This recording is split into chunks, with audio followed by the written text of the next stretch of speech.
What's up, chuddies? I'm finally back to streaming. I'm glad Crimson Desert is coming out next week. I believe it's next week. Yeah, isn't it the 19th, I think? Something like that.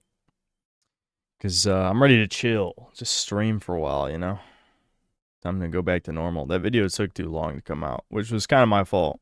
I'm not going to say it was like an ultra grueling editing job. Actually, the audio editing took me way longer than it should have because I went on like 20 tangents and had to restructure that shit and re-record some shit. But that was like just me fucking up. Even though I had plenty of notes. It was just me being a little bit out of practice, a little bit.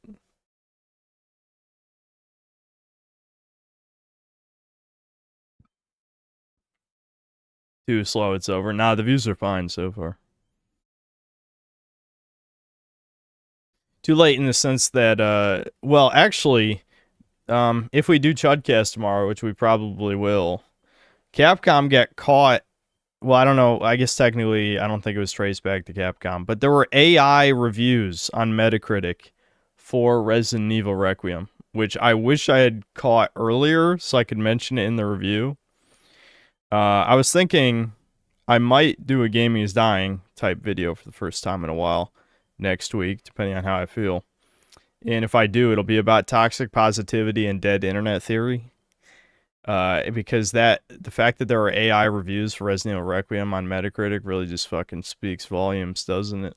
Like, we already knew that game journalism is a joke and they're all sellouts, but now this is a new level where the sellouts weren't enough. We need fake reviewers as well. Yeah. EA fired Battlefield developers. It's funny because all the shills before it came out said it was a return to form and they had a blast and all that. I'm not even saying it was bad. I feel like when it did come out, people were saying it was good, but obviously it didn't have much staying power. I'm not really that invested, so. You're gonna do a video like that around Ghost Yote? Yeah, Ghost Yote felt like such nothing to me. It really did. The only thing from that game that was memorable is the woman screeching. The woman screeching video will be made someday. You should think about making the All Your Heroes Are Dead video. Yes, that's a good one too. I've had several good Gaming is Dying ideas. I just haven't had a good inciting incident. I feel like it's the last super successful Gaming is Dying video was the You Deserve What You Tolerate, which was actually I think my most viewed video that year back in 2024.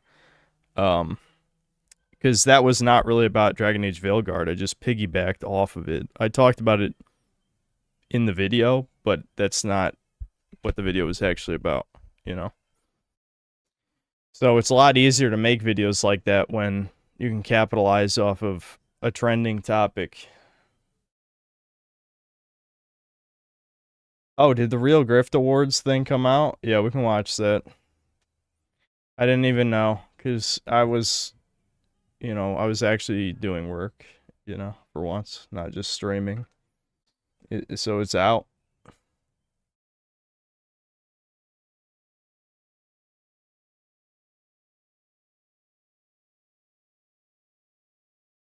All right, fuck it. Let's watch it. Why not? Devin did a video react stream. Now I'm doing a video react stream. Isn't it great? I can't believe Devin was able to watch a video for over 2 hours, though. I just fucking lose it if I stick to one thing that long.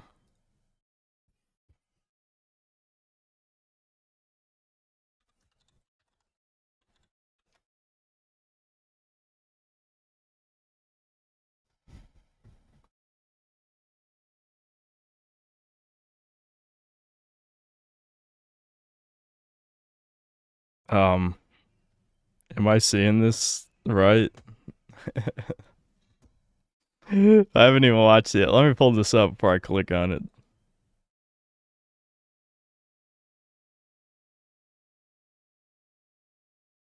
I believe that says 11,000 views in 5 days. That's not good. Yeah. I think it's safe to say no one gives a fuck. マイクロトランザクション Alright.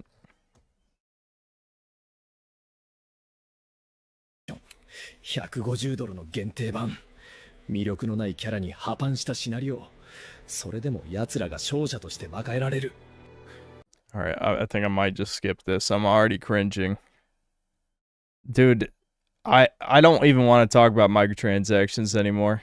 Is it bad? Maybe that's proof I'm a contrarian. I don't know. Well, we gotta watch it. I'm not gonna skip the intro. I'll just get it together. I'll nut up. But, yeah. Again, I'm not saying you're not allowed to complain about them, but that's just the safest complaint possible. It is so... I found it funny that the bisexual dude called it Devin a milquetoast edgelord. I feel like that's an oxymoron, isn't it? But at the same time, I know what he means, because Devin is much more edgy than what's in the videos. He has to hold back. I stopped holding back years ago, obviously, but I don't know. Anyway. もっとマシな何かがあるはずだ。本当にゲームを愛する俺たちファンのために。ああ、クレマ。お前なら Dragon Claw Alliance。そうだよな。誰かに頼るんじゃなく、自分の手で。Furry Zelda, but it's 2D side-scrolling. Looks like an old arcade game. もしかして。 Aren't there like 5 billion of those by now? なのかもな。 I'm glad we're in the 3D baby game era for indie games like the Scrimblow I have lined up for today. Oh my god, hold on, wait a minute, hold on, wait a minute. Wait, this is AI, isn't it? That kid is holding the controller backward. Look at the black kid, hold on. You can't see it. Let me move my, look at this. Excuse me? He's holding the controller backward. This is just AI. It looks... Look at the edges of the controller as well. It looks fucking weird. Dude.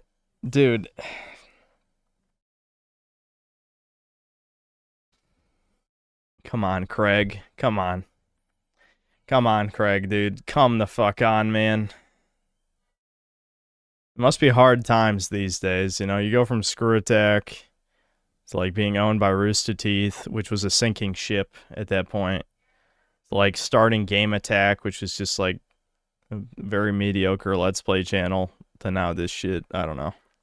I know a lot of people were hyping up side scrollers when it came back, but that was after there was 10 billion podcasts, so it was more like just like millennial age internet nostalgia, more or less. And now we're at AI black kid holding a controller backwards.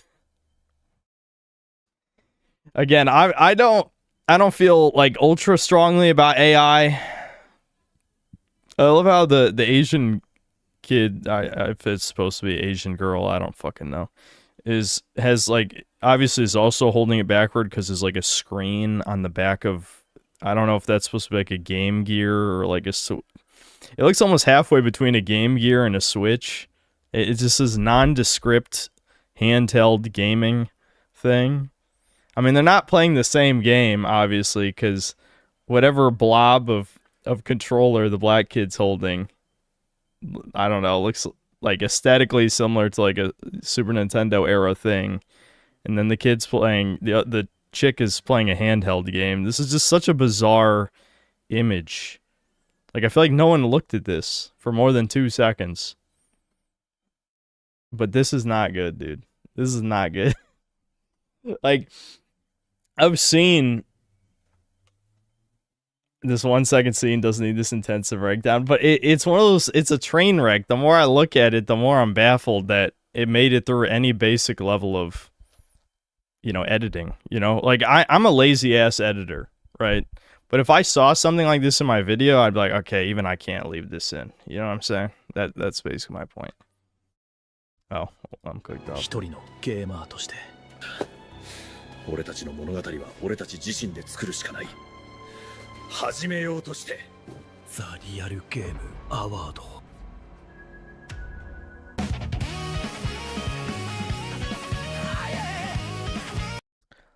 What?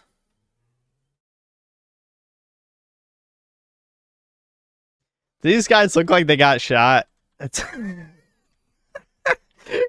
on, dude. No. No. Come on. This is awful. Holy fuck, this is bad. All right. I'm not gonna break down the rest. This is like they didn't give a fuck. I get it.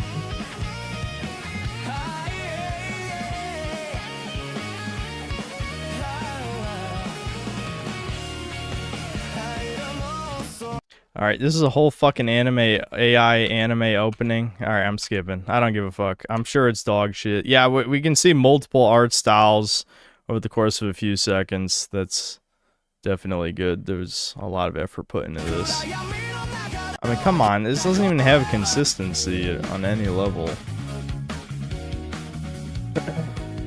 Hey everybody, and welcome to this year's edition of the Real Game Awards. Now, if you watched last year, you know we are not out to be some multi-million-dollar award show with multi-million-dollar budgets where you got to pay a ton of money to get your trailer on. Hey, that's cool. There's a place for that. We are meant to be the exact opposite, to give you, the gamer, a voice and talk about games the way you... As long as you pay $30. You get a voice if you pay $30. Again, I'm not even against paying money to vote, to get rid of the Chinese bots that take over the Game Awards every year. But 30, you could have made it $5 would have fucking been enough to at least filter out the third worlders. We'll just put it that. $5 is like $1 million in Brazilian, you know, like they can't afford $5. In Argentinian pesos, $5 could feed a man for a month. You, the gamer, talks about them passionately, honestly, and most of the time, brutally. Now, our show is constantly changing. Every year, it's 150 now. There's no fucking way. There's no fucking way. It's 150. All right, this shit's embarrassing. Holy fuck, there's no way. Give the gamers a voice if you drop $150. Yeah, this is okay. This actually just is a grift. Like, so transparently, it's unreal. Like, this actually is using Grifter correctly. Because this is just a scam. This is straight up a scam. Holy shit. it's totally different. Sometimes categories are going to show up one year to the next, and sometimes you're going to get an entirely new category. This year, we're celebrating some of the best, and obviously, some of the worst in video games. Now, why is the show happening right now and not at the end of 2025? Well, it's... Yeah, the only person who can afford to vote is Ricardo. That's it. Ricardo, you could determine the game of the year. You could vote for Deus Ex. Deus Ex will win every year if Ricardo gives 150 to the Game Awards.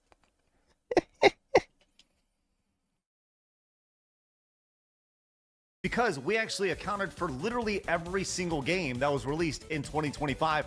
Okay, but if only 10 people can vote, what does it matter? I don't know, whatever. From January 1st, I can't pause every 5 to seconds. December 31st. If it was released then, it was up for potential nomination this year. All right, so here we go. 20 categories this year, all ranging from good to bad and everything else in between. Broken down by the games that are nominated, as well as the exact percentage of votes that they got from you, our voting members, over at therealgameawards.com. So let's get into it with our... Poir's saying it's not 150. Let me look this up.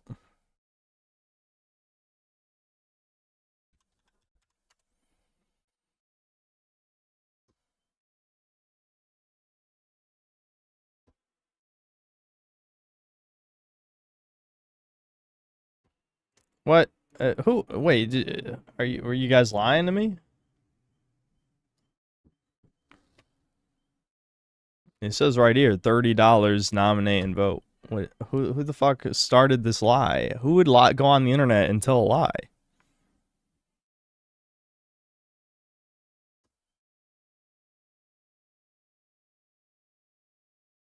I feel like 10 of you guys said it and didn't even check. Anyway, $30 is still way too high.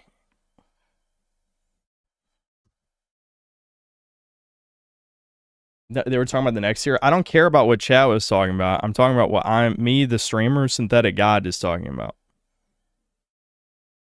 This is what we were talking about voting. There was nothing about award show ticket. No one mentioned this. Do not defend the lies.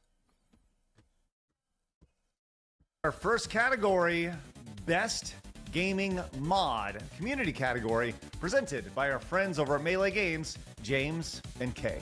Some games are finished the moment the credits roll, but the best ones, they never really end. Because the community... You know, it's weird how many... Listen, I'm not talking shit. I promise. I promise. And, you know, when I promise, then you know it's true. I'm not talking shit. But where's Synthetic Man? All right, listen. Everyone who watched this, all 10 of them, were like, where's Synthetic Man? The real-ass YouTuber, the guy who plays over 30 new game releases a year. I torture my nuts. I don't even get... I'm a real-ass gamer. I'm a hard R gamer, as they say. And I don't get a vote? Where's my vote? Why don't I get to introduce a category? I have no reputation to lose, so you can't even say, like, Synthetic Man is a grifter proof he was part of the show. I just think it would be funny. That's it. You don't even have to pay me. And so now I have to talk shit. This is personal. It's personal, Craig. It's personal. Mods are proof that games don't just belong to the studios, they belong to the players, us, who love them. Whether it's mods that make a broken game playable, like in the case of Vampire... They meant that $30 is 150 a Brazilian. Yeah, maybe you might be right. Retardicus, you might be right. You would know, dude. You would know. The Masquerade Bloodlines. Or places like KOTOR 2 where they restore the thing. Or, you know, you just want to see your Sims naked. The two nominees. Well, you know, you got to give him credit on this one. Like, I can't really talk shit here. Yeah, you get 1 point. For best community mod are Zero Suit Samus in Stellar Blade. Okay, that's not just Zero Suit Samus. Her tits are like 4 sizes bigger than they are in the game. Natural Bodies of Oblivion. The winner of Best Community Mod with 57% of your vote is... Natural Bodies of Oblivion! Oh yeah, that's right. The only way to make the greatest Elder Scrolls game even better was with some TNA. Congrats!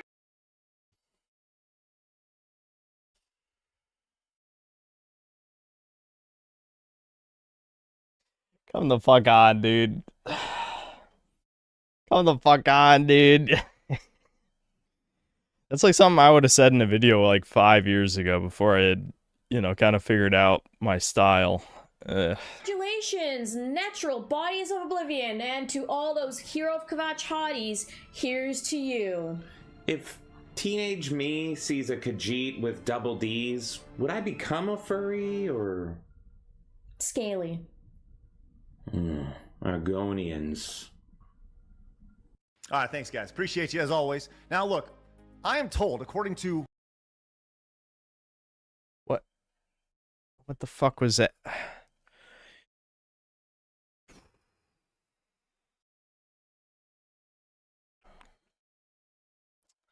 All right, let's just keep going. Let's just keep going. My notes here, that RPGs and role-playing games demand deep systems, have strong storytelling, and create worlds players want to live in. Now, if you followed my career, you would know that I am not a big RPG guy. But hey, this show is not about what I like or what I don't like. It's about what you like. Which is why I'm not going to be presenting this award. Which is why Leaflet is presenting... Oh my god, is this Devin's waifu? Best RPG. Role-playing games are where players don't just play a story. They live inside of one. Back in the day, when gaming wasn't so mainstream, RPGs were a refuge from school and life. It was a way out. Okay. I'm gonna ignore the VTubing cringe part of this. The script is like obviously on the right monitor, right? So you see on the avatar constantly looking over to her right.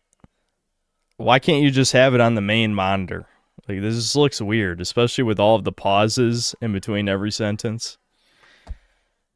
I realize, like, what I do with no script, where I just kind of speak off the cuff and then edit out most of the pauses, is extremely rare.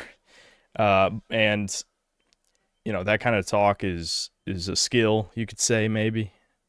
But this is extremely awkward, I gotta say. Like, this is like the type of shit... I don't know, did we figure out last year if any of these people are paid? Are they just paid in exposure? I don't fucking know. Like a true artist, they're paid in exposure. But this is just, I don't know. So much of this has been cringe so far. It's lacking in self-awareness. Thank you for giving me my opinion on RE9. No problem, Chud. No problem.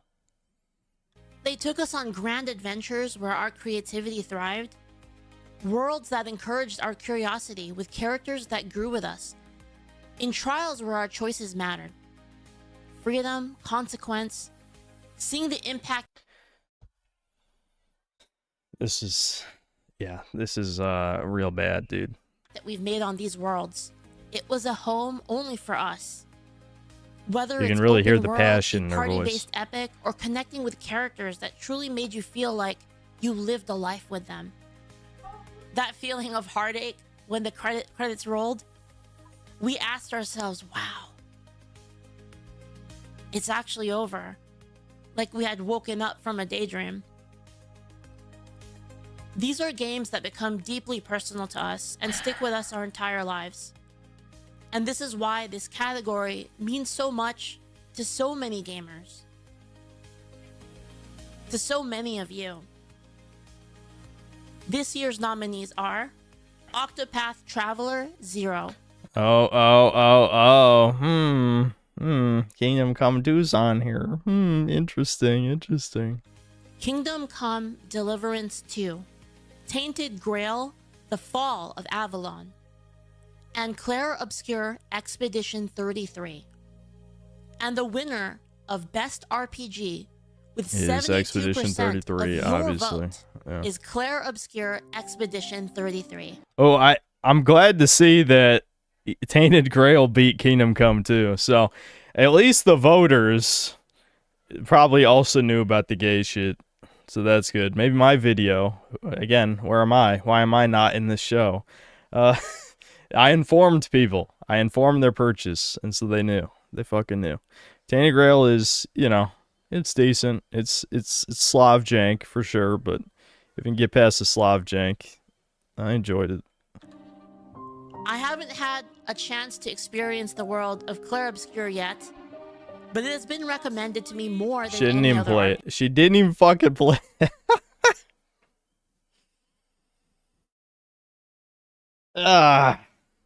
Why is she here? RPG.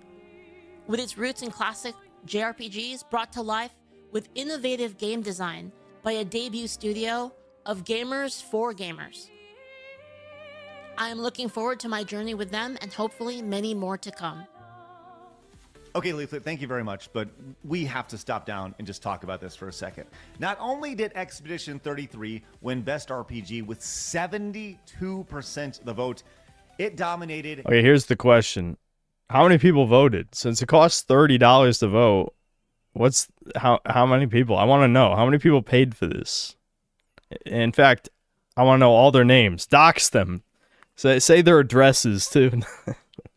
I just want to know how many people voted. That's it. Because, I mean, given the barrier of entry is so high, I can't imagine there's very many votes. Everything this year. It was freaking... This is like Babe Ruth knocking dingers out. It was crazy. Barry Bonds all juiced up on steroids. If I can throw another sports reference in, I will.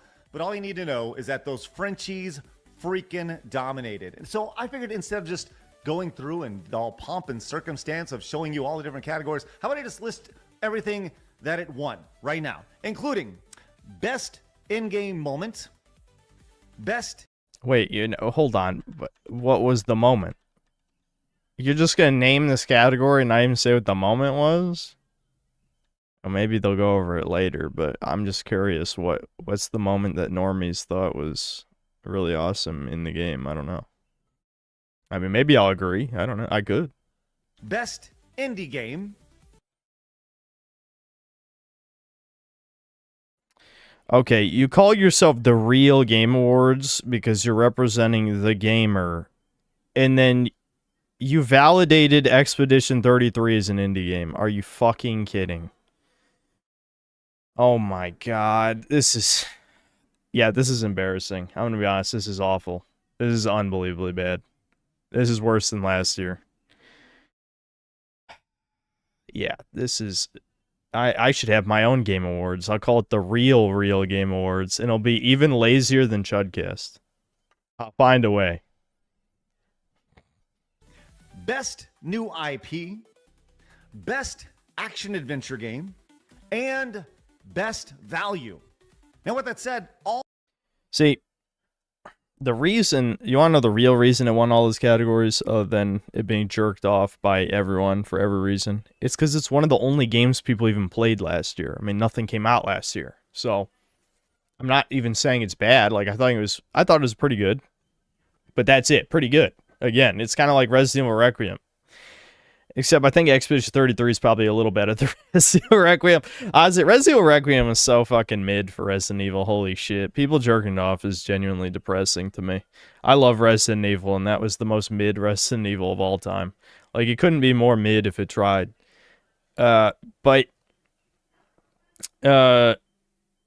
lost my train of thought completely. The point is nothing came out last year, so it had no competition whatsoever. all the games in those categories, freaking amazing games, but they were just standing next to a French nuclear bomb that went off. And all of those were amazing games. Craig, can you really name more than 3 supposedly amazing games that came out last year? What the fuck are you even talking about? Kirby Air Riders, Expedition 33, maybe Look Outside. I didn't play anything else that's like I could genuinely recommend to the average person. Not that I talk to the average person, but to the more, I don't know, the less autistic gamer. We'll put it at that. To the more autistic gamer, I don't think there's really any strong recommendations unless you're into those genres, Not that Kirby Air Ride is a genre, but if it looks fun, it is. well, they didn't win. So when a game nominates and gets dominated and just collects trophies like Expedition 33 does, well, you don't ignore it.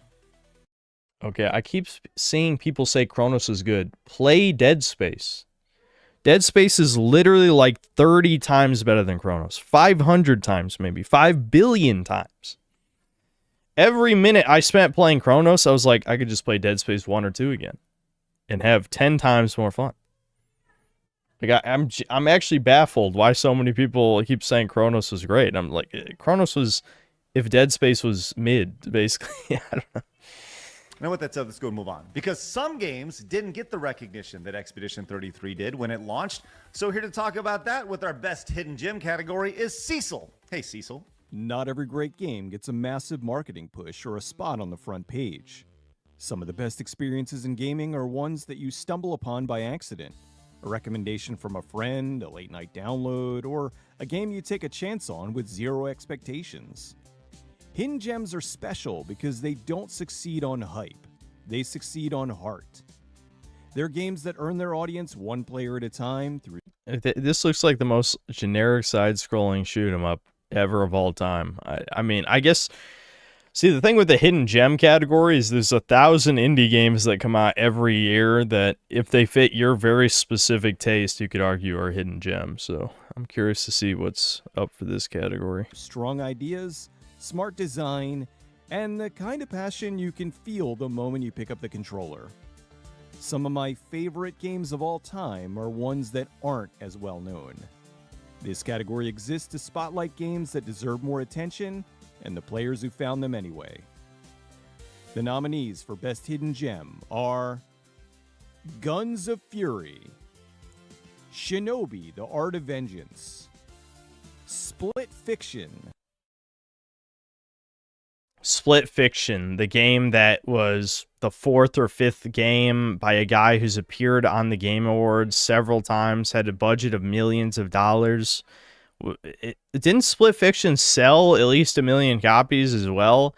In what fucking universe is Split Fiction a hidden gem? What the fuck is this category? Dude. Did anyone look at this? How the fuck is Split Fiction a hidden gem? I'm just baffled. I'm fucking baffled by this. That makes no sense. Yeah, Mega Bonk too sold pretty well. A lot of people talked about it. That's not hidden either. Mega Bonk. And the winner of Best Hidden Gem with 42% of your vote is Mega Bonk. Yeah, I'm glad the game every content creator talked about is extremely hidden. All right, thanks, Cecil. Appreciate you, my man. Now, if you watched last year's show, you know that we ran trailers for various indie titles. We pretty much... DSP played Mega Bonk. Yeah, there you go. The biggest YouTuber of all, or streamer, or whatever, both. He played it. How could it be hidden? Saw the games, thought they were cool, and said, hey, let's just give them some free promotion. And for the most part, everybody was pretty cool. Except for one game. They didn't like it, they made a big old stink about it, and got really upset that we actually did it. And we... Oh, yeah, the Calico shit. Developers of Calico weren't informed the trailer would be featured in the Real Game Awards. The more I'm looking into this, the more I want to distance myself. Their game was advertised among mean-spirited categories. Mean-spirited. Overtly racist animation and problematic presenters. Okay, complaining about free advertising for your product, lol, LMAO even. When it comes to potentially damaging the brand we built from nothing, yes, absolutely, and that's perfectly justifiable. No, you spurging like a faggot is damaging your brand. That's what's damaging, you stupid bitch. See, I'm gonna be honest, I remember when chat shilled this like over a year ago. And I just remember people pointing out there was like a trans flag or something in it, and I'm like, yeah, no, I ain't playing this. One game. They didn't like it, they made a big old stink about it, and got really upset that we actually... We have not paid for an advertisement for the Real Game Awards. I've never even heard of it until an hour ago. Well, that's understandable at least. And return to sleep. The more I'm looking into this, well, yeah, okay. Did it. And we took that feedback very seriously. Which is why we're going to do it again this year. This is the trailer for Sulaco. What?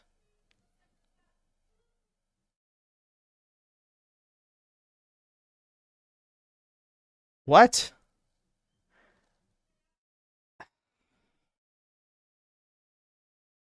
Yeah, this will own the libtards who free advertise their game again. No, you want to own them?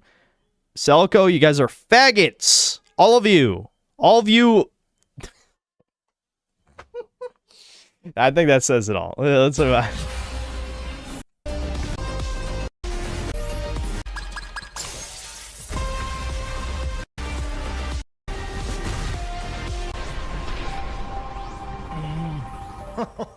You're going to get free promotion whether you like it or not.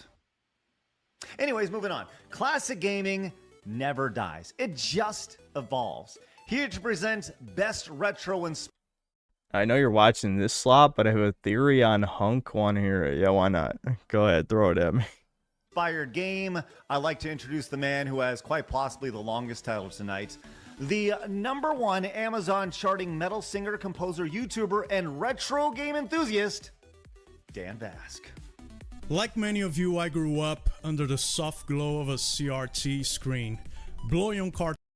They also have a music score section now, like the actual Game Awards, for 7 minutes. Are you fucking serious?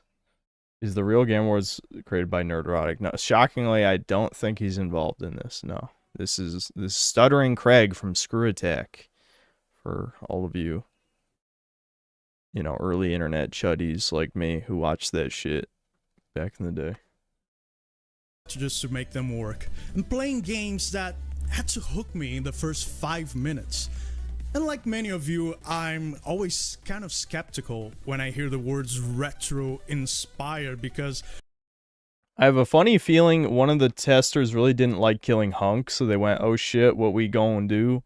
and some guys suggested to take his helmet off. New character, game saved. I'm sure Capcom is going to have him still be alive, but just like I said in the video, Hunk got disrespected so heavily, who cares, you know? Like, Hunk could have had his own section. They could have easily done... Krauser was a nobody in Resident Evil 4, a nobody, and he got infinitely more respect than Hunk, who's been around since RE2, and is a renowned, like, badass side character. I don't know. I could have ranted about that way longer, but that video is almost an hour long, so, you know, it was not meant to be that long. It was meant to be between 30 and 40 minutes, but I had a lot more to talk about than I thought I did. I see a lot of games out there that just slap some pixel art in the game and call it retro, while ignoring the fact that real classics weren't just about nostalgic looks, but rather about tight controls, clear rules, and gameplay that respected both your time and your intent. Yeah, Struggler in Insanity difficulty, after you defeat Hunk, his soldiers show up and attack immediately afterward. That was kind of cool. I probably could have spent a little bit more time talking about Insanity, but again, like, the video was so long, I just wanted to hit, like, the main thoughts, and the main thoughts I had was just the final boss is, like, way fucking harder, because the final boss is super easy on standard. But yeah, on Insanity, they definitely cranked up Victor, at least the first form. The second form was pretty much the same. He just attacked a few more times. But the first form was kind of brutal, a little bit. I mean, with the body armor, you can take way more hits. But it was, yeah, it was definitely more challenging. Intelligence. The best retro-inspired games, they don't just copy the look of the past, but rather they understand why those games worked in the first place. They take the spirit of classic design and prove it still holds up today, even without bloated systems, artificially inflating playtime, and insulting you by endless hand-holding. This category celebrates games that feel timeless, not trendy. The ones that remind you of why you fell in love with video games. Okay, so if we're being honest, there would be 0 games in this category. Almost, I mean, maybe there's some indie games that are built to last, but all modern games are built to be FOMO. You know, they get consumed in a week by all the normies who have to flock to the newest thing, and then they immediately forget about it, you know? That's why you basically only have a week to make a review on a game, because no one gives a fuck after that, truly. To begin with, the nominees are Ninja Gaiden Ragebound, Marvel Cosmic Invasion, Shinobi Art of Vengeance, Hollow Knight Silk Song, and the winner with 48% of your vote is Silk Song, no shit. Hollow Knight Silk Song. You know, I remember the first time I played the first Hollow Knight game years ago, and I remember thinking, wow, this game doesn't look very retro, but it totally feels like a game straight out of the 90s, which... No. I mean, it's sort of like a hybrid between Metroidvania, but it had so many, like, Souls-like, but, like, baby Souls-like elements. Obviously, Silk Song cranked that up a bit. Yes, obviously he's referring to, like, oh, dude, it's like Super Metroid. It's like every Metroidvania is like Super Metroid. It's the whole fucking genre, basically. It's either like Super Metroid or Symphony of the Night. That's like the entire genre. But outside of those, like the core game elements, I'd say a lot of it felt like Souls-like, which is very modern game. Led me to the conclusion that pixel art is just a superficial trait of retro games. The real meat of retro is in the gameplay, and Hollow Knight Silk Song understood that very well. Enjoy the rest of the show, guys. Thanks, Craig. All right, thanks, Dan. Appreciate you, my man. Now, one thing we talk about on our Side Scrollers podcast is about how I went back and watched RE9 streams after beating the game myself. It was funny seeing you make every single mistake I made. We're all a little DSP. Nobody plays the game perfectly the first time. I don't. People have been psyoped by the DSP meme. Like, DSP is actually bad at many games. Apparently, I've been getting recommended, probably because we talk about DSP on here so many times. I've been getting recommended like, this is how you don't play Zon Requiem. I guess he's like complete dog shit at the game or something. I didn't watch the videos, but it's like for the average person, anyone playing a game for the first time is gonna do stupid shit. I mean, that's just part of learning the game. How people who talk about games actually have just as much sway when it comes to culture as the games themselves, which is why we'd like to present the Best Content Creator Award to one of these 4 nominees. This is how you don't play is highly Legendary recommended. Oh yeah, Charlie, is it Kirsha. funny? Maybe I will watch it. Asmongold, and Kaya. No comment. Biker's dog. No comment. And the winner of Best Content Creator is, with 44% of your vote, everyone's favorite Fox lady, Kirsha. Speaking of Kirsha, how about we bring her in to present Best Nope. Nope. Nope. And the winner with a stellar blade! Best circle That game physics. got Yeah, they a had hell that of a lot last of year hype. too. One category called Best Shooting Game, and so we do. And I can't think of a better person to present this award than a cowboy who hands out dirt naps for a living. Please welcome the Rabble Wrangler. Yeah, let's go. Howdy, folks. As the best in the West, you learn real quick. It's not about how fast you can pull the trigger. It's about precision. It's about timing. It's about keeping a cool head when things get hot. Now, the best shooting games aren't just about firepower. They're about skill. They're about instincts. They're about knowing when to make the right move at the right time. Whether you're clearing rooms, holding the line, or you're in a one-on-one gunslinging battle at high noon like I experience every day, these games test your nerve and your grit and reward the folks who can keep a cool hand under pressure. This category honors the sharpest shooters, the fastest hands, and the games that prove that not everyone's cut out for life on the digital frontier. You can't be angry at Leon marrying Sherry, Adolf, and Eve.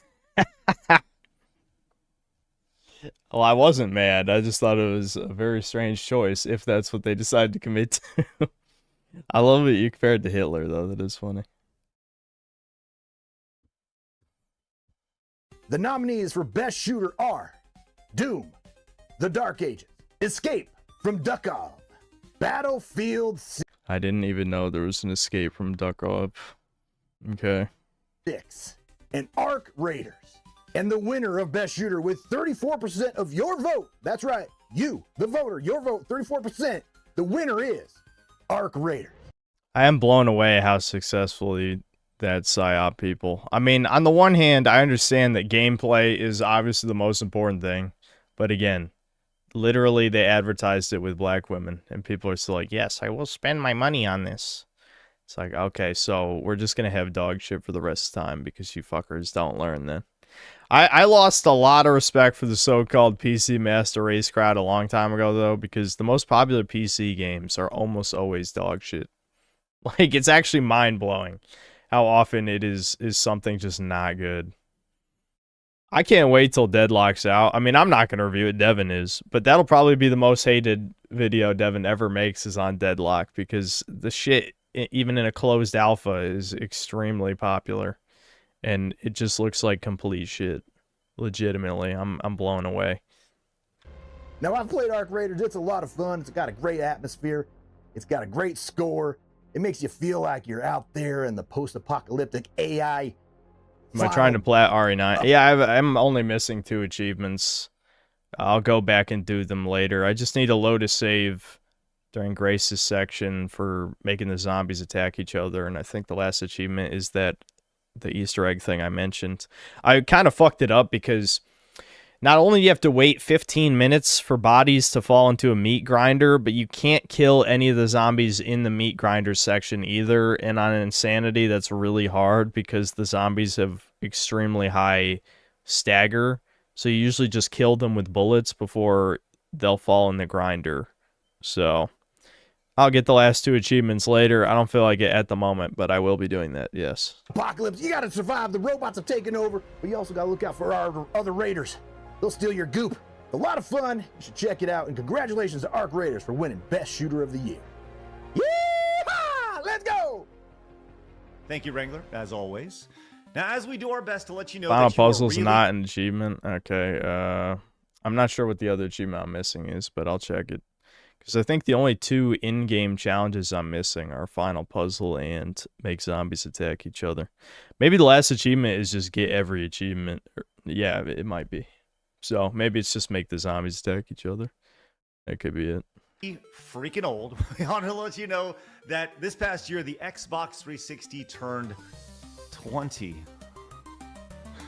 Now look, the Xbox 360, amazing console. That's like when online gaming kind of became a big thing on the console world. We saw downloadable titles, spectacular downloadable titles during the Xbox Live Summer Arcade. Man, it was great. But you guys suggested a category that said, what is the best Xbox 360 game? So that's what we're doing here. This is a very special category that can only happen this year and this year alone with 20 years of hindsight. So here we go. The nominees that you put together for the best Xbox 360 game ever are Gears of War. Why is this a category, though? Like, what was the logic behind making this a category?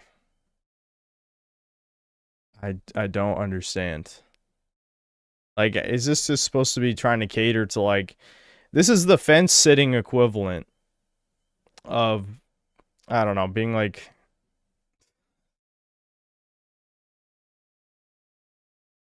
I didn't want to drink more coffee before the stream because I've already consumed plenty of caffeine today, but I just knew after going on a walk and then working out that I'd be kind of gassed out, so this is definitely a chill stream. But anyway, I just don't see what the fuck the point of this is. This is just catering to, like, the... Don't get me wrong, I like the Brown era every time... Brown era? That makes it sound like a race thing. But, you know what I mean, the dude bro shooter era, we'll just put it that. We're in the Brown era right now in terms of race. So this is gonna be the Brown era for quite a long time. But in terms of video games, the brown and gray dude shooter stuff, like I don't hate that at all. I see people on V claim that the worst of the PS3 360 era is in any way comparable to right now, and I'm just like, this has got to be trannies saying this shit, right? Like, there's no way it's a human being who actually believes that. Hey, because, no. I guarantee you haven't even played a quarter of the dog shit AAA slop that has come out in the past 5 years. Anyway, to get to my point, that this shouldn't be a category. This is not even like the good type of nostalgia, I would say. This is stupid. Especially because, like, the type of guy who would care about this is not the guy who's going to pay $30 for... to vote in the first place. 4. Call of Duty Modern Warfare 2, Mass Effect 2, and Halo 3. And the winner, with 52% of the vote, is Halo 3. Yeah, that's true. They used the wrong Modern Warfare 2 cover art. That's the new Modern Warfare 2, not the old one. That is funny. So much of this screams lazy. Yeah, Halo 3, not surprising. Now, in the distant future, when some 12-year-old kid is going, well, I wonder what the Xbox 360 was, and they search what... That doesn't happen. I'd say probably the majority of hate for my channel, outside of, like, the far leftist crazy people, it is, like, Zoomers who never actually played good games, and they have no desire to play good games. That's probably the majority. Now, obviously, I think the insane leftist people overtook that a long time ago, but back in like the earlier days of my channel, before I completely revealed my power level, it was definitely like Zoomer, like normie type people who hadn't even played the old games. Was the best Xbox 360 game? They will point to this moment right now on the Real Game Awards, where you ultimately decided that Halo 3 was the best Xbox 360 game of all time. But yeah, I'll skip when the music Xbox starts. 360 and Halo 3 when we could have somebody so closely tied to the game talk about it himself. Everybody, please welcome Marty O'Donnell. Hey everybody, it's Oh Marty my O'Donnell God. here, The former only audio director and person composer at anyone Bungie cares Studios. about in this Game Awards. On behalf of everyone at Bungie from nearly 20 years ago, I just want to thank all of you who voted to make Halo 3 the best Xbox 360 game Yeah, all 10 people who voted. ever. which we really appreciate since so many great games came out on the 360, which, in my opinion, is one of the best consoles ever shipped. Not only did we consider Halo 3 to be the final chapter in an epic trilogy, but besides wrapping up the story and the characters, I think what we're mostly proud of is what we were able to provide to you fans. And by the way, we almost weren't able to do it. We almost ran out of time for some of these things. Some of these features were on the chopping block, but we worked really hard to make sure all these things came through so you could play them. Forge mode, playable Forge mode, custom games, custom armor, the file sharing, the theater mode. Consoles were always dog shit, so being the best, like winning gold at the Retard Olympics. Like 90% of the best games ever made were console exclusives. I can't even imagine saying that unironically, unless you just don't play video games. Name your 3 favorite games. It's going to be the gayest retard shit ever. It's going to be like the most generic PC, like it's Half-Life 2, StarCraft 2, and World of Warcraft or something. It's just like, okay, I get it. You work overnight shifts at the dick sucking factory, like Jesus Christ. Save films and screenshots, 4-player split screen co-op and online co-op. All these things that we shipped, we thought were going to be standard features for all the games into the future. But that's another story for another time. But I got to tell you, it's just really so satisfying for all of us to see how much love there is still for this old game. So anyway, thanks again. But before I go, I just want to confirm a couple of things from the story for those of you who might still care.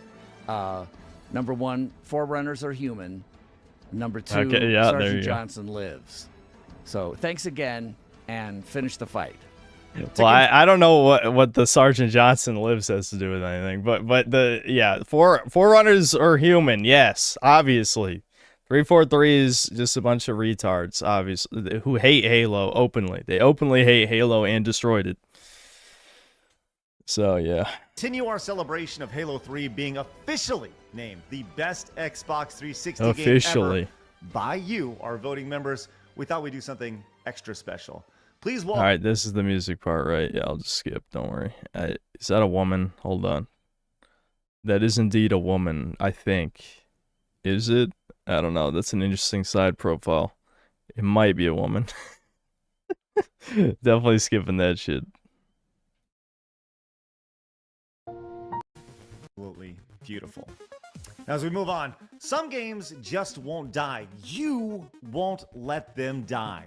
So here to present best game that won't die. What are you doing? Rev says Desu. I'm watching the Real Game Awards. Oh, your waifu is here, dude. Yeah, this. Here we go. This Leaflet was in here. Like it's over. Yeah. Leaflet disappointed me too many times. Her section of this is so cringe, by the way. Not only is she clearly reading off a script, but she's pausing every line. Oh, yeah, that's funny. Yeah, she did not give a fuck. Which, who would?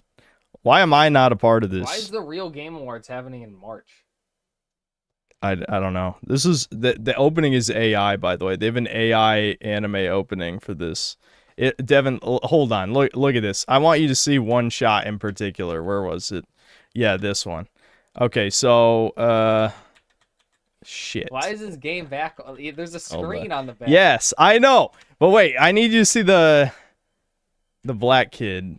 Fuck. Hold on. I'm skipping by 5 seconds. I probably. Yeah, why don't you just put it to the start? It can't be that long. Yeah. Do you want to watch this? This is fucking bad. Oh, no, we'll get to the part eventually.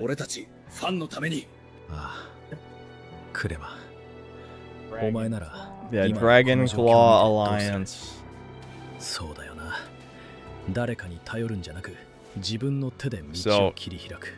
I don't even really care that much that's an AI opening. It's just some of these shots look so fucking bad. It's like unreal.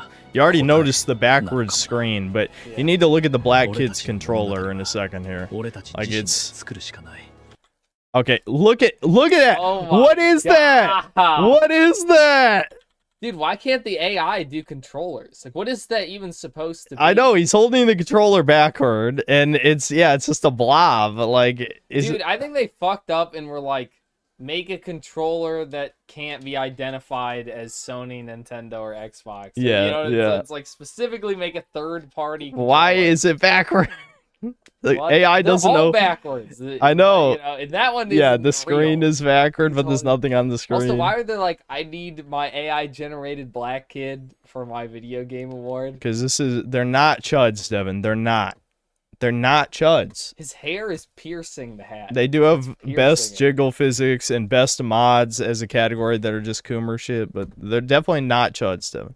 They're not anti-woke or any of You that. see, his hair is splitting his hat in half. It's splitting it. Listen, that's completely normal. Anyway, that's funny. Completely. Poke. Look at him annoying me. I can't believe he would do this. Yeah, so what does Rev Says Desu have to say about this? Every time, like, I just can't. I can't. This is just like one of those things where it's disturbing hearing a grown ass man's voice out of this creature. Like it is deeply unnerving. We'll put it at that. Some games come and go, and then there are the ones that just refuse to quit. These are the games that survive updates, new consoles, and entire industry cycles. Because My their left ear communities is just keep showing up. being They're still being disturbed. played, streamed, modded, and argued about years later. And if a game can last that long, it's earned its place here. Here are your nominees for games that will not die. First up, we have Fortnite. Second, we Best have No game Man's that won't die. Why is this a category? I love how they'll do literally any category except like best chud game, best racist game, best sexist game, best genocide Jew simulator game. In Minecraft, all jokes here. Why are those not categories? Well, because those games don't exist, but still, but they should be in spirit. Anyway, why won't I pull a chair for Devin? He wasn't going to stick around.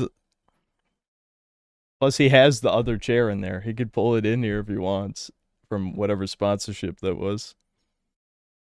Sky.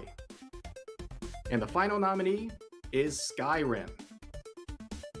And the winner, with 51% of your vote, is Skyrim, a game that truly will not die. Here to present the award for Best Multiplayer Game, YouTuber and regular guest of the Side Scrollers podcast, Lady Decade. Multiplayer games are about more I than don't know just who this competition. is. They're about the moments that you share with other people. Well, I don't know who the almost. tight wins, Well, the I guess I devastating knew losses, like the 3 of the late-night people sessions, in this and the show. That was it, friendships though. built around playing together. Whether you're teaming up or going head-to-head, these games shine because of the communities that form around them. Here are your nominations for Best Multiplayer Game. Kirby Air Riders. Marvel Wowie Rivals, zowie. I'm glad Kirby Air Riders is here. There's no way it wins, though. Battlefield 6. Sonic Racing Crossworlds. Ark Raiders. And the winner, with 37% of your vote, is Ark Raiders. Yeah. This is no surprise at all. Ark Raiders exploded onto the scene, changed the rules, and set the bar. Change the rules? What do you mean? It's like Tarkov, but it's more PvE. That's the main difference, right? Well, what rules did it change? It's like saying Fortnite invented Battle Royale. I mean, that's just not true. For future releases, a well-deserved win. This year, instead of having a Best Nintendo exclusive or a Best Sony exclusive or a Best Microsoft exclusive, we just figured we'd throw it all into one category and have the best console exclusive game. And I can't think of a better person to be the presenter than the most hardcore video gamer I know. Please welcome Vera Dark. Console exclusives are more.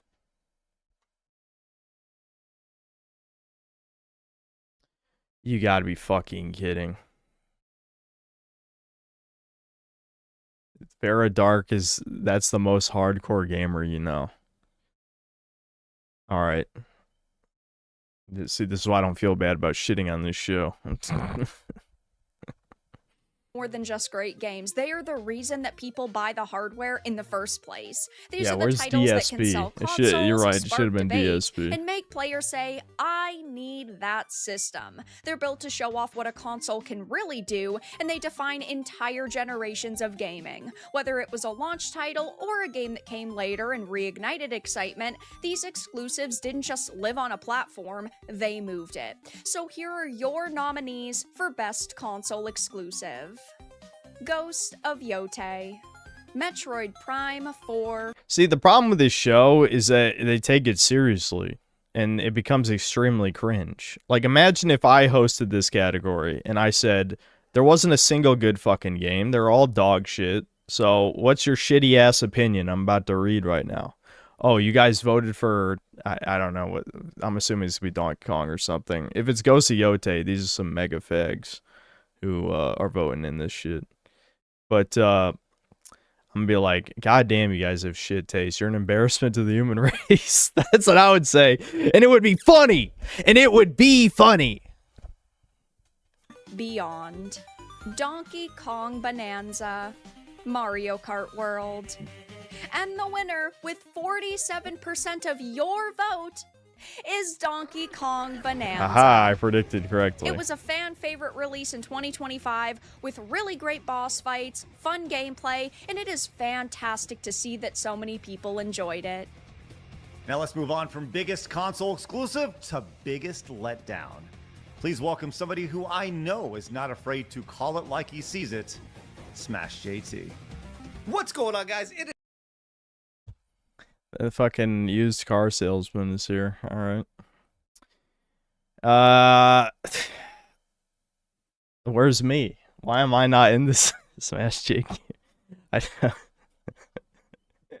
Why am I not in this show? Where's my part that I didn't record? That is funny. Like, conceptually, that's exactly my type of retard humor. It's just like, where am I? Why am I not in here? Is Smash JT hot off the heels of Jeff Keighley's lowly Game Awards to actually spend time at the legitimate. You know they're legitimate, by the way, because they're the real Game Awards, as opposed to, some sort of generic Game Awards that some other random dude would do. No. This is the real Game Awards, and I'm honored to be invited back again for some reason. I keep getting invited back to this. I'll take it. I am here to present the biggest letdown of 2025, and my goodness, there's a lot of competition. Not every game fails because it's broken or lazy. Sometimes the hype just gets too big, the promises too loud, and the expectations grow into something that no game could realistically meet.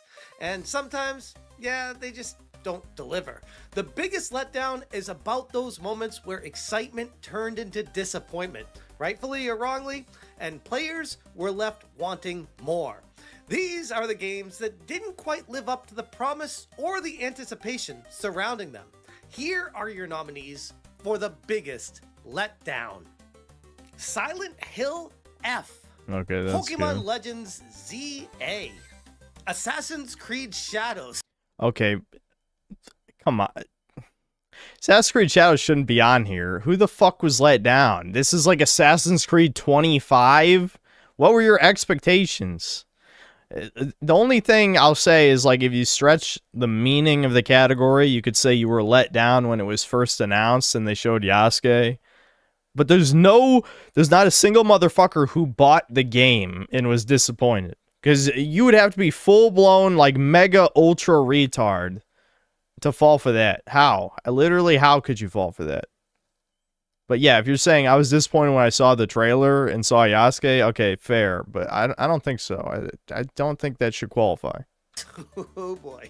And finally, Metroid Prime 4.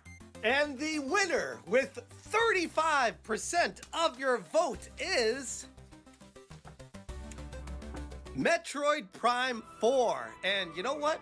After I played through that game completely on my channel, I couldn't agree more. This game was nearly 1 decade in the making. Coming from one of the biggest Metroid Prime fans in the world, I couldn't wait for this game. And then... Yeah, is that true? I'm not going to watch his channel to verify if he was a big Metroid Prime fan or not, but I'm just, you know, given his phenotype, I'm inclined to think he's lying. You know, he's not passing the physiognomy check, you know what I'm saying? I don't think he's telling the truth that he was a big fan, but who knows?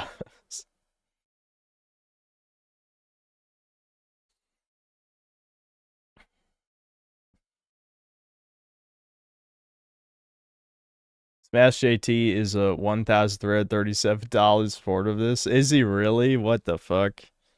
Why? Whatever. I don't care.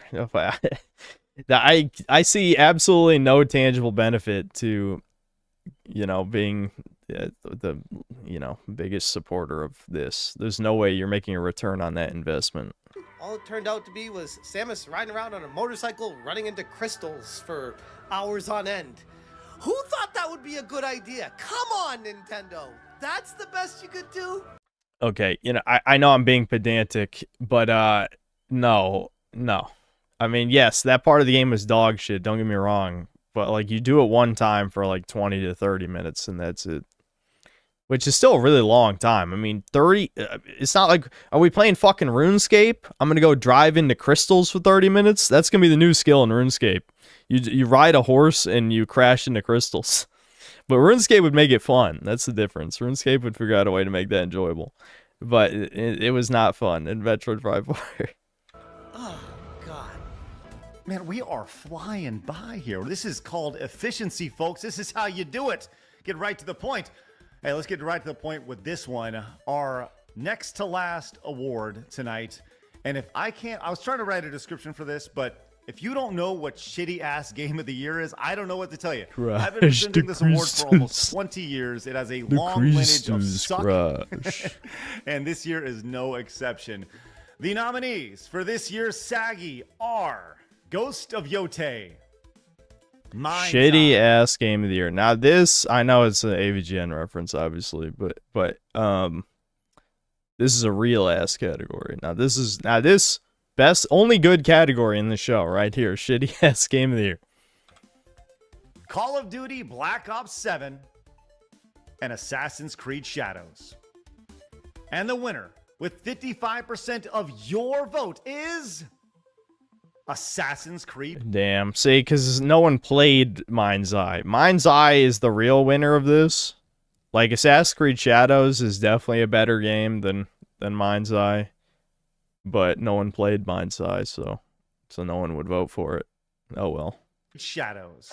Now, Shadows didn't just disappoint, it exposed a deeper rot that fans had been warning about for years. Ubisoft made a conscious decision to bring in outside consultants with a heavy... This footage has nothing to do with what Craig is saying, we just thought it was funny. ...ideological agenda, and the result was a game that felt less like a creative vision and more like a lecture wrapped in a franchise's skin. It is kind of funny, I guess. Fans criticized the... What, you know what's way more funny than that? Watching the 6'5" black man decapitate Japanese people, and in the name of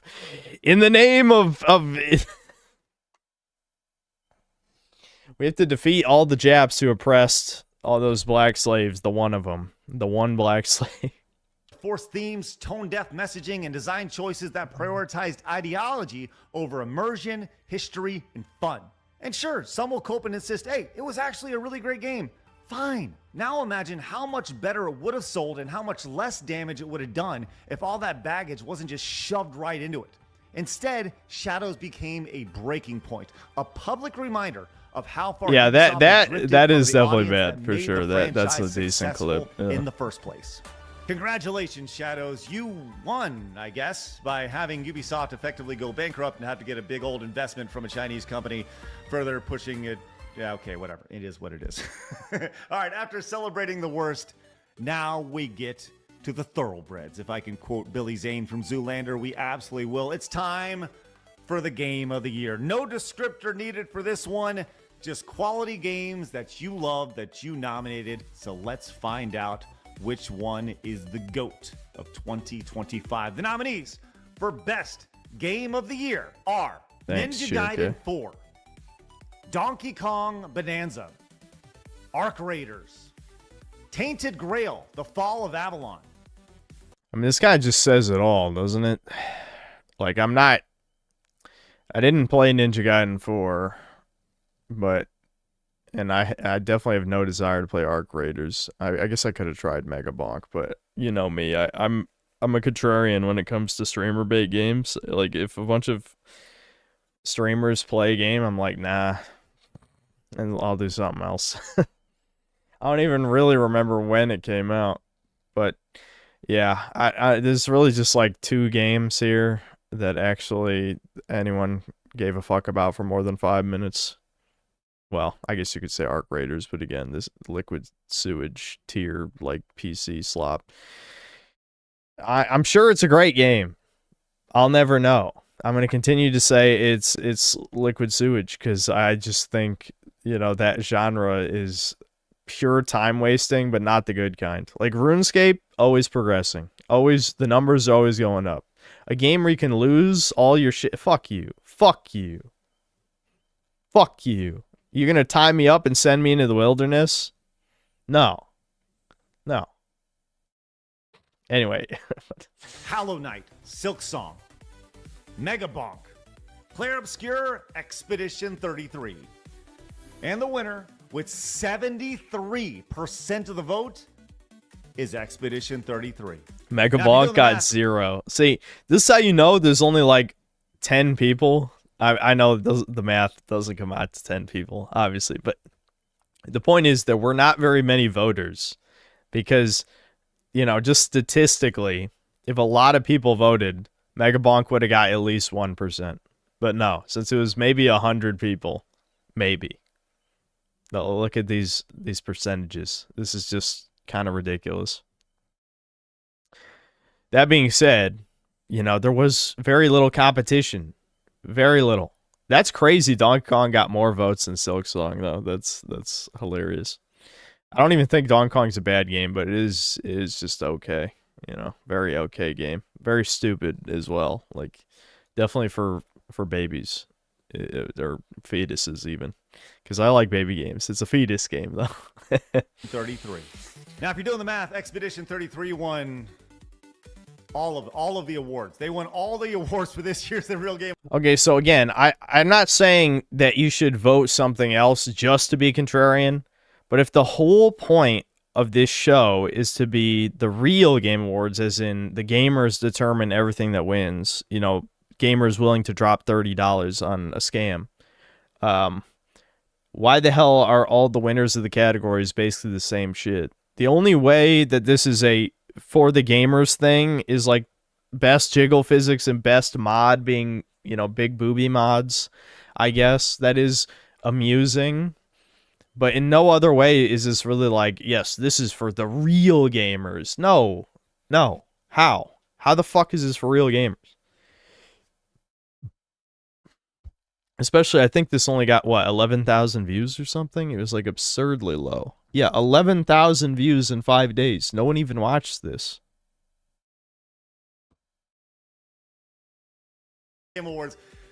That's because you voted on that. You guys love Expedition 33. Those Frenchies went nuts when it came to Expedition 33. Congratulations to them. Still a phenomenal game. Will be considered one of the best games ever made by the time it's all said and done. Congratulations. And that is it for this year's edition of the Real Game Awards. Whether you guys are just watching or you're a voting member, thank you so much for your support and allowing us to put together this little show. The thing is, the show took $5 to make, so it doesn't even matter that it made no money on views because it's being funded entirely by the 100 people who are paying $30. You know what I mean? Like, it doesn't even matter. It ultimately does not fucking matter because they could easily afford to keep doing this forever because it costs them nothing. The intro's AI. They just called up all their fucking connections like, hey, can you record a 30-second segment for me? Sure. I mean, I don't know. This is, it's dog shit. Is it even worth saying why it's dog shit? No, because it's apparent to anyone with eyes why this is bad. It's obviously terrible.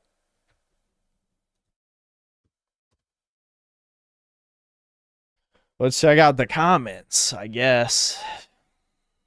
I hear Iron Galaxy Studios subtly hinted in post that they are working on a New Vegas remaster. No. Also heard Skyrim will be remastered one last time in 2028 before Elder Scrolls 6. Well, the next consoles will be out by then, so yeah, it makes sense Skyrim would be remastered again, right?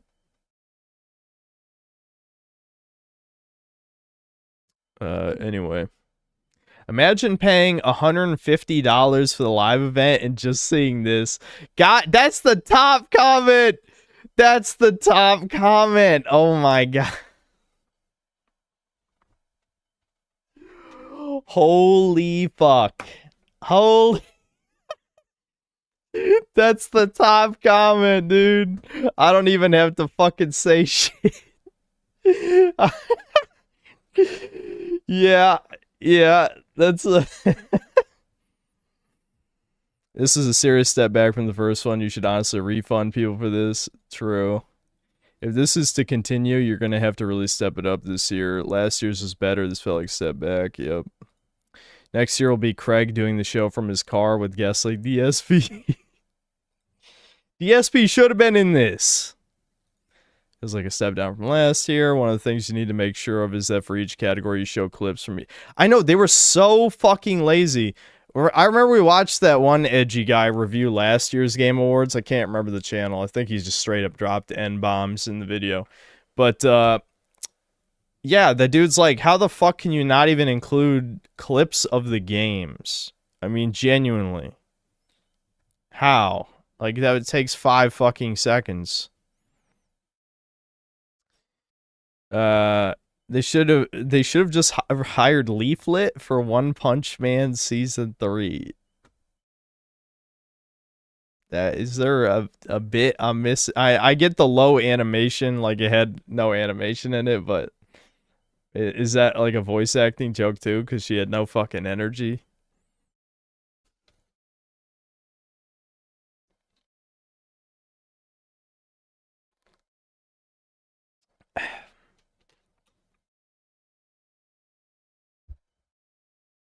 Leaflet is the one that makes all the AI slop. Are you serious? Damn. Leaflet made the intro. I can see why she's not Devin's waifu anymore then. You guys pay money for this. They're getting destroyed.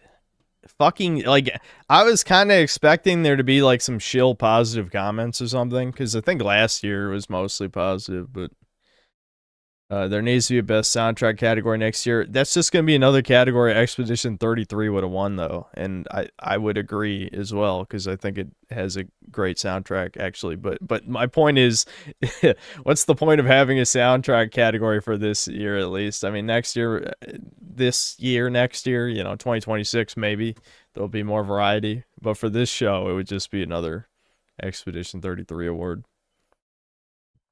I like that you guys do your own Game Awards, but you need to do something with better quality than 2008, that guy with the glasses cringe.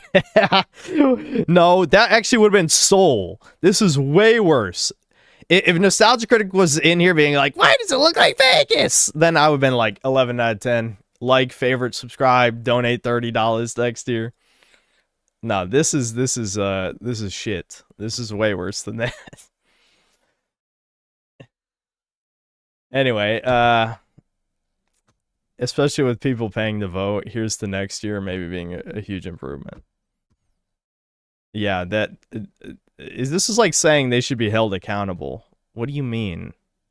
Here's to next year maybe. I know he's probably viewing it in his head like constructive criticism, but no, this needs to be roasted. That's the only way you're gonna get it through their heads. I'm genuinely shocked that you somehow managed to put less effort than last year. Exactly. Thank you. This is the type of stuff where it's just too obviously bad, you know? Leaflet had a Discord with underage kids in it, so she can introduce them to trans stuff. Are you fucking serious? And the fucking Selaco, whatever, that retard dev thought these guys are chuds, and they had Leaflet in it. Yeah, okay. Anyway, Sergeant Johnson lives. This makes the actual Game Awards look like Kino. Very true. And perhaps Marty O'Donnell. Next year, there needs to be a stream of the live event with the crew running around the event with mics and special guests on the main screen. Give Phoenix a whole team of people to produce this thing. Do you really think Side Scrollers has the budget for this? Like, I'm not shitting on them in that way. Like, I think it actually gets pretty decent views. But I'm pretty sure Craig employs multiple people. So that's not a lot of money that goes around, you know? The thing with YouTubers is ad revenue is dog shit and has been for probably 10 years or more. So, yes, sometimes, like, you can make a lot of money if you're one person and you get consistent views. But as soon as you employ people, no, you ain't making any money. So, I just get the feeling that, they could not afford to do this, is what I'm saying. Like, it's dog shit in part because, like, they probably couldn't even make it good if they tried. Figure out the budget for such an event and promote it as a stretch goal throughout the year. Who would pay for this? This is what... I don't like wishful thinking like this. I really don't. The magical thinking is why we have so many socialists. It's like, you're thinking like a woman. You need to think like, you know, a person with a brain. Anyway, if we don't hit that goal by, say, October this year, just do a simple one. Maybe 2 cameras set up at the same venue and call it a day. SGC forever. See, the thing is, like, again, like back in the Screw Attack days, they totally could have done that. Absolutely. But this shit, no. Absolutely not.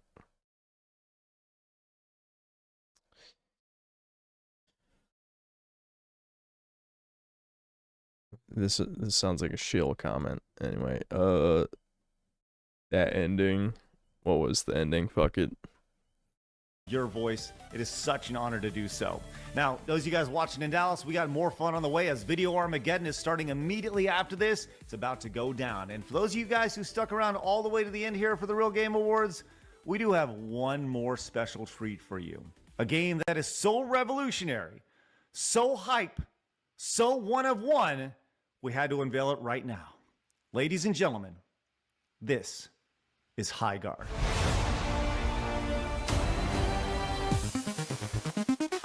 Yeah, that was funny. I get it. I laughed.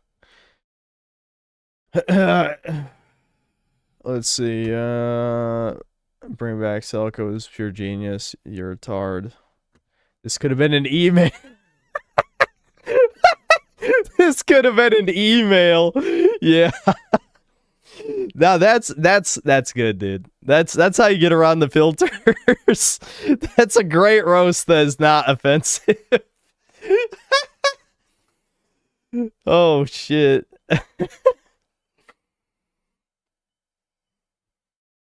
Why am I 50-50 on reviewing Crimson Desert? I was a little burnt out after that Resident Evil review. It took me too fucking long. I'll be okay. I think by the time Crimson Desert comes out, I'll be fine. At the moment that I wrote that community post, I was like, fuck, I hate making videos. But I'm okay now. It's worth it once you post it and, you know, the views and the comments and shit come in and all that. Why didn't you commission more animation instead of resorting to LLM hallucinations for this one? Because it's a scam. It's a fucking scam. That's why. The Real Scam Awards. Wait a minute. That's a synth cell, and that was before the stream 4 days ago. Yeah, Inslayer Clone. He's a regular stream viewer. Nice.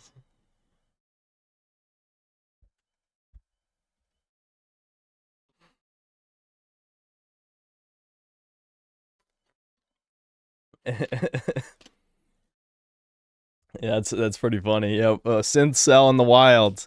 I have a good memory for the regular chat members, even though there's a fuck ton of you at this point. Real talk, what happened? Last year had a lot of unique guests in person, had Duke Nukem's voice actor as a narrator, had an original animation done by an artist, and so much more. And that one was supposedly improvised and a little taste of upcoming shows. This year had mostly people that are in the podcast every week, most not even in person. VTubers aren't the same as seeing AVGN. Yeah, it's true. They did have AVGN in last year's. Justin Silverman, that's not a good thing. I hate that motherfucker. Etc. An AI-generated intro rather than something actually produced by an artist, and the whole thing was pre-recorded. Yeah, what happened is they're broke. I'm gonna be honest. If I had to guess, I'm gonna say they're broke. That's just a prediction. So, yeah, like, I don't want to be, like, a scumbag or anything. I mean, obviously, Side Scrollers is a much higher quality podcast than Chudcast. But Chudcast is supposed to be bad. It's supposed to be. The thing is, though, I'm not saying that to defend the bad episodes, because Chudcast still has to be entertaining. If it's not entertaining, then it failed. But it is supposed to be bad. It's not supposed to be boring, but it is supposed to be bad. You know, there's a difference. When it's boring, that's when I know I fucked up. Anyway, but yeah, I was looking at this, and it looks like the last Side Scrollers, or one of the last ones, only got 11,000, so that's not so good. They probably actually are hurting for money, if I had to guess. Anyway. Let's see. Whoever decided to pay $1,337 for the show deserved to lose that money and then some. Well, Brian said it was, Smash JQ who paid the money, so, yeah, I agree. He does deserve it. If it was him, I don't know.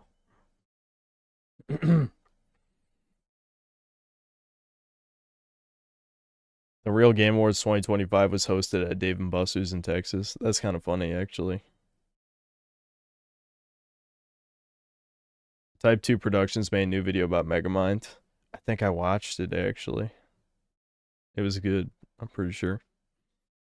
I know there's some salty, like, Spider-Man guy who is shitting on their review of RE Requiem. I'm assuming that guy will also make a react video to my video and probably claim that I'm not a fan or something, even though I played every game in the series, but whatever.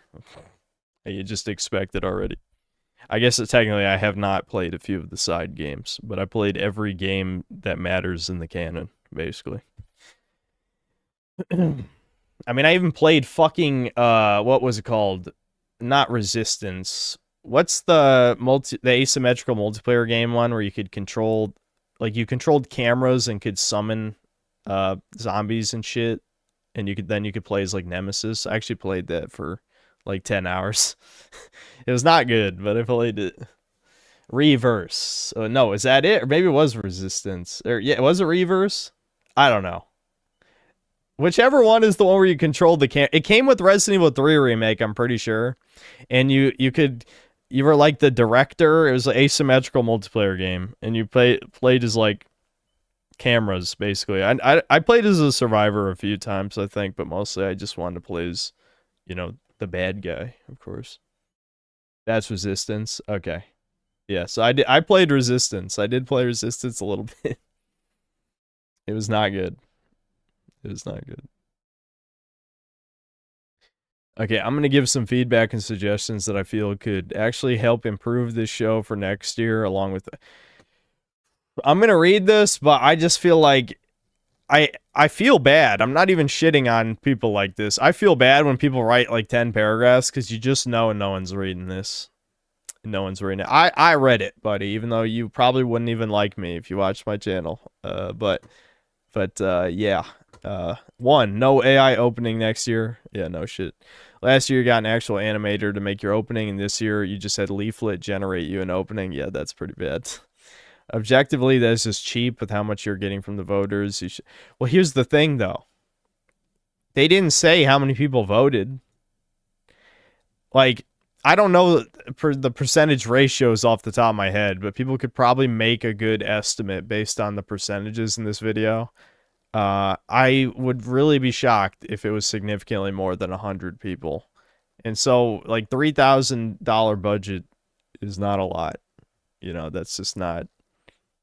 Like what do you do with that money? I mean, you could spend almost all the money on animation, because the rest probably, it doesn't cost anything to be like, I don't know, hey Leaflet, record 30 seconds. Don't take Xanax before you record it, but fucking, please, with some small amount of enthusiasm, read this section real quick.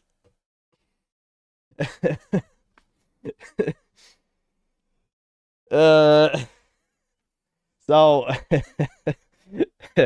anyway. Yeah. 2, this is about the in-person show. I do not mind the show being held at Dave & Buster's. I've seen some people make fun of it. Nah, I think that's kind of soulful, actually. But frankly, this show does not need to be at some big hall like the Game Awards. No shit.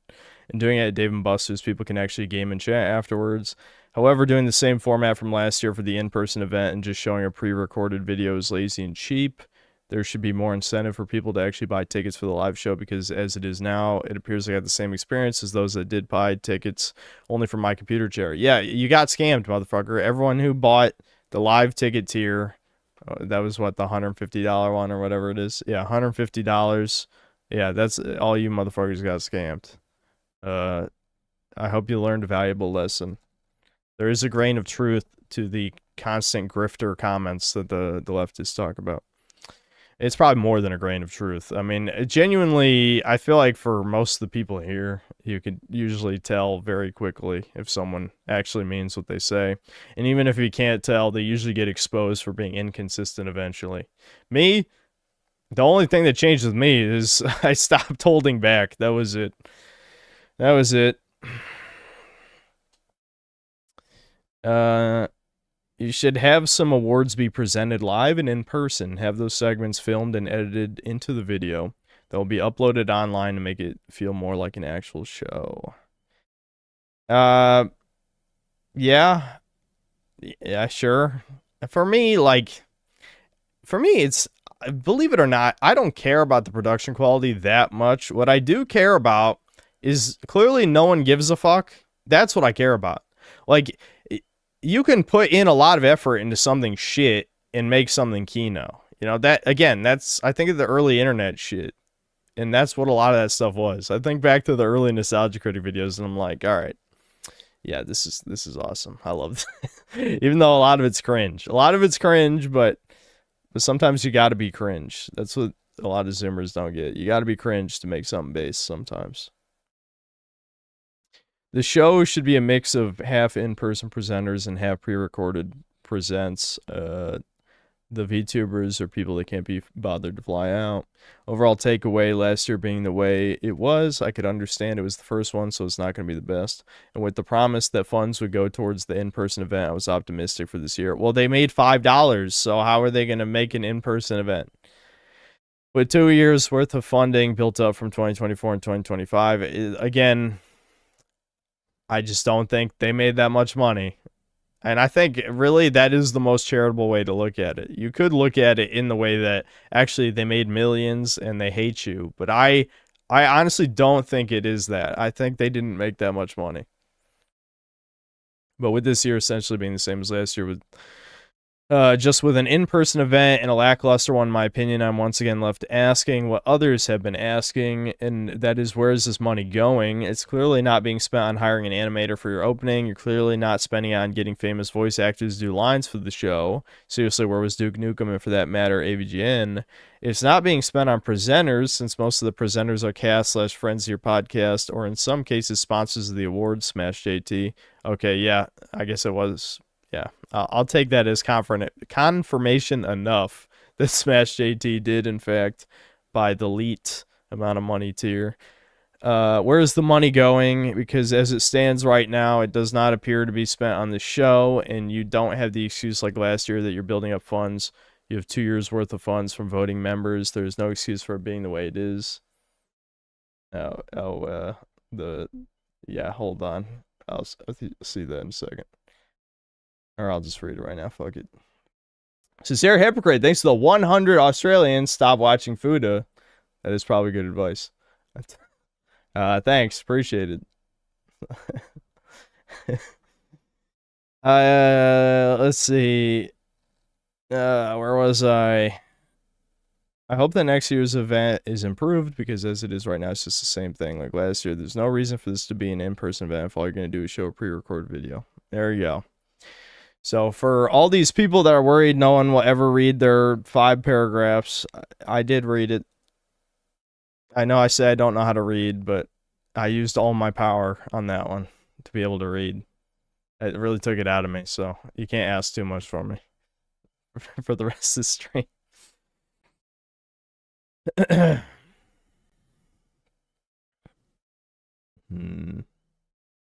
Alright, well, I think we got more or less what we expected out of it. I'm sure you guys expected me to say more on a certain segment, but I'm just not going to. Okay, yeah. That was even worse than last year because of the AI opening. The rest of the stuff, I don't know, more or less what I expected, but the AI opening, that was pretty fucking bad, dude. Come on. Come on, dude. That's the wrong type of not give a fuck. You know what I mean? Like, at the end of the day, you still have to make something people want to see. Again, that's what I think about with Chudcast. Like, Chudcast, I'm like, who gives a fuck about production values? It just matters if me and Devin are being funny.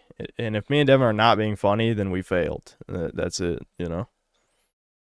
And that did not entertain me even slightly. So, I mean, maybe like the jiggle physics.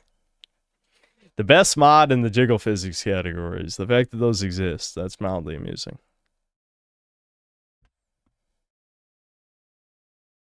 Yeah, Siphon Splinter, I know. I got recommended the reply video by a Spider-Man guy who said it's the worst RE9 critique. I'm sure I'll make a follow-up vid on mine any day now, just knowing these types of people.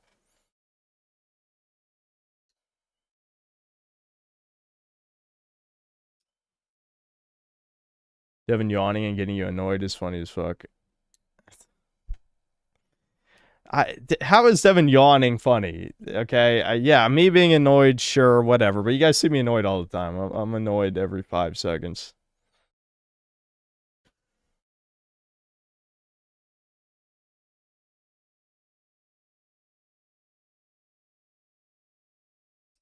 That was really charitable of you reading the Twitter comment. It was. It was. The Synthetic Man rating your wall of text?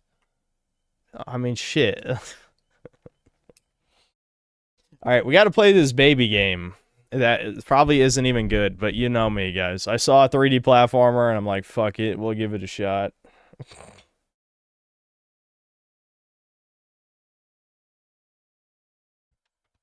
As soon as I figure out... There we go. Just looking for my controller cord, that's it.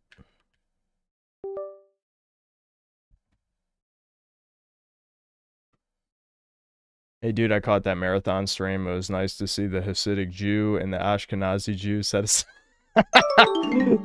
aside their differences for once and play that Gemma game.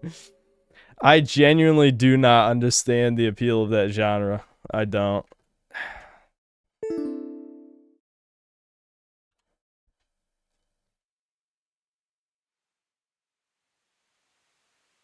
I don't like this camera control. Can I pause? No, why give up? I don't want to give up. Lonely 64, but it looks like a GameCube. The GameCube controller is soul. No, that's some soul. Staring to the static, if only you had a game to play.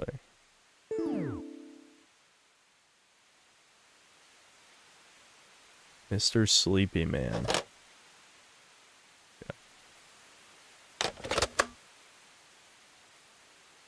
I can remove the memory card? What for?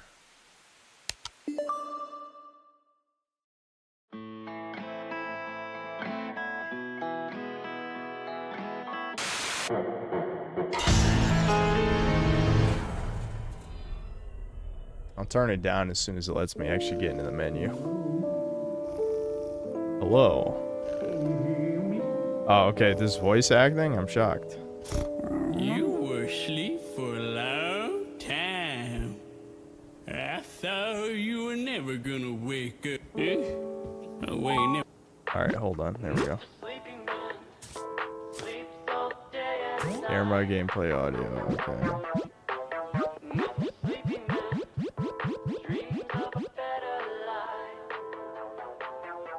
Hold on, I'm just adjusting a couple things. Okay, I like how can't wake up. Wake me up inside. Content creators notice. Following applies to YouTube creators only. These music tracks... Ah, shit. The use of these tracks will not issue any sort of copyright strike or affect your channel status negatively. Okay, that's alright. That's fine. I don't care about losing monetization. That's like every stream. Every stream is demonetized, so it's okay. Looks like you're still sleeping or something. I think. I can't really tell. He can't tell. Alright. You're the kind of guy that likes to eat cereal off the floor, huh? That's Yes. I've already told Chad the story I ate popcorn off the ground, I think. If not, that is something I did. Why don't you just say something? I just want to see if we're on the same page. Cognitively speaking. Hello? Sleepy fella, just come over here and let me know. Oh. Okay, well. At least you got one light on in there. Yeah. You know, just to be safe, it's probably a good idea for you to go back to bed. It's too late to be running around and stuff.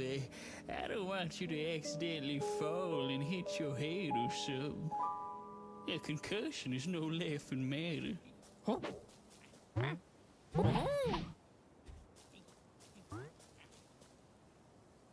Help with gameplay. Uh-huh. Alright. I need to look at the manual, dude. Wowie zowie. Okay, yep. Snore. Sneak. Pick up. Jump. Side flip. Mm-hmm. Sleep. Mystery. Okay, I'm guessing these are like unlockable moves or something. So I've more or less figured out half the things you can do already. And I'm assuming the rest are probably just tutorial shit. Look, baby, I don't want any trouble around here, okay? Please just go back to bed. Why would I go back to bed?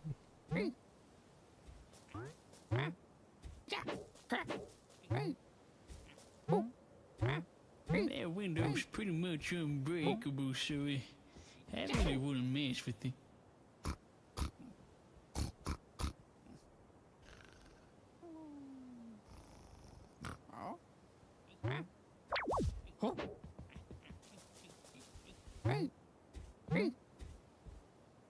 Come on, little sleepy fella. Let's just go back to bed and forget I even attempted to disturb your age-old slumber. Actually, wait a minute. I just realized you can't sleep through the night without a safety blanket or a pillow by your side. That's just not right. True. I can't condone it. Now your blankie, I thought I saw it around here somewhere, but if you wanna find a pillow, you might have to go outside. My god, go outside. You tell me I have to touch grass? That's disturbing. It's horrific.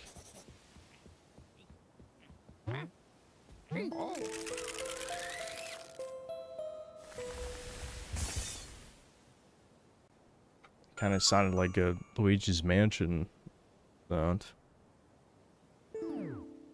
And glide. Woo. Dude, why is it every fucking indie dev played Breath of the Wild and they're like, yes, yes, you will glide. I will glide. We will have gliding in my game. But it's never Spyro. Spyro 4 or die. Who? Death Squad, Synthetic Death Squad. You need to show up to Toys for Bob. And start bomb threading in Minecraft, of course. In Minecraft. Oh, sleep. I don't know if I'm ready for the sweet release of day. What? Hold circle to skip annoying cutscenes. That is funny, but at the same time, Think I have lungs. I'd like to see your stupid writing. You know what I mean? I can't stay mad at you forever, Sleepy. Oh, okay. Go have fun out there, but just keeping this between you and me. Don't try and mess anything up, 'cause I'm not even really supposed to be here. Yeah, I'm just kind of hanging out.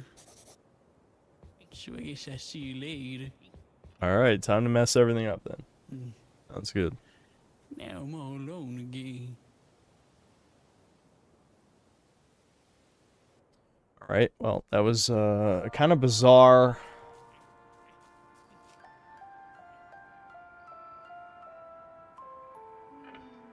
A bunch of improv slop crammed into a script for a game. Yeah.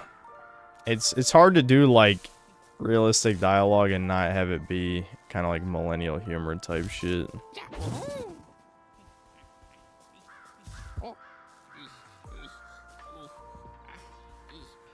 What happens if I hit this hourglass? I could miss. You know, it's possible I just miss completely. I just want to knock this over. I feel like that does something, right? Yep. Yep. That is definitely the fucking Luigi's Mansion. Like, it's just slightly tweaked Luigi's Mansion thing. Keep an eye out for these tiny hourglasses. They reveal shortcuts to get up. Okay, okay.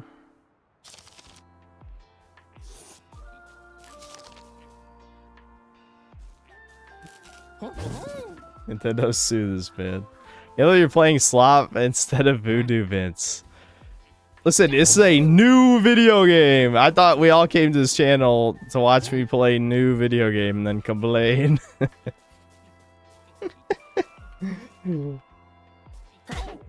I must break this somehow.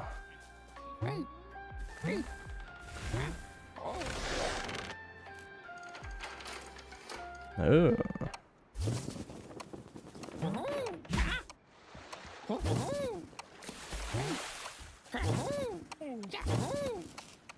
Shit, where was that? I already forgot. Oh, I think it's way over there. Yep. Okay.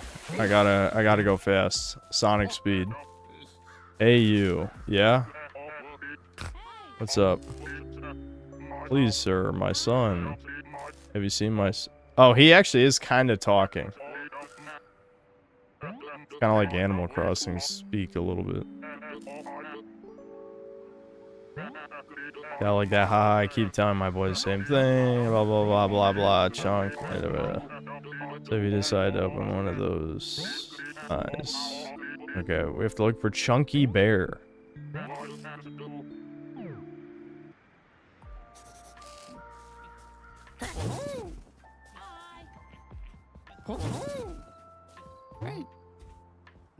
Bedtime Town.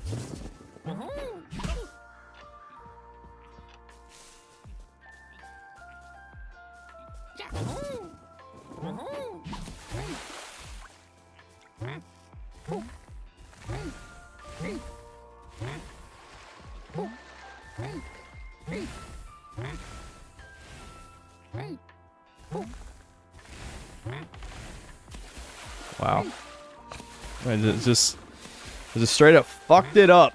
I fucked it up, Chuds. I can't believe it.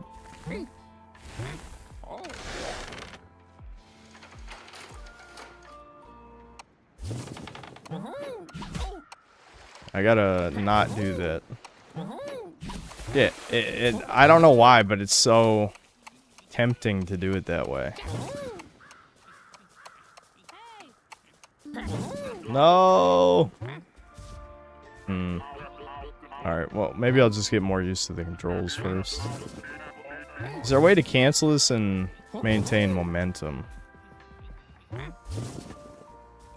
Yeah, I think you just hit R2 again. I'll give it one more try without doing the the slam by accident.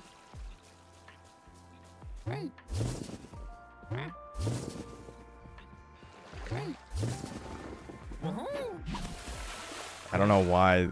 I must be thinking of another game where you go glide into jump.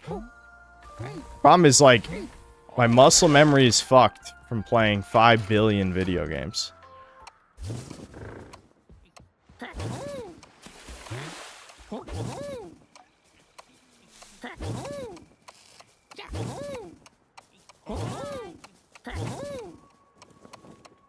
Fuck. Ooh, okay. Alright. What do we got in here? I can pick up the pizza. Alright, just went right through it.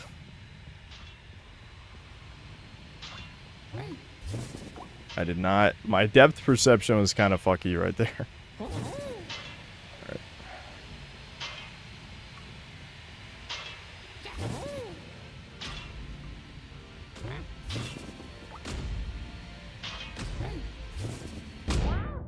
What the fuck? Okay. I don't know why that killed the frame rate getting hit by that. Ah, shit. That just kicks you out. Can I get back in? Does it stay open? Please tell me it stays open.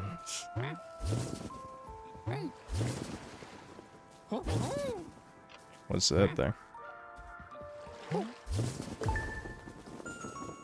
Cloud coin. And get a sweet dream cloud. Alright. Is that more health, maybe?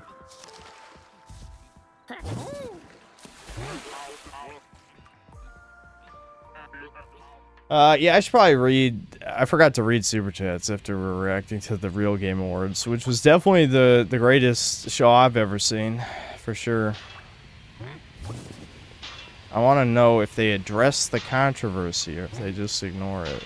It's very important to me. All my investments in Synthcoin are riding on whether or not they address the allegations. Oh shit. Nope. I gotta... Clearly I have to maintain my momentum. Can I cheese this and get back up there? I have to maintain my momentum to make those jumps instead of just losing it all. Okay, like I think that slowdown when you get hit is intentional, but it looks like it's killing the frame rate is what it looks like. Does it not? Like, the slowdown isn't done correctly.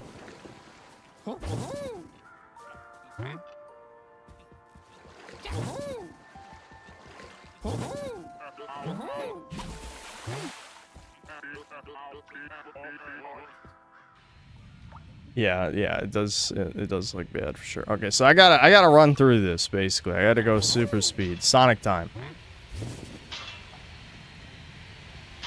When I get past this, I'll long jump over to the right platform, and then I gotta just like, I could probably skip to that third platform if I do it right. I literally just immediately fucked it up. All right, that was DSP. Like, I had the angle wrong completely. Like, the angle was just not right. See, I feel like I should get more comfortable with the controls before I do shit like that, but at the same time, like, I've been presented with a challenge. I want to complete it, you know what I mean? Yeah, this game is not running well for some reason. I wonder why that is. Whatever.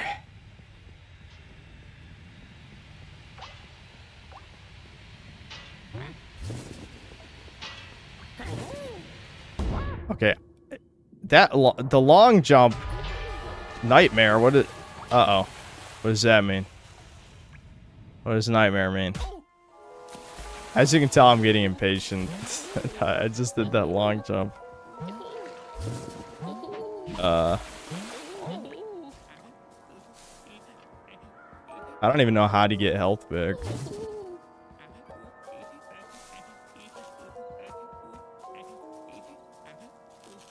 Chat, I'm not giving up on this. I know people are gonna be like, dude, no, come on, don't do it, no. I have to. Can I like eat the pizza or something?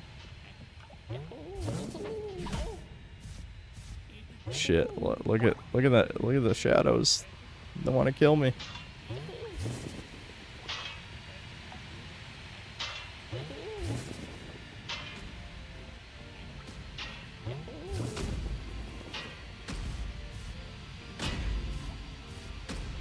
Can I make that jump?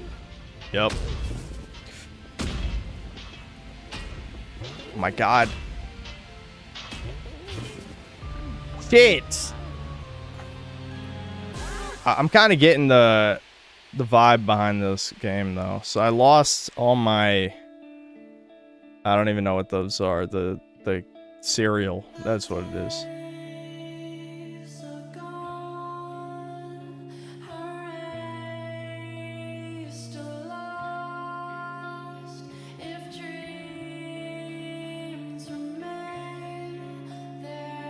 I guess this is another one of the copyrighted songs. So we have like a game over sequence. Okay, you just wake up here. Alright. Looked like you were having one of them nightmares. Oh shit, what happened to his home? Take it easy, Sleepy. It's getting way past bedtime now.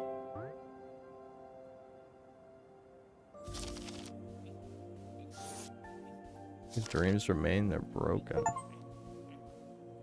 You woke up in Nowhere Land after having a nightmare, but you're still, I don't know, I don't feel like reading the rest of that book. Let's go back in there. Now, Sleepy, some dreams are best left broken. How many times do we have to keep going back? It's all gonna end up the same. Just let me in. Start the night from a clean slate and undo all your say. Yeah, fuck off. Just, don't tell me this is like an indie game about depression and regret or something. It's like, you know what I mean? Like this is like, it's not that fucking serious. Jesus. Just make a fucking baby game. Who gives a fuck? It is, yeah. Can people just unironically just make a fuck, I gotta do this again. Unironically make a nice game, a nice happy game.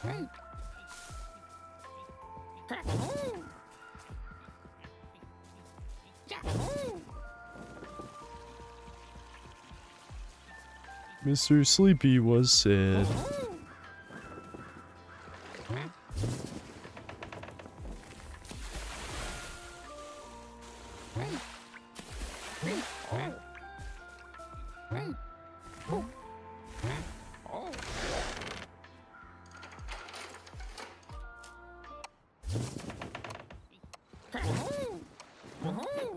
I did it again.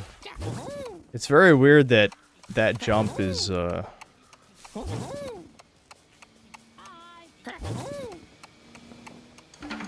in. I'm in. Alright, I'm not gonna fuck it up this time.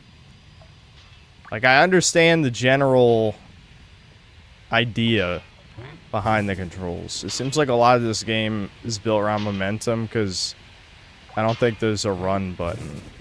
So you have to use the dodge, long jump, and then keep jumping after that. I'll take it. I don't know how that didn't hurt me. I timed that very poorly. This is the part I'm worried about, because now I lost all my momentum, so. Yeah, look at how slow you are. Like, it does make it a lot harder. Okay, the side flip has a little bit more momentum to it. Okay, I can just long jump through this. What the fuck? Why didn't he dodge? Huh? There we go. I told you I wouldn't fuck it up. You didn't believe me.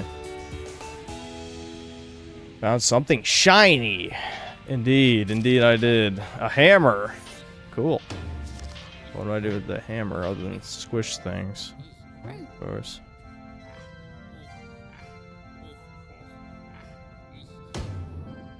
I'm sure I use it. Oh, that would have been cool if I hit that. Can I throw it over there? Not really. Well, I'm sure this hitting this works still, right? I hope. Yes, indeed, indeed.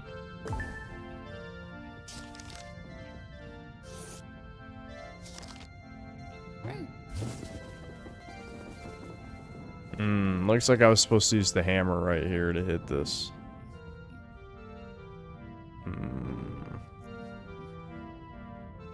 Yeah, but the hammer's way down there. Shit.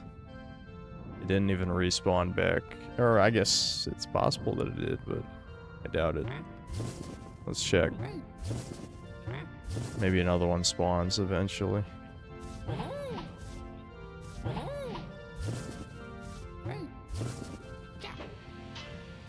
Nope.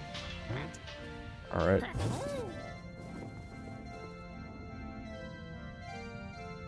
Look at that floaty fall right there. Fucking demented Mickey Mouse. Yeah, fuck him up. Yeah, hell yeah, there we go. Get his ass. Oh shit, he attacks, he swings back.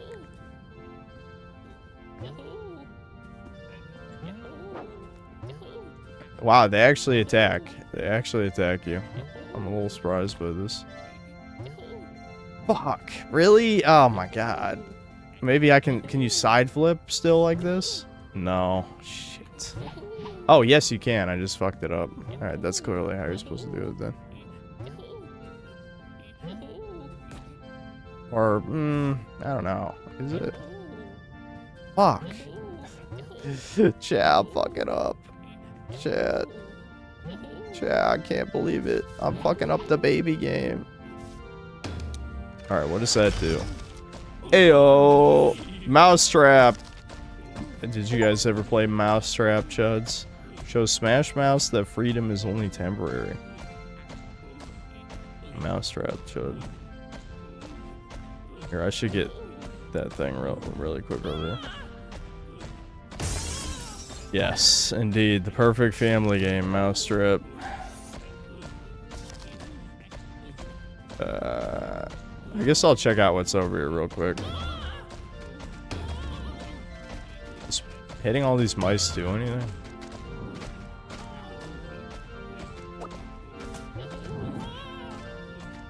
Pick up the dumbbells. Ooh, they're heavy.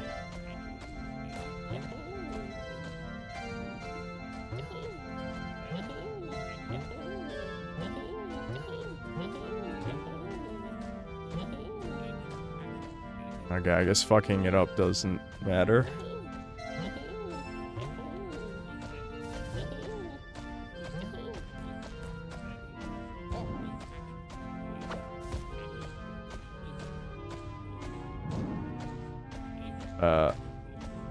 Oh. Watch your hands. Very sharp. Interesting. Okay, well, I guess I broke the piano by putting the dumbbell on. What happens if I put 2 on? Will it stop completely? Dun dun dun! That's a rare achievement. Ruin Tony time without the handcuffs. I don't even know what that means. Oh shit. What, they want to fuck me up? What the hell? This is a boss fight, I guess? When did that happen? Alright, let me guess. You just knock him off the cliff to kill him. That sounds about right, right? Okay, he just kind of bounced off. Why are we in, like, a different dimension now?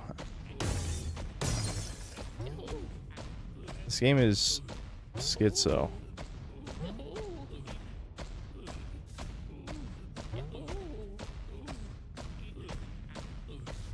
Okay, I can probably just throw the hammer, right? Oh, come on! That's That's what it seems. I think that is what I'm supposed to do. Either that or maybe a side flip can make it. Either that or maybe I just don't even need the hammer, but I assume I do.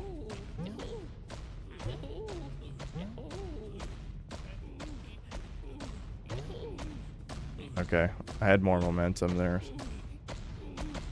Where am I going right now? That just looks like a void. Alright, clearly I'm missing something. Maybe I should just start bashing shit with the hammer.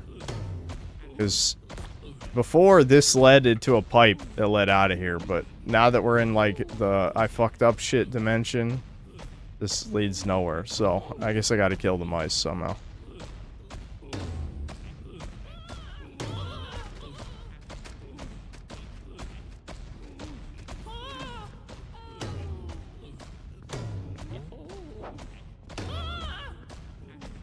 I don't understand why they don't fall off the cliff.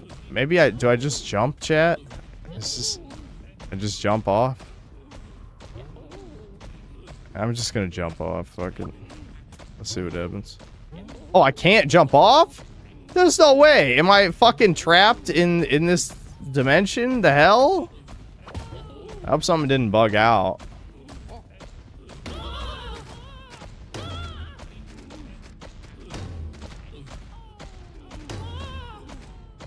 I don't see like a weak spot on the cage or anything. Yeah, welcome to hell. Dream locked. This is very weird. I don't know if something bugged out or not, but it is telling that this is a rare achievement. Because I sequence broke something, but the fact that it's an achievement means that it has to be intentional. I just climbed this rope? No, you jumped through the rope. What? Okay. I'm kind of running out of ideas that would make sense because of this invisible wall.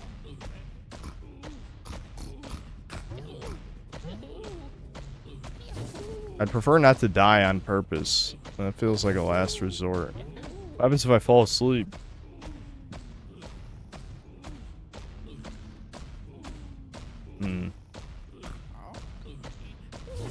I think I tried using the hammer on top of the cage, didn't I? Or maybe I didn't.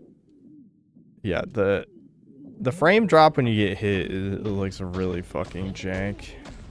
I don't know what's up with that.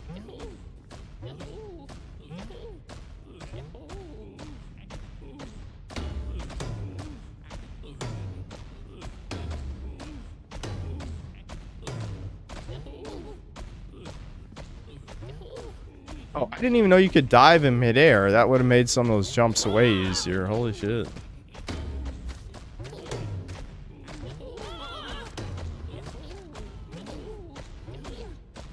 The mice into the wooden planks. Oh. I think I broke the game somehow.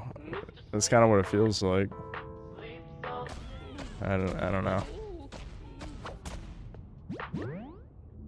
If you want to wake up and return to Nowhere Land, you will lose all of your cereal. I actually don't think I have any cereal, so I'll be fine.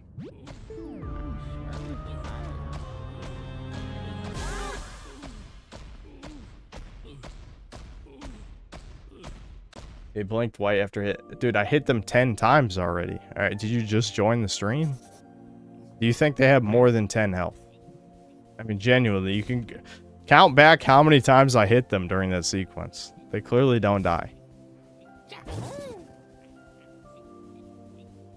Oh my god, is that another video game?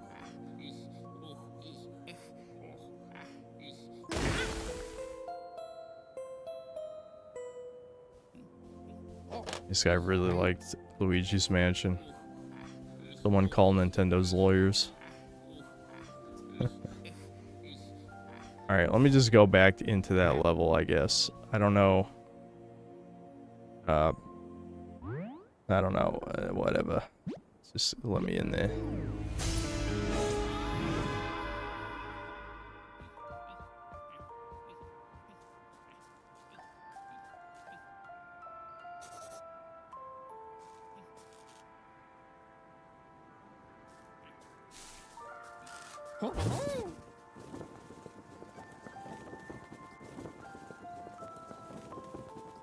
Is the game good? I don't know.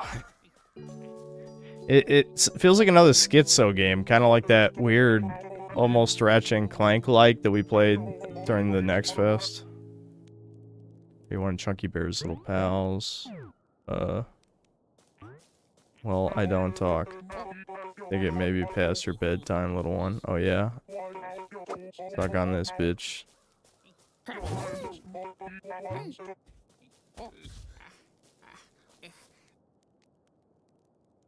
Yeah, I'm spilling the milk. How do you like that? I'm glad spilling milk has no sound effect.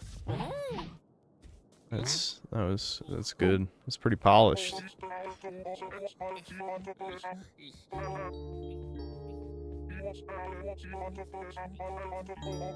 We're invading the home? Can't just come in here unannounced and go through our stuff. Wait a minute. You're not one of those freaks my wife hired on the computer. Excuse me? Is this sleeping person one of those freaks we hired from the computer? You know, to, help us with our... Are you Why is there a cuck joke in the baby game? We don't even own a computer? What? That doesn't even make sense. What? Must have been my other family? What?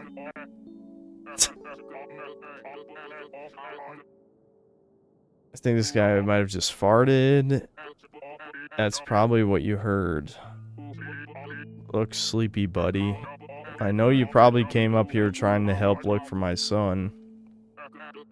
I can't argue with the methods of a professional detective like yourself. But Mama Bear doesn't know Chunky Bear went missing. If she finds out I lost him on my watch, I'm done for. My life would be ruined. You get that? I'm really putting all my effort in this voice acting for this stream, aren't I? I just don't care. You don't want to ruin my life now, do you? Blah, blah, blah, blah, blah. Shut the fuck up. Ruin Papa Bear's life. Okay. Why would I do that? Hey, I found a pillow. I was looking for one of these. I can hit him. He doesn't seem to care. New to do, find every pillow. Adventures of Dinosaur Jones, Legend of Jones Stones.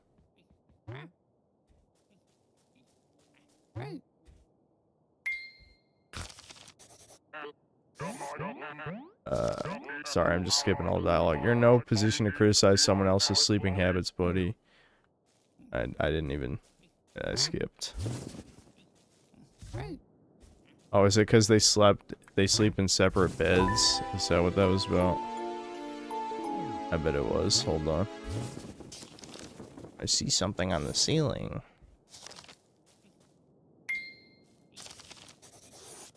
Yes. Yeah. Yeah, Mama Bear gets a way bigger bed. Papa Bear sleeps in his own bed in this tiny bed. Do you like the cuck jokes? Yeah, they're funny. Bear family portrait. Can I break it? Oh, okay. I'm just jumping around like a maniac right now. Hold on. This perspective is kind of fucking with me. Hold on. I just want to land on that fucking leaf. All right, can I pick this up? No, you can't pick up the candle.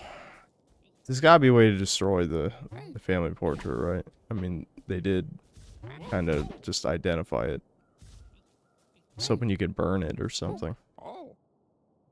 Oh, there's a thing under the bed. How do I get under there? Oh, there we go.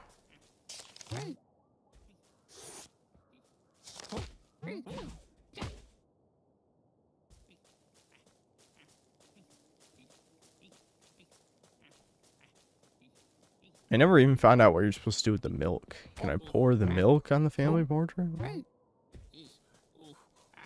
It just looks like you can interact with it, you know? Oh, I can ask him about the portrait, I think. Look how happy we used to be. We were the perfect family. You don't know what it means to have a family, do you, Sleepy Buddy? That's right. You'll never understand my pain. My suffering will always be greater than yours.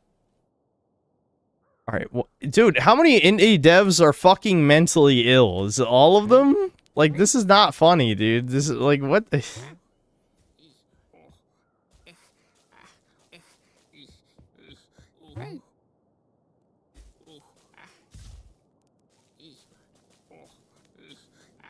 Alright, hey Mama Bear, yeah, the child is lost.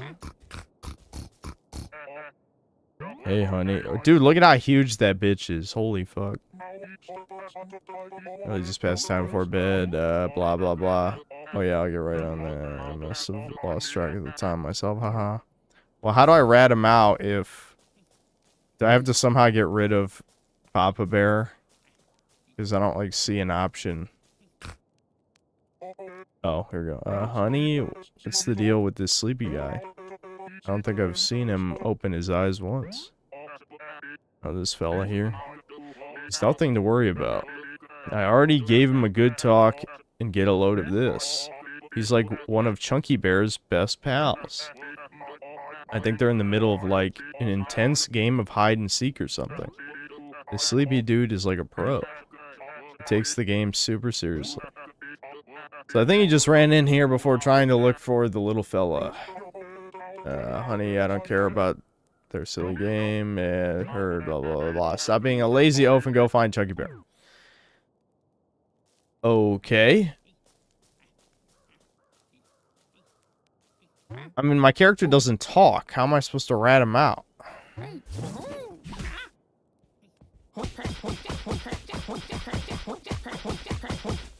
I can do that. I'm gonna interact one more time in case there's somehow more dialogue. I'm starting to get worried. What if Chunky Bear got himself lost in the... Oh, she didn't finish that. Honey, you're ruining my blah blah blah blah blah blah.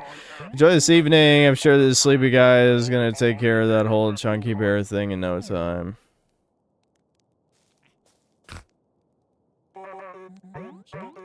Okay, that's the end of the dialogue. Got it. I think I am supposed to get rid of Papa Bear to be able to tattle. But I'm not sure how to get rid of him.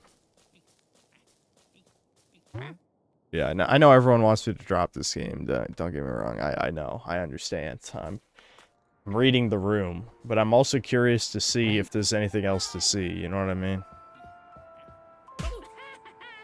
You fucking ass. Are you out of your... Get fucked, bitch.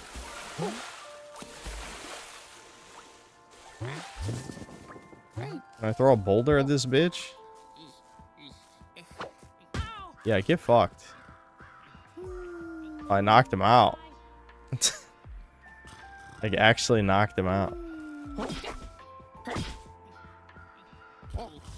Is there like something that happens if I knock out a bunch of people? Oh, he kind of just took that.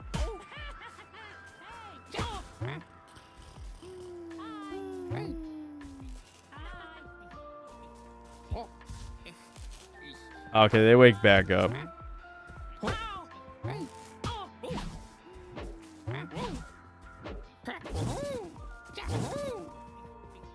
Try throwing milk at Papa Bear. Yeah, maybe I can knock out Papa Bear. That's possible. Let me try that. That might be what you're supposed to do. I just want to see what happens here. I mean, we've already ruined... We didn't even talk to the fucking rats. And we ruined their day.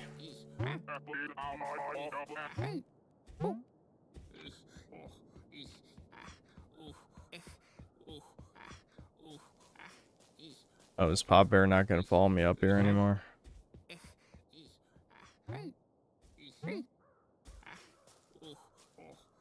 Okay. Oh, there he is.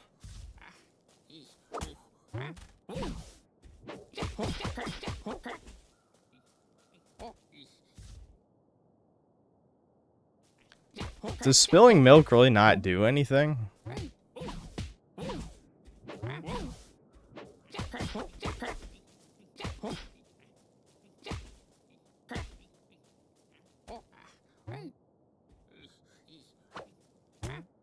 The problem is he's so close to me, I don't think I can hit him.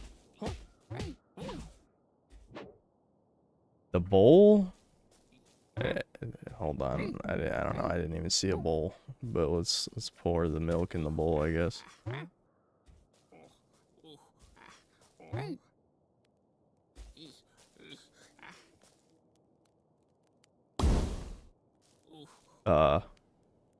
Okay.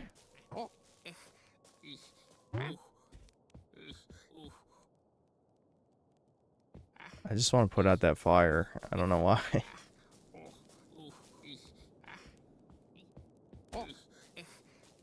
This must be like a puzzle or something, right? But the question is, what do I do with it?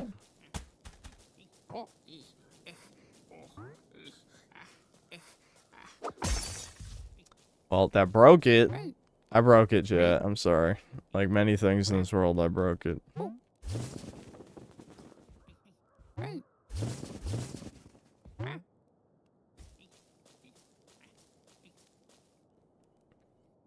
It's possible I did need cereal. I don't have any of the cereal currency. All right, I don't know. This game's not that interesting. So I guess we'll just move on. I didn't even play this for an hour though. It's only been 42 minutes. Shit. I don't know. I feel like we didn't give this an honest try, chat. Even though I already know this is not really. I don't know. Like, I'm not gonna be that amused by this, honestly. I don't think so.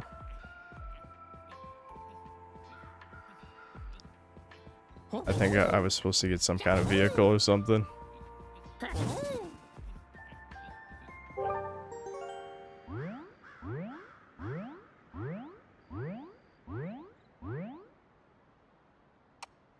Oh, okay.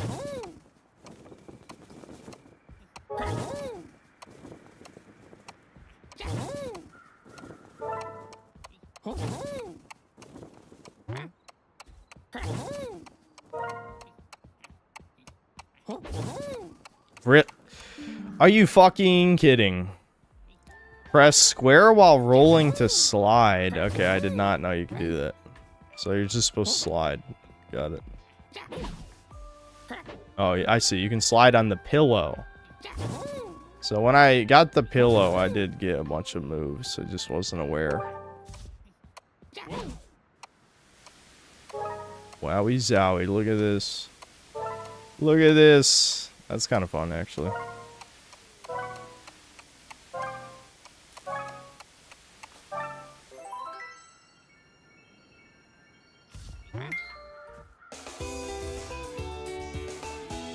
Another shiny thing. I didn't even have to ruin someone's life that time.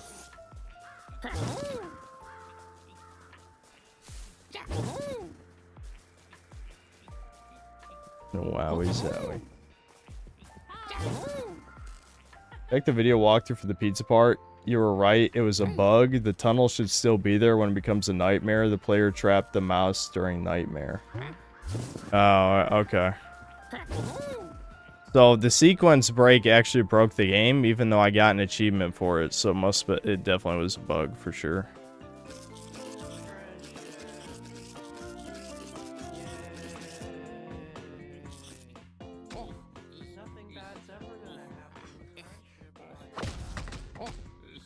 Steal. Is it really stealing if I'm just gonna pick it up and put it down? I mean, what am I gonna do with the creamed corn? It's a very weird looking toilet. Toggle square hide? Oh, I see. I can hide under the toilet paper.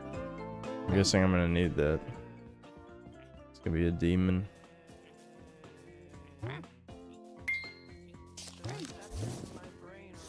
Grandma Clam's bed. But where's Grandma Clam? Where's she, chat? Is she gonna show up?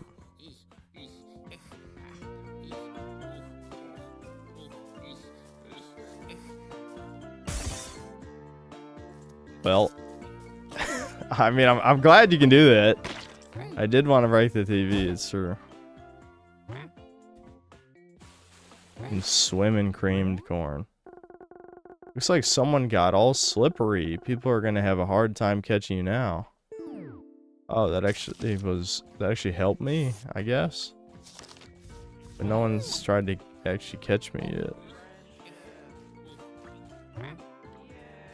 Where's Grandma Clam, dude? Did I come at the wrong time?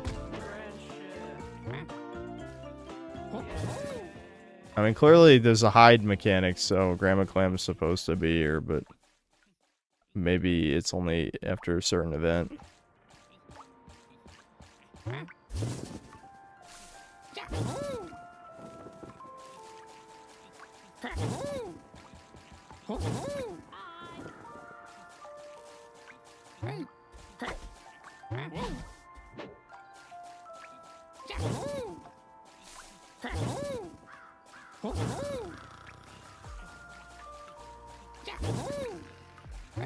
Yeah, this is definitely a weird ass game, I gotta say.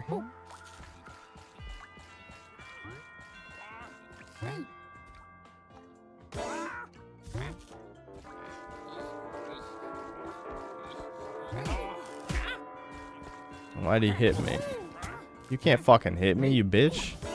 I'm gonna whoop your ass. Yeah, get fucked. Slippery sleepy. This is my donut now, bitch. Y'all slippery and make someone slip while trying to catch you. Oh, I see. I want the thing on his desk. Yeah, what is that?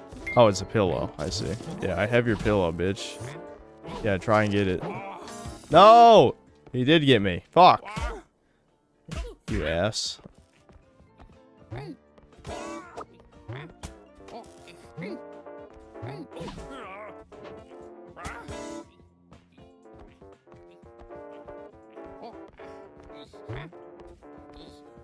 Shit. Fuck, it's just auto. It's auto, dude. It's auto. Ah. I'm building up the nightmare meter, I'm noticing right now. I could get slippery again in the cream corn and then just go for it. Did he move the key back too? I didn't really notice. Yeah, are you gonna go get that bitch? I bet you will.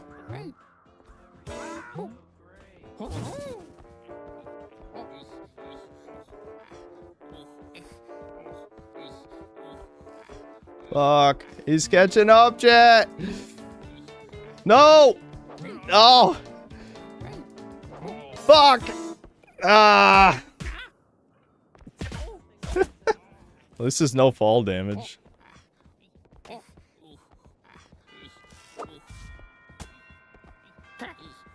Taking all this fucker's donuts.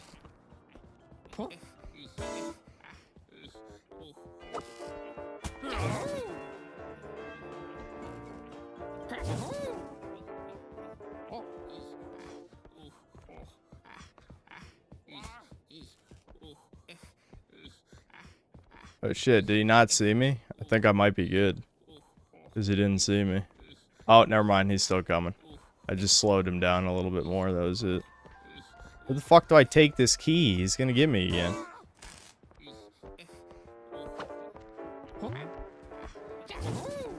Go, go, go, go, go, go, go, go. Okay, I'm gonna try and figure out where I take the key before I... Can I, land on this? Yeah. Okay. Alright, this is where the key goes. Did he move the key back? Nope.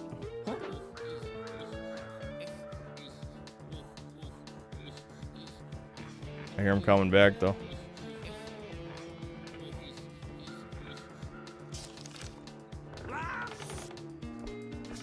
Oh, he can grab you off that? Oh, that's not fair, dude. Come on.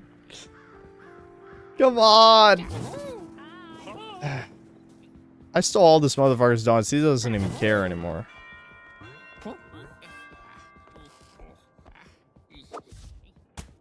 I'm taking all of them.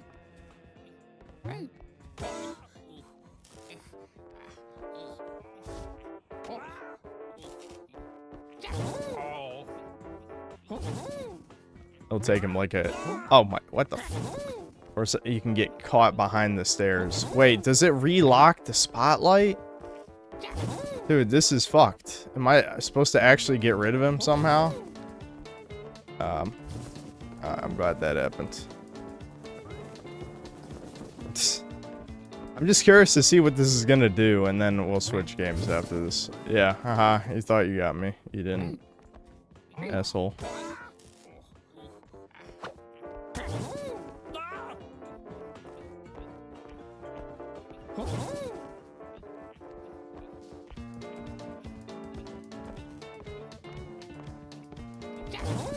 Shit.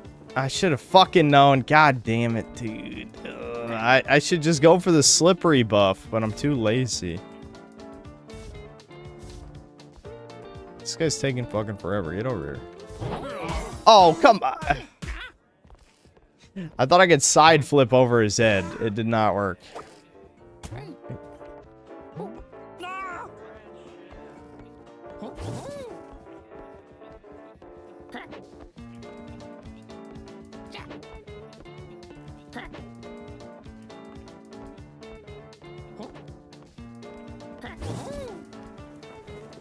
Why? I think I hate that the parachute automatically opens up after a long jump. I think, fuck this. Alright, I'm good. I think that was my last straw for that shit. Alright, what's up here?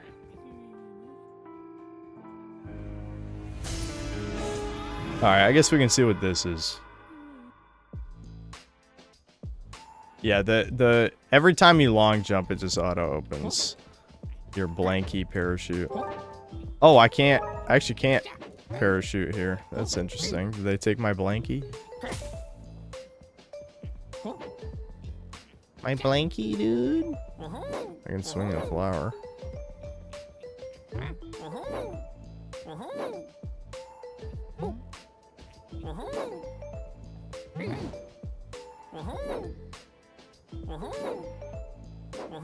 I just almost accidentally got that. Damn it. Alright, I'll just do that again, I guess.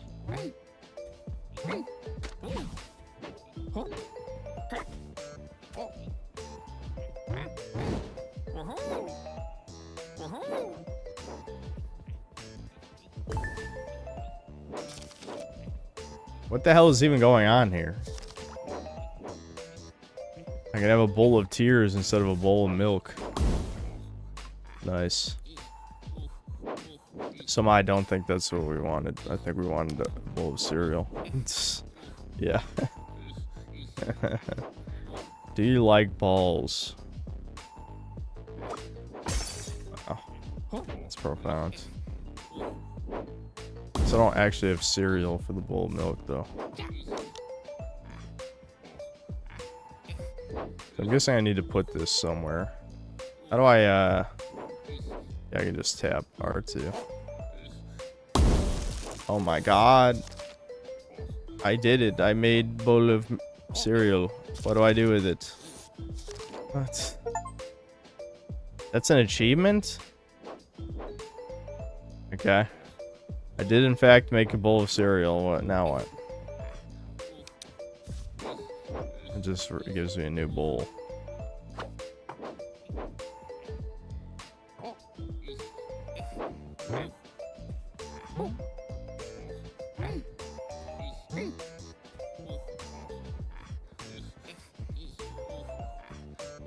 Someone Shenron, yeah.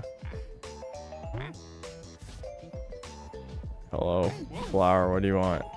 Flower must want something. I can't talk to it though.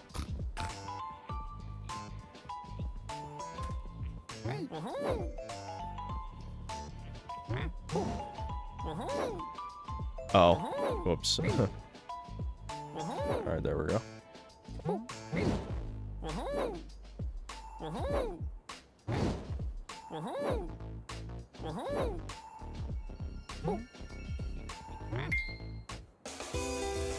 Wowie fucking zowie, dude. Death by flowers.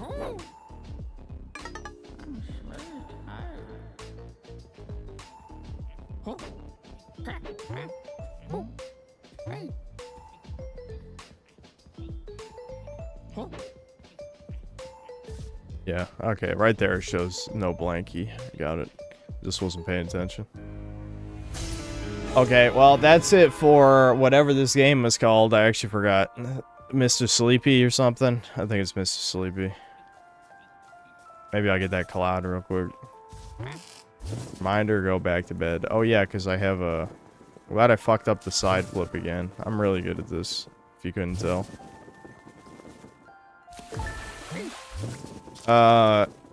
Don't drown, please. Yeah.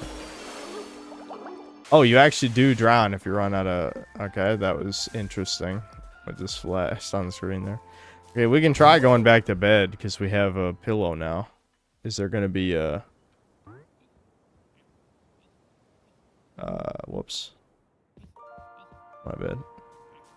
Is there going to be like an ending or something? Like a bad ending? Might as well just find out. For the hell of it.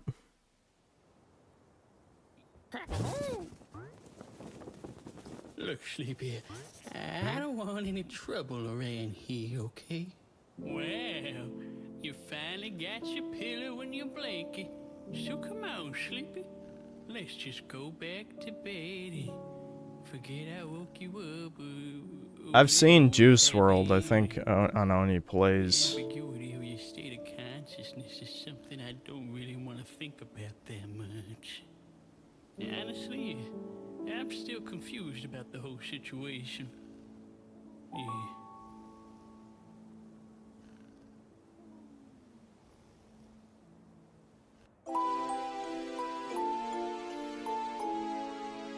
Have achieved deep sleep. Catch these, hold circle to sleep and remain and regain cloud. So I can just heal at any time. All right. Is this an actual plot now? Wake up.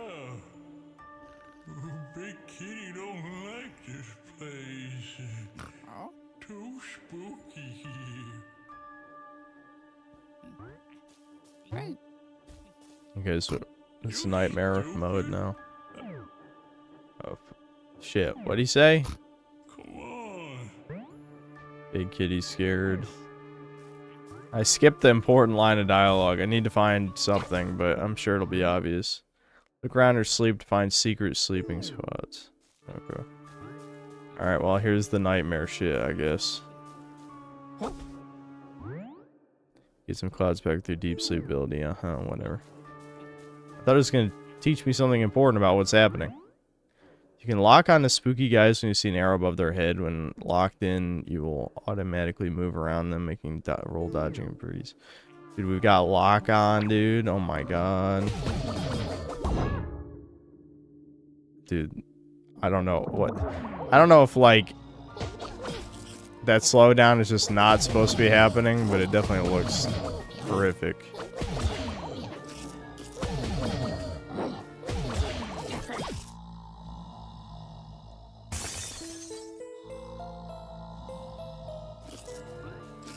Right, I know I said we're gonna quit the game, but I feel like I'm obligated to see the end of this segment. Trying to reflect things back with your pillow, remember this, it's always helpful to swing early. Okay. I just walked right off the ledge. Just straight up just walked off.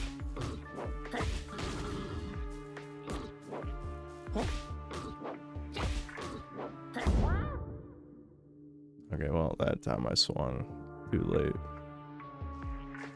Come on.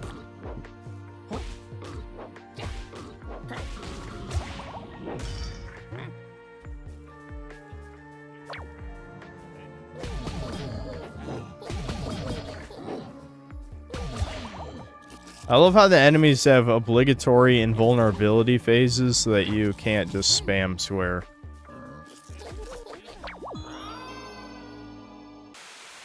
Okay, we might need to cut this in close just because, like, I'm, like, fucking just out of it completely, man. I know I was a little bit tired when I started this stream, but holy shit, just, like, we're walking right off ledges now. That's what's happening.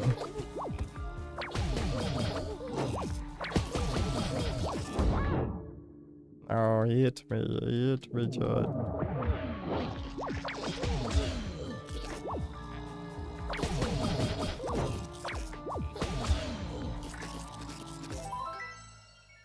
Oh my god. Another shiny thing. Wow.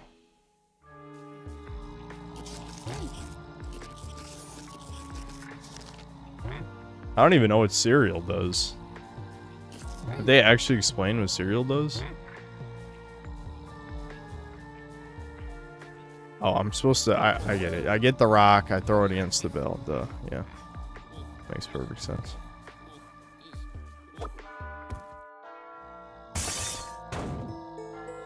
Okay, I go to sleep and then I'll wake up in normal dimension. And after that, I didn't really know what to do with my life, you know? Wait a minute. I'm sorry, Sleepy. I forgot what we were talking about. You were asleep for a long time. I thought you were never gonna wake up. Okay. Oh, there you go. That was Mr. Sleepy, I guess. Definitely a game. I don't know how to feel that there's so many 3D platformers coming out, but like, I feel like none of them are really what I want. You know? Like, I don't know. I think Demon Tides wasn't too bad. I should have went back to it, but I've been wasting so much time with RuneScape. Honestly, I might unironically stream a little RuneScape just to chill. We'll talk about whatever bullshit. Yeah, it was by a Debin. It was by a Debin. Yeah, I mean, I definitely wouldn't say that was a bad game. It was weird. It was another weird one. Again, kind of like that furry game we played during the Next Fest.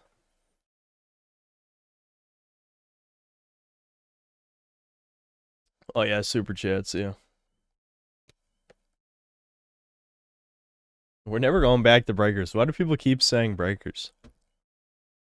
Again, I haven't played in like 6 months. Alright, I haven't yeah, I haven't read super chats in how long? 2 hours 42 minutes, damn. Imkey, thanks for the 5 months membership. Tyler Oliveira, new Jew video, they deleted Patreon. Yes, I heard that his Patreon got deleted because of his last video. I didn't watch it, though. You play offline? No. Why would I still play Breakers? Nobody plays that game. We miss Breakers. Do we miss Breakers? I don't think we do.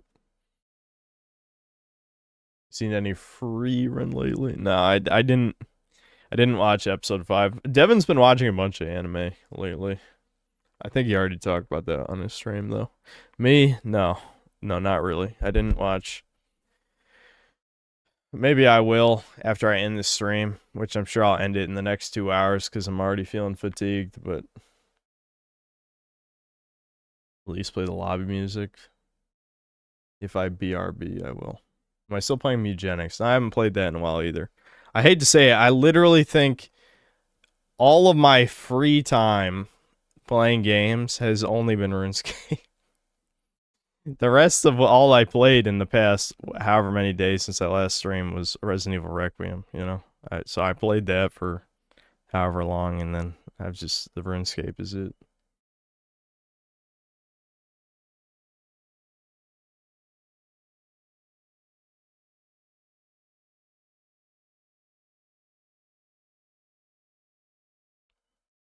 Have I seen the perfect Cell versus Metal Sonic Death Battle? Oh my god.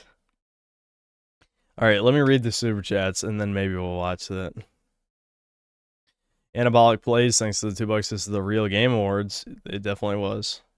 Sendatsu Gaming, thanks to the $10. The Black Female Chinese Indonesian Award made for Ricardo. Yeah.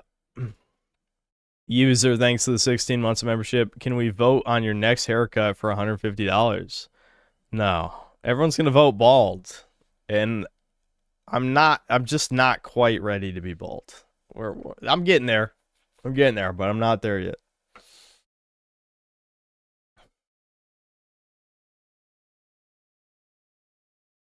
Pompadour? That would have to be a wig. I don't have nearly enough hair for a pompadour. I have barely any hair. GT Mania, thanks for the, or Maniac. Thanks for the 8 months membership. At least you only scam for $3 a month. Listen, you get a lot of great emotes, okay? How is that not a bargain? $3 for the best emotes in human history? How could you hate on that? Ricardo Cumsocks, thanks to the $5. I just voted for Deus Ex 10 times, a cool 1500. Let's go. I love how someone just said out of nowhere it was 150 to vote and just everyone went with it. I'm just like, that sounds a little too insane even for them, but I did believe it at first. I won't lie. I don't know why I fall for it. Checks, thanks to the 20 Canadian. It's raining steel in Tel Aviv. Rejoice, indeed. But no, then my channel will get taken down. I just shave the top off, keep the hair on the sides. That's worse than bald. I would never do that. That's actually worse. Lord Danielson, thanks for the $5. Why do you hate the new RE game? I mean, I don't. You didn't even watch 30 seconds of the video. That's exactly why I said it in the beginning. I'm like, I will know literally anyone who just clicked to hit dislike because I said it in the beginning. The first 30 seconds. Zendatsu Gaming, thanks for the 20 gifted memberships. Checks, thanks for the 10 gifted memberships. Hikarangi, thanks to the 10 months of membership. Reputation lost. Israel Game Awards. Indeed. Max Flavors, thanks to the $5. Night Rain was Game of the Year 2025, but y'all don't want to have that conversation. You said y'all, so your opinion has been invalidated. Unless you're a true redneck, then you can get away with it, but I don't believe you. Daniel Halburn, thanks to the 20 months of membership. She Forrest Gump, that was a good analogy in your vid. Yeah, I think that was a good end clip. I like throwing in a stream clip at the end because sometimes I do say pretty funny shit, especially out of pocket. I think that was a good one.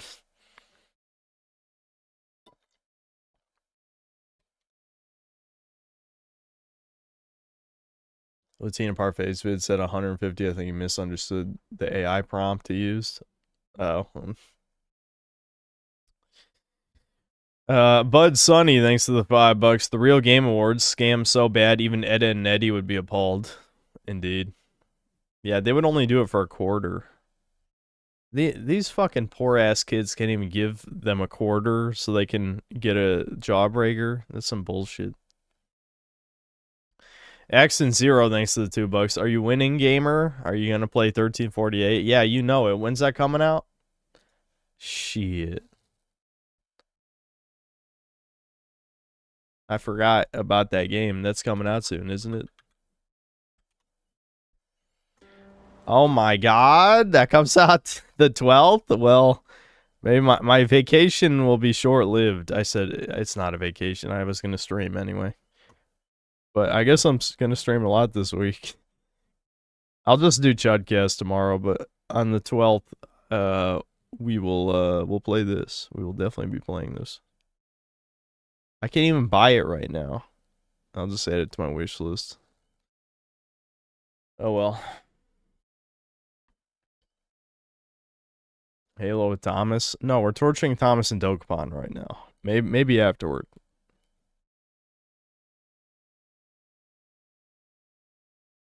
Ryan C, thanks to $2. Call of Duty is my favorite hidden gem. Dude, what's it called? Split Fiction? There's nothing hidden about that game. Nothing.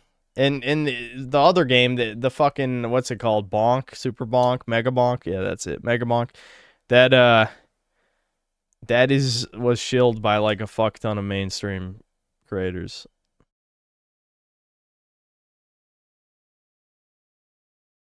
Axolotl questions, thanks to the 11 months membership. Hey Synth, loved the new vid. Keep up the good work. Thanks. Bud Sunny, thanks $5. Joey Jojo got mad when you called him DSP. It was all I could think about during his recent Simpsons hit and run stream. What? Who's that? When did I call him DSP? I don't even know who that is. What do you mean?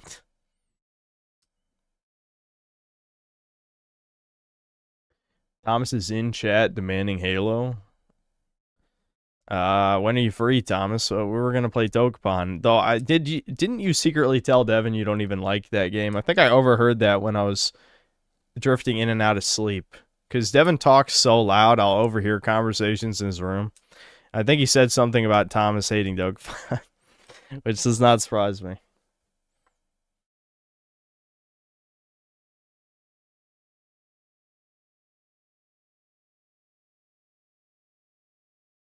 I happen to know Joey Jojo is a YouTube commenter who's been around a long time. When did I call him DSP?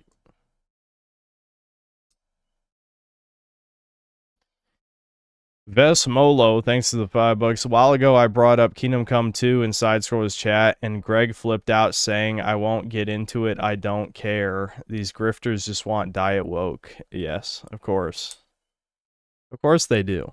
They don't want principles, they want money.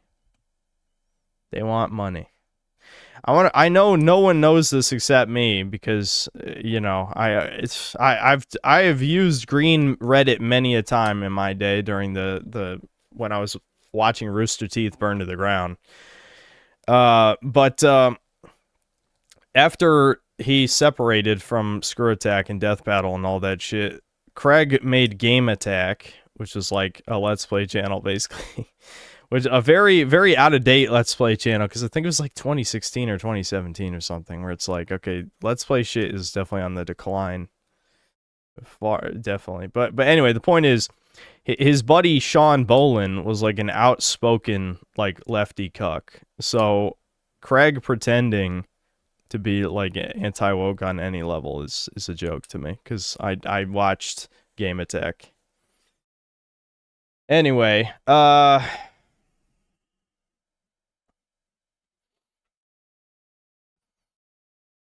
did anyone figure out who that JoJo guy was? Is the guy just being schizo? Okay, some people do know who that is, but when did I call him DSP if I don't even know who that is?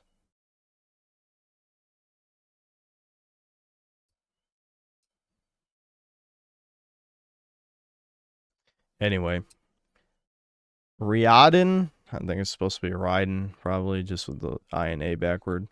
Thanks to the $5. Production, writing, and directing is so bad because Greg is laundering the voter money to fix his ogre teeth and fund his cringe-tarred Foyd co-hosts. Yeah, I do believe the fund his buddies part of that for sure. Give money to all the side scrollers people. Someone brought him up in a super chat and he told you something that Joey Jojo did, and you said, "Now that's DSP." What did he do? Yeah, whatever. Entropy, thanks to the 10 months of membership. We swapped out one brown era for another. Shake my head. Yeah, it's a different kind of brown era. Mega Rock and Rolla, thanks for $5. The Real Game Awards, where people paid Expedition $33 to vote on the Game of the Year awards. Yep. Checks, thanks to the 5 Canadian. Rev on Chudcast when? Never. I mean, if he wanted to come on, maybe I'd consider it, but honestly, no, probably not. He's not allowed to use a VTuber avatar. He can use his voice. If it's just his voice on, maybe. But I don't want to see that thing. Chikai, thanks to the £5. If this is the alternative to corporate slop, I'll happily go back to the trough. Yeah, I mean, at least the Game Awards had some entertaining stuff. That was not.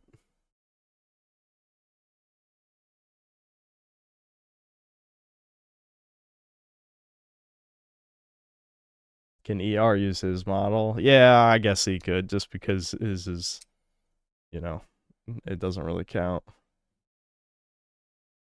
Watch Leon be married to the second worst character in Resident Evil, Helena, or the woman from the first CG movie. I forgot about Helena, I'll be honest. Just like I kind of forgot about Sherry and Jake's campaign in RE6. RE6, I hate RE6. I'm not going to go into it for the millionth time. Anyway, Mega Rock and Rolla, thanks 5. In a way, this show is unironically more woke than the actual Dorito Pope Game Awards, where they're bending over backwards for groids and voids.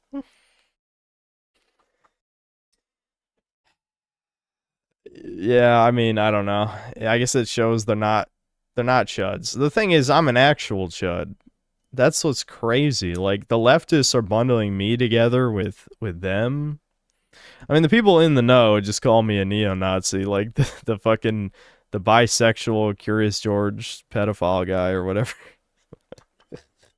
Allegedly. That guy who's calling other people weirdos when he has like a drag queen Curious George avatar. That's not weird though. That's completely normal. Anyway.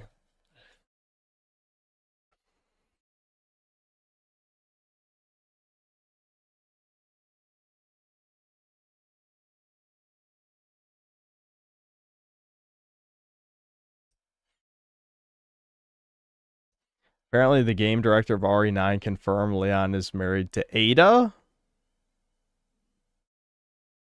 And Ada just never gets mentioned. Why? Is it for the DLC? So, is the pinky ring just a promise ring or whatever? Then why didn't Sherry have one in RE6? Oh, right, because that timeline doesn't fucking exist anymore. We're in the remake timeline. RE6 didn't actually happen. I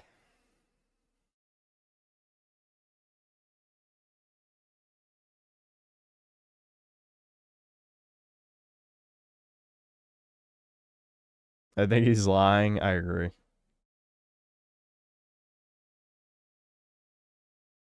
Well, if they do DLC, I'm sure Ada will be in it. Anyway, Brian C, thanks $2. Vera Dark's room looks like Chris Chance. No, she's a huge gamer, dude. She's a huge gamer. Huge.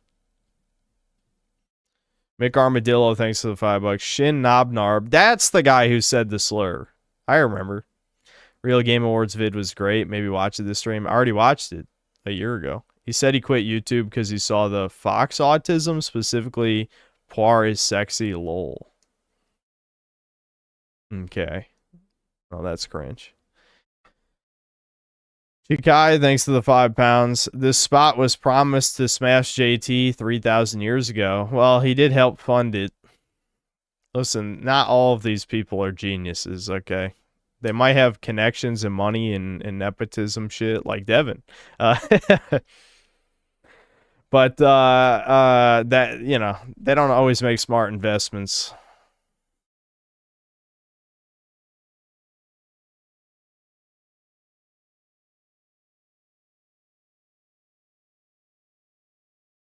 Orange, thanks to the $2. Would you classify this podcast as centrist grifters? Probably. I don't know. They never invited me, the greatest gamer of the modern era. Synthetic God. Synthetic Elder God. You know? So, so sure, why not?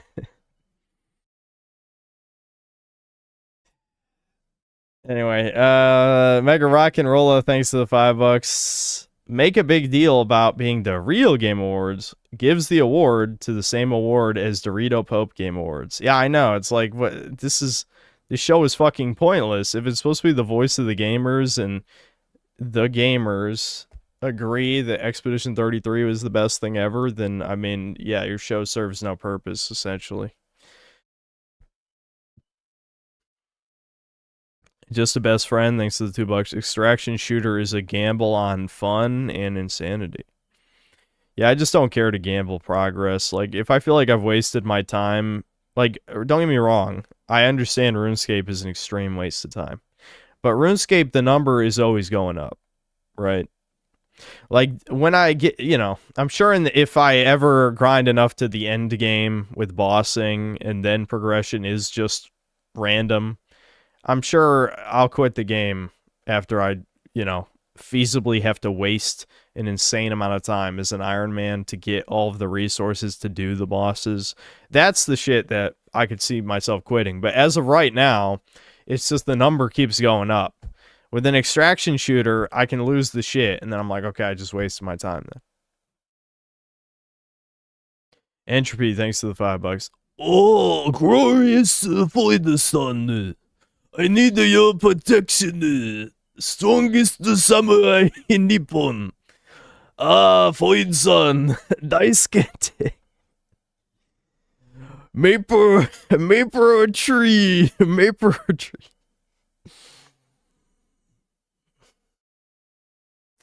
Sundatsu Gaming, thanks to the $5. This award is a scam, but Synth definitely should come next year if Craig phones him. Do it for the Chuddy Synth. Well, but why would he phone me in if I shit on his show 2 years in a row? And also, I don't want to associate with one of the people that is involved with the show, you know? Sweeping Hamster, thanks to the $2. You should watch the VGA on Saturday. Is V doing a thing? Maybe I will, I don't know.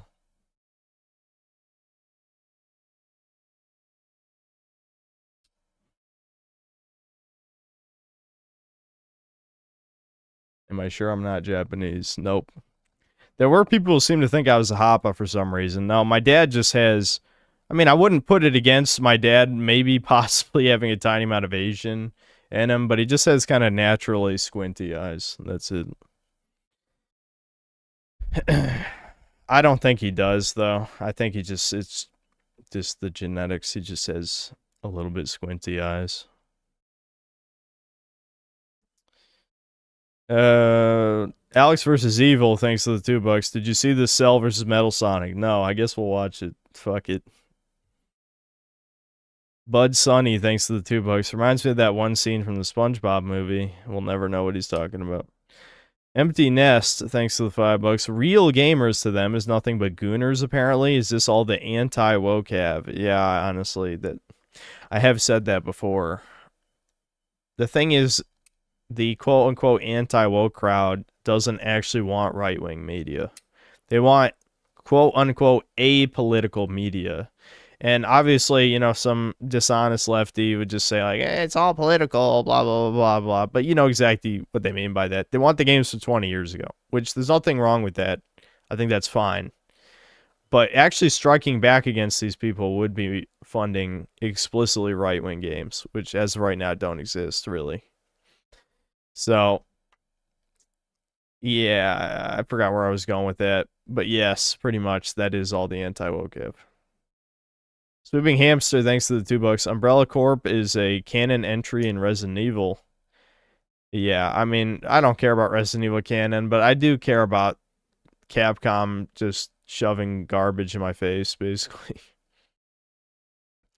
J2K24S, thanks to the £20. Longtime lurker here. I enjoy your videos and streams. Here's my shekels. Thanks, man. Appreciate it. Already read Sincere Hypocrites. Aryan Rooftop Party, thanks to the £5. I'm going to need an early life check on the art director of this game. That was a weird game. I definitely didn't hate it or anything. It had some decent controls, some interesting ideas, but it did feel pretty unfocused. But you know, not a bad game for sure. Sheepherder911, thanks to $5. Despite Synth's best efforts, the channel grows larger and the streams get more popular. Are we all going to make it, bros? People just want to be entertained, okay? I understand that. Fundamentally, I do. That's why I've always enjoyed streaming, because I just, like, do whatever I think is funny, basically. Within reason, of course. Like, I don't think there's anything wrong with being an e-clown as long as you're self-aware about it, right? All I do is just exaggerate my normal personality traits. A Lord Particle, thanks to the $5. It was confirmed that Grace Ashcroft is in fact a Redditor. Yeah, I noticed that was one of the top comments. I think I just, my eyes glazed over. I didn't even notice in the, like, looking through the footage that she was on Reddit. That is funny. Killer Must, thanks to the 200 DKK. Hey, Synth, if you still want to invite ER on Chudcast, just send him an email. He's a lazy black, but said he's not against the idea. Just don't tell him about Debin, or it'll trigger his blood memories about them ships in Shiika. We're just not doing guests at the moment. I should just fucking man up and contact Griffin. I just have been very antisocial lately. That's it. More than usual, I'd say, for the past couple months. Mental, thanks to the 9 months of membership. Pizza in a sewer. What could he possibly be implying? Sono Cocaliche, thanks to the 50 pesos. Video recommendation. Dear developers, stop listening to Pros by Shredded Nerd. I think it's good commentary. Give it a try, maybe. I kind of stopped watching his channel since he had Actman as a guest. I just feel like that was the worst idea he could have possibly had. I know he doesn't really want to be a Chud channel, but the fact that he uses Shardy type humor, he should expect that type of crowd. So, I don't know.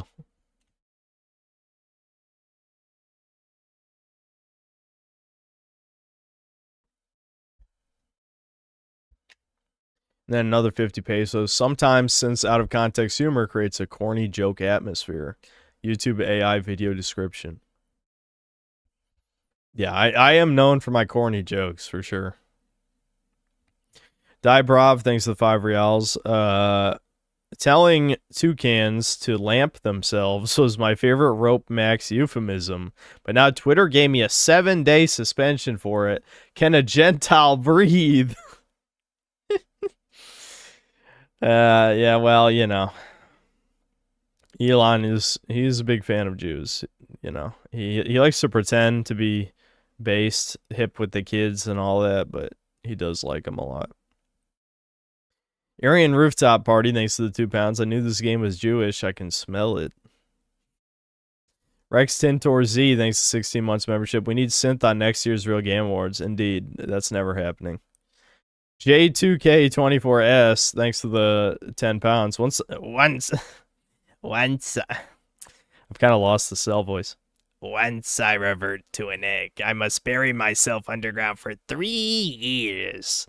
There my form matures. Sebastian Howard, thanks to the 20 months of membership. How many bots are here right now? Too many, I'm sure. Somewhat Sinister, thanks to the 5 months membership. Been a while, but I'm still kicking. How you doing? I'm doing okay. Just a little low energy this stream. Sebastian Howard, thanks for $5. Will playing Baldur's Gate 3 make me true now? It's probably not. I mean, you could just kill the gay characters if you want. That is one benefit to that game. I don't know. People normalizing the extreme diversity in fantasy settings, though, is very cringe to me. I feel like people were really trying hard not to point that out. Me, no, I'll point it out. I don't give a fuck.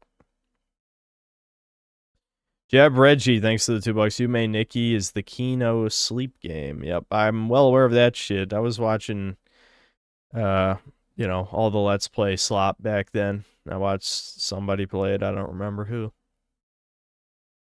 Sweeping Hamster, thanks to the $5. Did you see the NYC leftist coping about the failed IED? It's an IRL example of someone failing the breakfast question. No. I don't know anything about this shit. I probably should, but I don't. We'll probably react to videos in a sec. If there's a video, just give me the title, I guess. Not up to date with the Chudcast guest situation. Is there a pause with the guests right now? Kind of, but unofficially, I'd say. It's kind of just on me, because Devin's never going to contact any guests. So it's got to be me.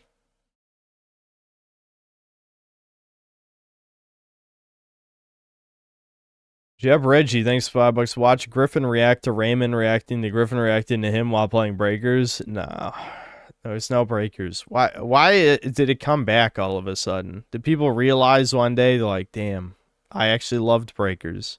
Even though I voted against him playing Breakers every time, I actually loved the game. It's like, dude, it's been forever. It's fucking March 10th. Someone looked it up when the last time I played the game was, but it was like September or something of last year. It's like, why is this coming up? Bud Sunny, thanks for $5. You called him DSP for rage quitting Ill Bleed, not knowing how to play it. His crush is Kat Dennings. He's Empty Hero's close friend.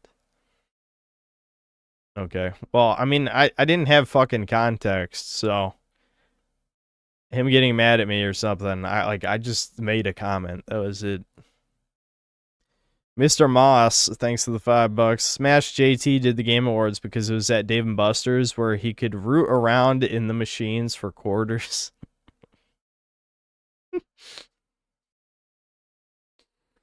Yep. Yep.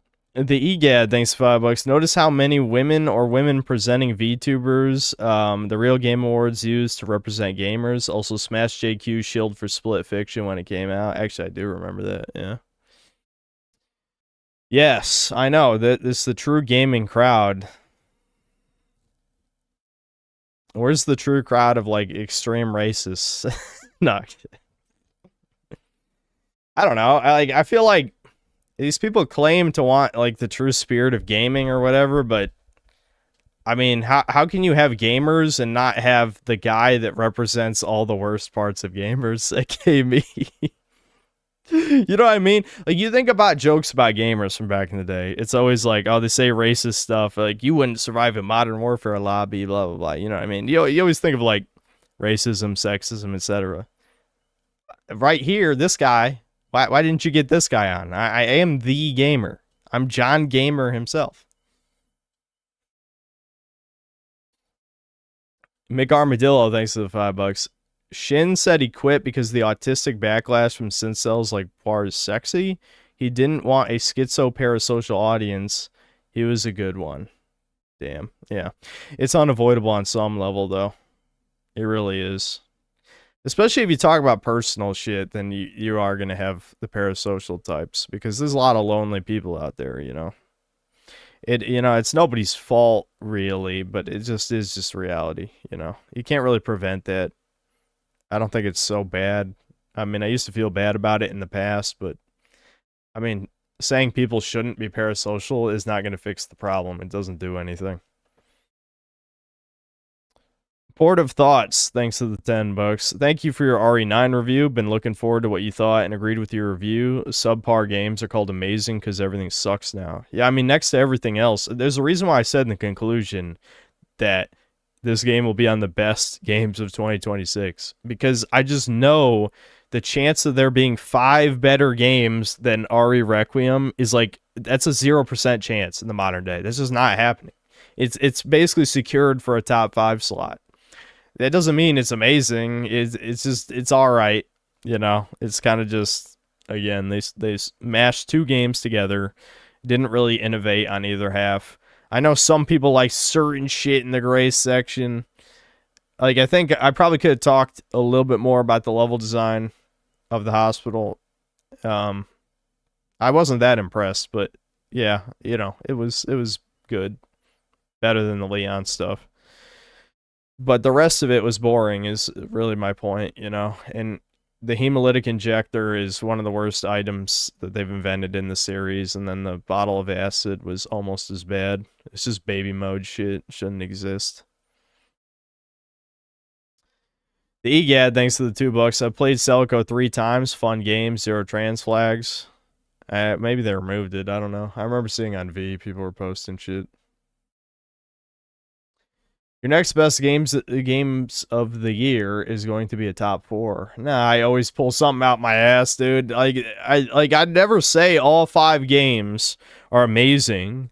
Like Ditchimon, you know, literally in the video I released for last year, I was like, there's several games competing for number 5, not because they were all good, but they were all just all right. You know what I mean? I was telling the truth. Digimon was just probably the best of the all right games in the sense that I played it for over 30 hours, I think. So it kind of at least deserved to win over the other ones if I thought it was worth 30 hours of my time.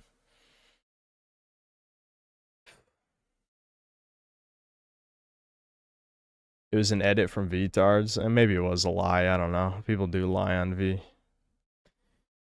Mr. Moss, thanks to the $2. Thanks for the review, Synth. Now I know what to think. No problem. Bud Sunny, thanks for $5. Early 360 era was amazing. Bullet Witch, I've actually never played that. Lost Odyssey, actually never played that either. Lost Odyssey, I have heard some good things. Operation Darkness, never played that either. Condemned, I did play Condemned. I only played a few hours, but I don't know. I think the gameplay got a little boring after a few hours, but good game conceptually. I think it needed more variety. Then the Kinect came and it all went down like the Hindenburg. Yeah. Yeah. I agree.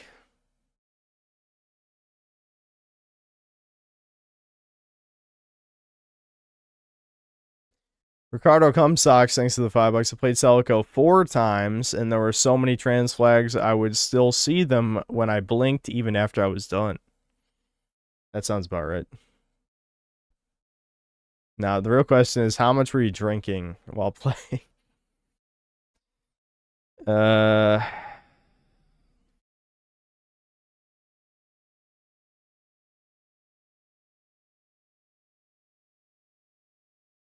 Undead Warrior, thanks to the 2 months membership, play Bloodborne Chud. Yeah, I probably should go back to it at some point. Ricardo Cumsocks, thanks to the $5. If they do another Real Game Awards next year and they have a best wig category, you'll definitely be featured. Yeah, that makes sense. Vendetta, I'm not going to read the rest, whatever. Thanks to the $2. RE8 was better than RE9. Your opinion is not real. I think I agree. I didn't say that RE8 is worse than RE9. I think I actually agree with that. Is that weird? Because my RE8 review was fairly critical of the game, but I think in hindsight it was probably a better. At least it had mercenaries, and it wasn't as schizophrenic. It still had kind of schizophrenic pacing. Like 2 parts of it were kind of not good.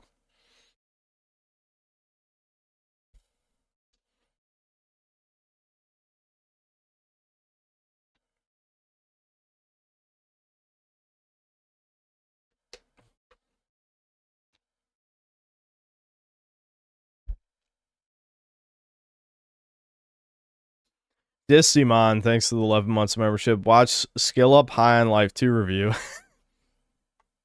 Did he shield that too? Just like he shielded Outer Worlds too? Sweeping Hamster, thanks to the $2. Chat is soon to Ray for Breakers. Yep. Raymundo, thanks to the $5. Ask Airs, modern cartoons reboots are unfaithful trash. It's an archive cave, 705. Video is based, but cartoon community attacking for speaking truth. Archive cave? Is that a website? I don't even know what that is. Mega Rock and Rolla, thanks to the $5. I feel like people think RE9 is so good in a way because normies are picking up on the game not being woke subconsciously. You know, I maybe should have said at some point it's not woke, but again, at the end of the day, my review channel is a review channel. I know I focus on the political aspect of games a lot, especially more than any other supposed anti-woke channel. But at the end of the day, like I still gotta like review it, and that was me just reviewing the game straight, right? I mean, I'm glad it wasn't woke, but yeah, I don't know. I didn't like Grace. I just didn't, and that kind of colored my opinion of that aspect. Matrix Com official, thanks to the $5. I looked into the Leaflet stuff, and some Truans were rumor mongering, saying Leaflet said that minors should join her Discord instead of Truan ones. Okay. I don't even know what to fucking believe anymore with this shit. All I know is the AI intro is terrible. Like, I get that they were kind of broke when it came to the Real Game Awards budget, but you could always just not do it. You know, refund people, don't do the awards. I mean, I was about to say something about making an e-begging video, but you really probably shouldn't do that. Don't do an e-begging video, just cancel it, I guess. A Super Toucan Bros, thanks to the 20 pesos. Leon getting Grace's scraps from the clinic sucked. At least Leon's segments in the first half all had some amount of gameplay variety, you know? I don't like how they were placed. Again, it should have been 2 separate campaigns. But I actually cut that line from the video, I'm realizing. There was a lot of stuff that got cut. Because there was a lot of repetitive criticism, you know? This is one of my most positive modern game reviews because I cut out probably 5 to 10 minutes of basically complaining about the same shit in a different way. But a couple things did get lost in the cut. Like, yeah, I said something about I can't believe this game isn't 2 separate campaigns or something.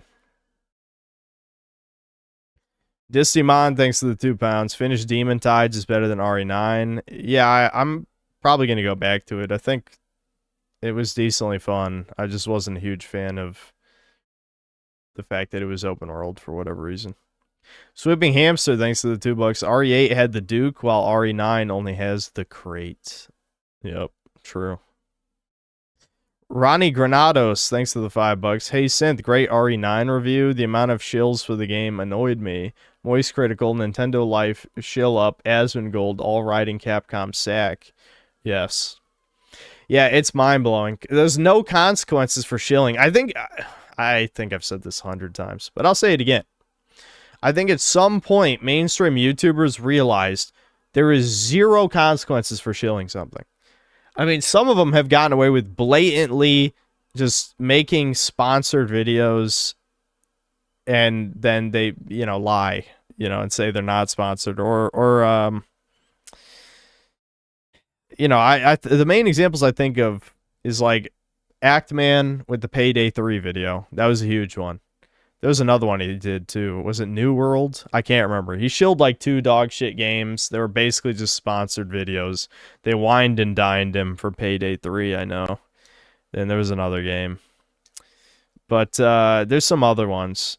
There's some big ones that have happened over the years for different YouTubers. The point is, what were the consequences? Nothing. His views are basically the same. I mean, yes, you lose some fans, but in the grand scheme of things, irrelevant. Asmon never even played an RE game before this one either. Dude, I don't even want to talk about the Asmongold situation. I've actually, believe it or not, in my YouTube metrics, they tell you, fuck it, I'll read it to you. You want me to read it? I'll read it.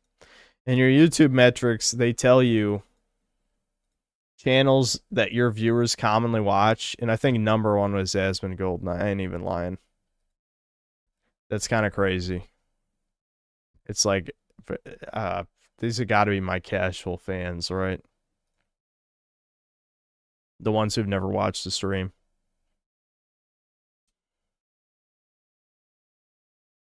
Channels your audience watches. Critical Drinker, Memory Runner, that obviously makes sense. It's a Gundam, Endymion TV, Legendary Drops, Count Dankula, that one definitely makes sense, I guess. Real Life Fake Wizard. Wait, that's got to be because I talked about him, right? I don't know, maybe it's a coincidence. Critical Gamer, that's fucking Critical Drinker's shill. Dude, I don't want to talk about it. The fact that Critical Drinker has a gaming channel when he isn't a fucking gamer, it's literally that is grifting. That's grifting right there. It's like, oh yeah, he can spend 5 minutes making a dog shit movie review. So yeah, why not just spend another 5 minutes making a dog shit game review and just roll in the cash? That actually makes me mad. There's a few things that make me mad about the anti-woke shit. That's one of them. That's like, this is the most blatant cash grab dog shit of all time. Anyway. Yeah, Xenoman, I think I reacted to the Horizon one, didn't I? I'm in the contrarian hole, indeed. It's a deep hole. It's a prolapsed vaginal hole like your mom. Anyway, no. I don't know why I said that. Let's see. Dr. Disaster, Decoy. I don't even know who Decoy is. Who's that? There's 1 million subscribers.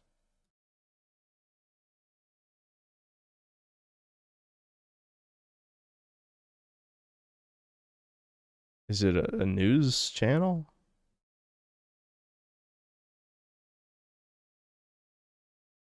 I think it's a news channel. Okay. I thought I swear I saw Asmongold up on here. Think before you sleep. Heel versus babyface. Lack of entertainment. That's Romanian V. Sam Hyde podcast of the Lotus Eaters.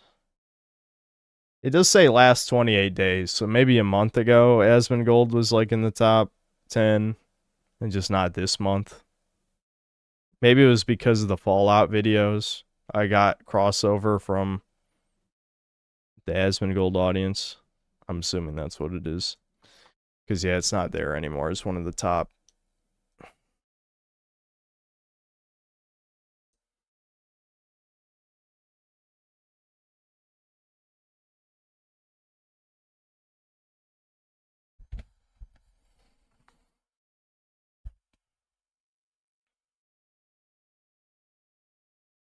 Where's Debin's channel? Yeah, why isn't... Hold on. Why wasn't Lord Frogmire up there? What the fuck? That's brutal.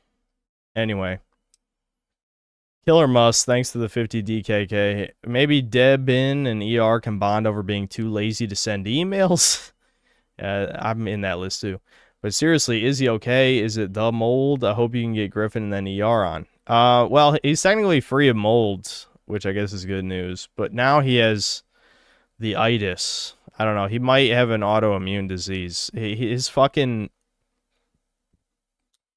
Devin, I think, has already talked about it in his last 2 streams. But long story short, he took activated charcoal for too long, which sapped a bunch of his nutrients. The theory is that his immune system was in overdrive for so long from the mold that, you know, it's fucked. You know, that's usually how you get autoimmune diseases, is that the immune system attacks your body, right?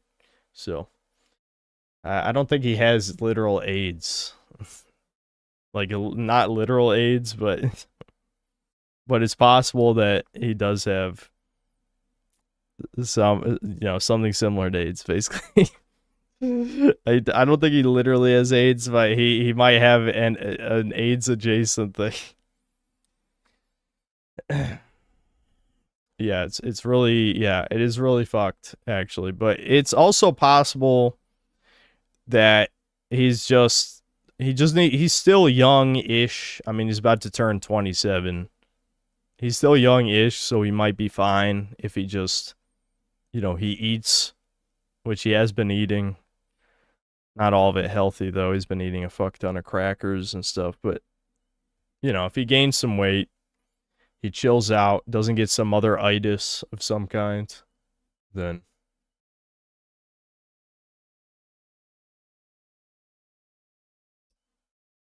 Yeah, so what was it that they thought he had? Was it fibromyalgia? I don't know. Anyway, the point is, it was something serious, basically. It was what he possibly might have had, but he might be okay. I don't know. We'll see. He is in pain a lot. A lot of pain.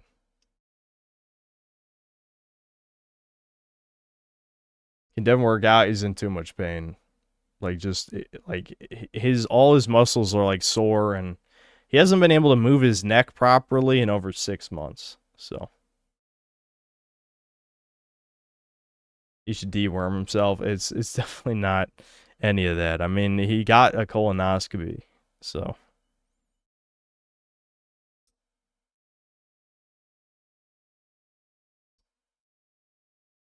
I don't think he developed diabetes, Bimblo, Scrimblow. I think it was just he hadn't eaten enough food. When you eat no food and only drink fluids, you're going to pee a lot no matter who you are. And there's a reason he's a skeleton. You know, since he was streaming, that means he hadn't been eating during that time.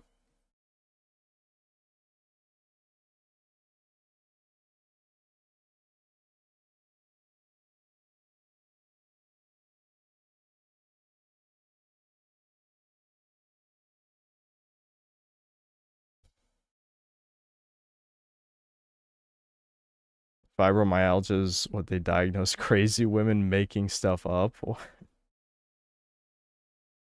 Chat. Mr. Sleepy Man is in my Steam queue. Yeah, your computer heard me talking, dude.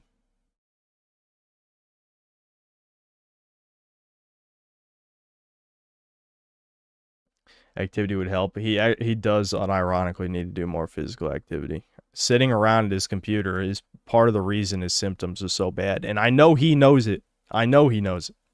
He knows that's a fact. But again, you know, if it just hurts him to do any shit, and it's 5 years, 5 fucking years of him feeling like shit. Obviously he gave up, but he was in a pretty good mood today at least. So maybe that'll help him have the will to do things.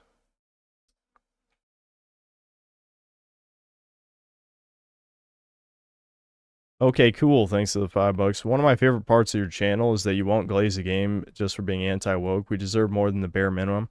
Yeah, I mean, again, I know people... I prefer, unironically, I do prefer when people just call me a neo-Nazi, because at least you're acknowledging that I believe in what I'm saying, which is the truth. When people call me a grifter, that's what upsets me, because it's like, either you don't know what this word means, and you're just using it in like the retard way, where it just means right-wing content creator, or you do genuinely think I don't believe this shit. Now that's an insult. Like, holy fuck, talk about commitment to a bit that I've been able to do it consistently, streaming for years, say psycho opinions. I mean, Jesus, like, I don't know. These people don't watch the videos anyway, so I don't know why I'm surprised. If they did watch, they'd know I'm definitely telling the fucking truth about my beliefs, you know? Anyway.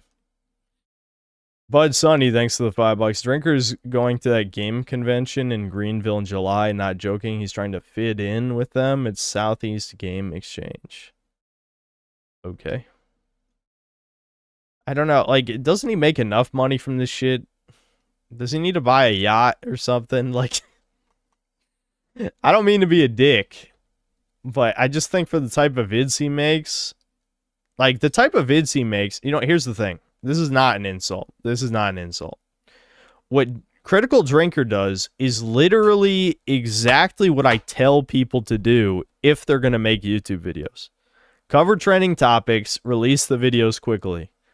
Oh, yeah, and be interesting, right? Don't be a freak. Okay, yeah, his channel checks off all the boxes.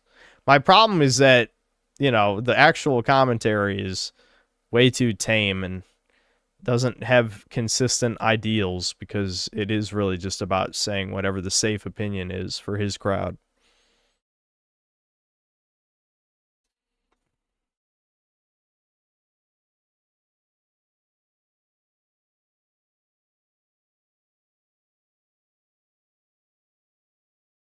He is kind of boring, though. Yeah, he's boring to us. But to the people he's talking to the, like, 1% right-leaning normies, he literally is, like, the perfect formula for exactly that crowd. For far-right people, yeah, no, his content's shit. Like, for us, it's like, this is like a boomer talking about, oh, dude, did you know Epstein was Mossad? That's like what his content is to me, which, by the way, my mom literally did that the other day. Me and Devin have told her about the Epstein shit since Biden was president. And all of a sudden, my mom listens to a random asshole on NPR and is like, dude, listen to this guy. You boys will love him. It's like, oh my God.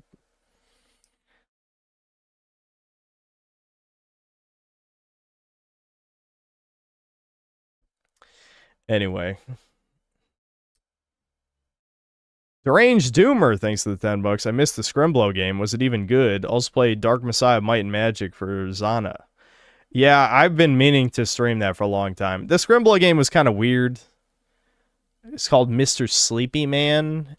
Is very... I can tell that there was a lot of mental illness involved. But as a game, like, it controlled decent. It had some kind of interesting ideas. It was just lacking in focus, for sure. It's the type of game, like, if I wasn't a streamer and I wasn't playing RuneScape, I'd probably play more of it. But, you know, I'm just too busy. I'm very busy. RuneScape takes up all my time. Ricardo Cumsocks, thanks to the $5. He needs a fecal transplant ASAP. Hide a little poops in his food when he's not looking and hope for the best. That's not how you're supposed to do it. Also, that's supposed to be curing autism, not curing Devin's itis. The itis. He's talking about John Kiriakou? I don't know what his name was, I'll be honest. He's just some guy talking. She's like playing the radio on her phone, and some guy talking about how Epstein was Mossad and he didn't work alone, dude. He didn't work alone. How the fuck would someone set up a pedophile island by themselves? Like, how retarded are boomers, legitimately? Is their brain melted in this fucking Swiss cheese? Anyway, what was the video we were gonna watch first? I'll scroll back up. User, thanks to the $2. Synth, did you know water is wet? Oh my god. Oh, hold on. Just a best friend, thanks to $2. When the Rock use your talk... Wait, what? When the Rock use our talking point king, us losers. Like Dwayne Johnson? What? Dwayne Johnson's using our talking points? What did he say? We could watch the Death Battle one first, I guess. Why not?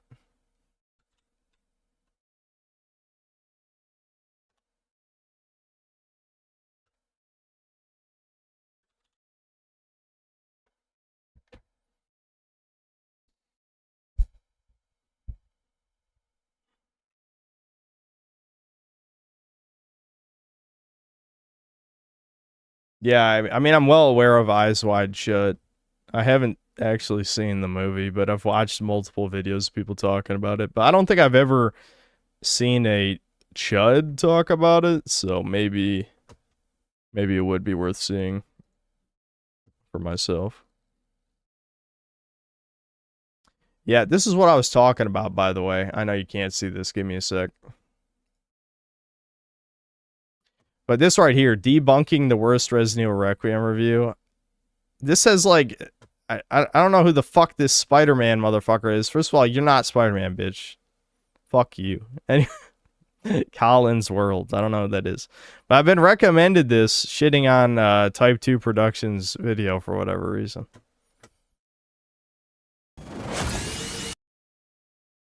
Yeah, of course you guys want me to watch it because you guys love drama.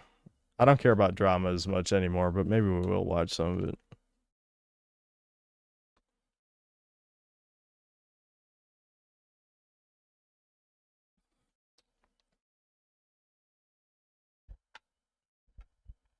Collins World made a 3-hour video seething about me. Okay, yeah, so he's just a fag pretending to be Spider-Man.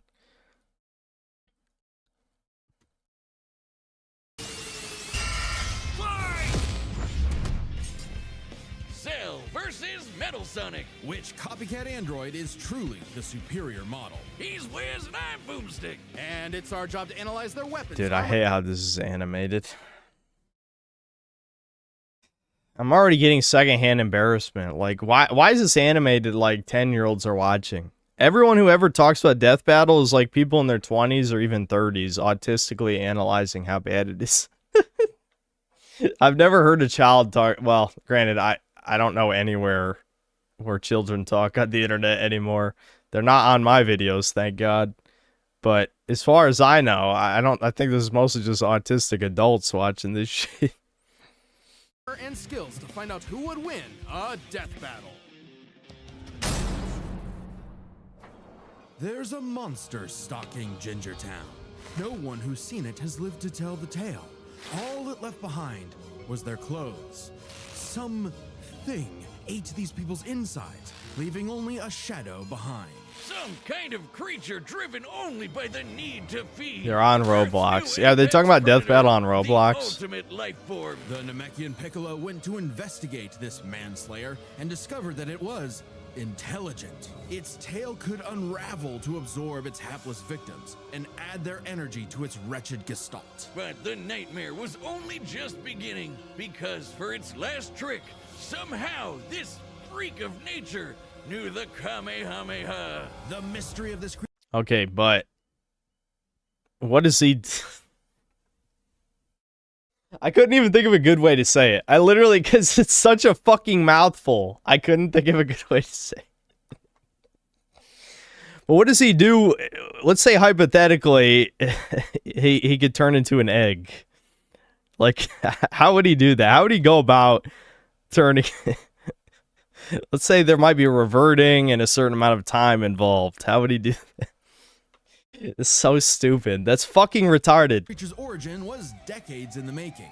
Years ago, the world was terrorized by the most advanced paramilitary organization in history, the Red Ribbon Army. Until they got rocked by this little kung fu gremlin, Son Goku. But Red Ribbon's dream of revenge I'll prioritize primary canon, the manga and anime. Hiding Okay. away in his spooky cave laboratory, Shiro would go to I mean, work isn't that studying most of the Z canon? fighters from afar, learning everything there was to know about him. And building a series of androids that would destroy his spiky-haired nemesis once and for all. He made a ton of them. Infinite energy androids, key-absorbing androids, trucker head androids. I might have and to start even skipping defeats. I mean, we know everything about Cell already. was Cell. Born from a single cell, get it? This 7 feet tall. information of all the greatest warriors. And yet he was an incel, guys. It's over for Cell Cells. Unstoppable. 7 foot tall, true Cell. I can't even fucking believe it. Common among all of them is the power to manipulate ki. Then again, he could asexually reproduce, so he doesn't need to have sex. He could just shot out babies without having sex. He found the cheat code. He can just make babies. Destructo Disc and the Tri-Beam, his extra special favorite. Oh, weird, I'm not seeing Chaozu on this list. Sorry, bud. Is Chaozu human? Oh. Okay. Cell can fire the Death Beam, as well as breathe in and travel through the vacuum of space with the alien genes of Frieza and his father. And because he's got Yeah, Piccolo, I guess, yeah, it's probably from Piccolo's DNA. Yeah, that makes sense. at the cost of some keys. Cell has survived having half his body vaporized multiple times, and cannot be destroyed unless the small cluster of cells at the core of his being is eradicated. Should that little bugger How about they say core of his being instead of core of his head, which is what it says, because he also just gets his head destroyed by Goku and he was fine. I guess the cluster of cells in his head was not destroyed when his head was destroyed somehow by Goku's Kamehameha. Yeah. Toriyama just didn't give a fuck about story, obviously. He cared about hype moments. You know, he was ahead of his time. Why do you think the Browns love DBZ? Listen, I'm brown. I love DBZ. I'm brown and Jewish and anything but white, of course. He understood that Browns love hype moments. Logic? Nah, fuck that. That's gay. Who cares about logic? It was hype. All right. Be destroyed unless the small cluster of cells at the core of his being is eradicated. Should that little bugger survive, Cell will always return, even stronger than before because of the Saiyan. He didn't DNA mean he that got from head. Goku and Vegeta. Yeah, his wiener was fine. This lots of cells is in his wiener. Sure, he can perfectly replicate attacks like the Gallic Gun, Spirit Bomb, and of course Kamehameha, as well as Yeah, the Spirit Bomb being in the games is kind of funny. But the best part of being But the thing is, the way the Spirit Bomb works, if he hypothetically did do it, he could just vaporize himself because he's evil. But whatever, I get, you know, if he did want to do it, I guess he could do it. how much crazy stronger they get every time they almost die. They can even evolve to become orders of magnitude stronger in the midst of battle. Combine that with Cell's healing factor, and he is effectively the ultimate warrior. Like a perpetual shonen motion machine. Driven by a biological imperative, Cell wanted nothing more than to devour Giro's previous androids, 17 I was and watching 18, DBC on believing it fan would make subs him when you're a baby. Perfect. Only one problem. What, The Cell how old we are know you? was Like born in the 40? future, What? and both 17 and 18 had been destroyed. So he murdered Trunks and went back in time. Not our Trunks, future Trunks. Well, not future Trunks, but another future Trunks. It's very complicated. There's like 5 timelines. As Cell defeated and absorbed the androids, he evolved. Not only getting stronger, but changing his personality and developing a lust for battle. Yeah, he put on blackface in the second form. I can't believe he got away with it. Well, Saiyan. After exploiting that very Saiyan arrogance and warrior's pride, Cell finally became perfect. And easily dominated Trunks and Vegeta, the latter of whom had decades of battle experience under his belt. Close to Cell's 50. power was Damn. off the charts. He could Damn. threaten the whole Earth That's just by crazy. powering up. With a full power Kamehameha, he was even capable of destroying our entire solar system. While the vast majority of our solar system's mass is located in the sun, this still means that Cell's Keywave would have to reach 2.8 billion miles to eradicate every planet. But Wiz, maybe he was just exaggerating. Not likely. Cell's claim has been backed up in multiple guidebooks and even demonstrated outright in the video game. Hold on, shit. I was focusing on the almost 50-year-old Sincel guy. I didn't hear it. Destroying our entire solar system. While the vast majority of our solar system's mass is located in the sun, this still means that Cell's Keywave would have to reach 2.8 billion miles to eradicate every planet. But Wiz, maybe he was just exaggerating. Not likely. Cell's claim has been backed up in multiple guidebooks and even demonstrated outright in the video games. Cell's even stronger in the anime adaptation, considering the time Frieza blew up Namek. In the anime, the explosion was literally hundreds of light years wide and lit up the friggin' galaxy. And Cell was far stronger than Frieza was at that point in time. Hell, the Namekians. See, this is the thing. Like, I got nothing against saying this. Love it. All great. What I hate is how Dragon Ball Super has absolutely no sense of scale after this. You know what I mean? Like, you could, obviously, you could argue it started with the Boo Saga, really. Because, like, there's no concept of really being stronger than this that in a way that would make sense. But the way that the action is presented to us on screen, Super is such a terrible fucking follow-up to DBZ. It's insane. But I'm not going to get into a rant about that. But yeah, it's like, oh my god, he could destroy the whole solar system. And then, you know, you never actually see any feats. Like, Plague of Gripes did a great video about that. But, yeah, whatever. Let's keep watching. Could sense him all the way from a different galaxy and thought he might be a threat to the whole universe. He's also incredibly fast, capable of blitzing even the strongest Z fighters at the time. Goku flew from Grand Kai's planet of heaven all the way to hell, hundreds of billions of light years in half a minute. And that was in his base form. Yeah, that's cool, but how about the power to squeeze mini Cell Juniors out of your butt? What? Never heard of that key technique? Call it the Kegel. Perfect Cell was entirely without peer and, no longer wedded to Giro's petty grudge, decided to prove it with a tournament. The Cell Games! And if Goku couldn't even beat him, what hope did anyone else have? What do you mean, Vegeta Goku goes couldn't Ultra even Instinct? handle a Cell Junior. Well, it does kind of prove my point about hype moments, right? Like, people don't actually care about the moments mattering. They just care about the hype. That's it. Limits and beat him. Wow, Cell, you really are related to Vegeta, aren't you? In truth, Cell was a victim of his own success. The same Saiyan. That shit, like, it's crazy how, again, back in the day, you could just get away with being a Coomer in a certain way, and people didn't give a fuck. Now, like, you know, if this came out now, Twitter would freak well, Twitter freaks out about everything. That's a bad example. The internet would freak out in general about this shit. Like, it's like, how the fuck is 18 still alive? It's just like, Toriyama, he was whacking it to his own drawings. That's why. Anyway. And Krillin needed a wife, okay? Okay, this is really important. You don't understand how important in the plot it was that Krillin got a wife who became completely useless for the rest of the series.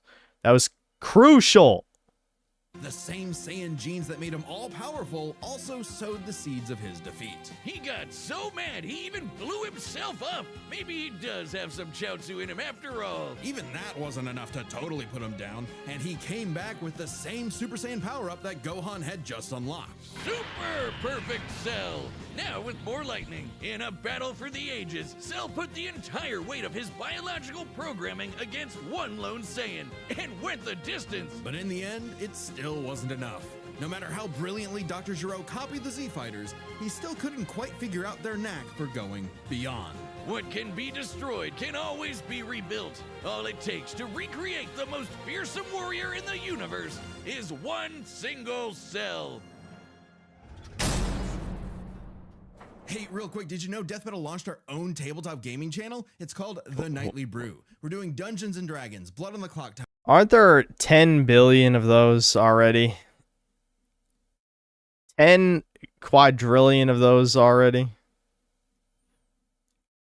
That looks like fucking Jack from Achievement Hunter on the right there. I don't know if it is. Anyway, the point is, what the fuck? Like, what are you doing? What are you doing? There's 10 gorillion of these. Whatever. Yeah, D&D. That's cool.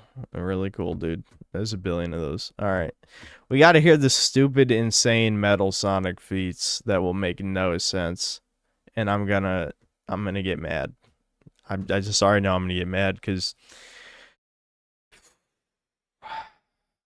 this death battle will prioritize Sonic the Hedgehog primary canon in the video games and IDW comics. Okay, is there gonna be a comic where Metal Sonic blows up a planet? If he doesn't blow up a planet, this is the gayest video that's ever been made. And if he does blow up a planet, I'm gonna be like, wow, Sonic was more retarded than I thought. His schemes were always 6 spin jumps to the glowing weak spot away from getting cracked and scrambled. But it wouldn't be over easy for Eggman. If he couldn't defeat the Blue Blur, he would make his own Metal Sonic. I already watched the Megamind vid. It was good though, yeah. Damn, he does look metal as hell. They say imitation is the sincerest form of flattery, so Eggman built Metal with more than enough blast processing to match his prototype. Metal can zoom around at massively hypersonic speeds, fast enough to fly to nearby planets in seconds. He's tougher than Eggman's standard equipment, some of which can survive black holes. Metal can use all of Sonic's power-ups, and even replicate his classic spin dash and light speed attack. But he's got moves of his own. He can attack with energy blast, fire a chest laser, surround himself in an electric aura, or an impenetrable force field. By overloading his circuitry with energy, Metal can activate V Maximum Overdrive, quadrupling his acceleration and obliterating anything in his path, at the risk of self-destructing. You'd think all that'd be enough to turn the rodent into roadkill, but it only took one showdown on Stardust Speedway to send Metal to the scrap heap. On paper, Metal should be able to outmatch Sonic in every way, and yet he doesn't. For some reason, Eggman wasn't able to capture that ineffable quality that makes Sonic the fastest thing alive. Metal's defeats at the hands of Sonic and his friends sharpened his AI into a seething hatred of his rival and a burning desire to prove himself superior. Yeah, well, when you're getting your supersized red ass handed to you by Charmy B, you know something's gone horribly wrong. Metal's defeats gave him an existential crisis. If he was created to surpass Sonic and couldn't even manage that, what was he? Why should he exist? Never one to admit defeat, Eggman took Metal back to the drawing board and birthed him anew. This Neo Metal Sonic was, above all, far smarter. Especially after he I never did get to the ending of Sonic Heroes as a kid. And we mean I just copied. If Metal started as I think I did beat the game 4 times. I just never got all the Chaos Emeralds was the Neo Metal thing. Sonic is equipped with scanners in his optic receptors that can copy a person's biodata, giving him the ability to recreate all of their abilities in seconds. Like the Sonic.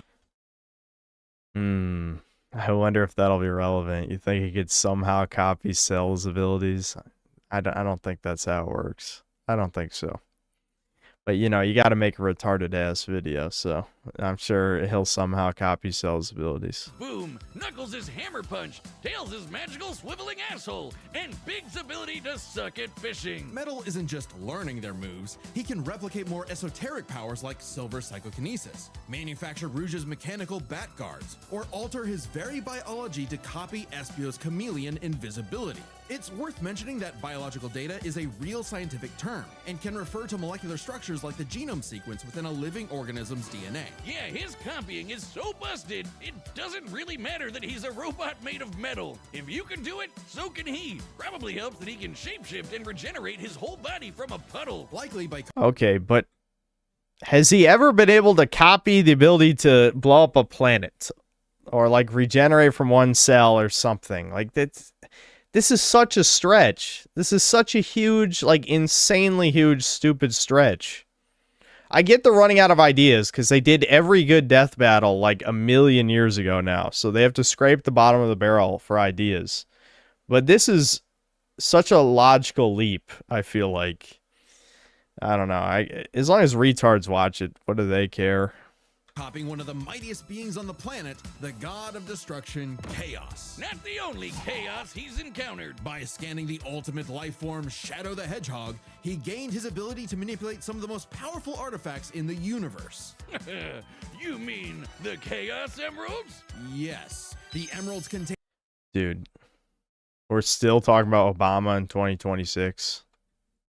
Really? I do remember this meme. I think I did find it mildly funny like 15 years ago or however old it is, but oh, Jesus. Oops. Yes, the emeralds contain an infinite wellspring of mystical power and life energy.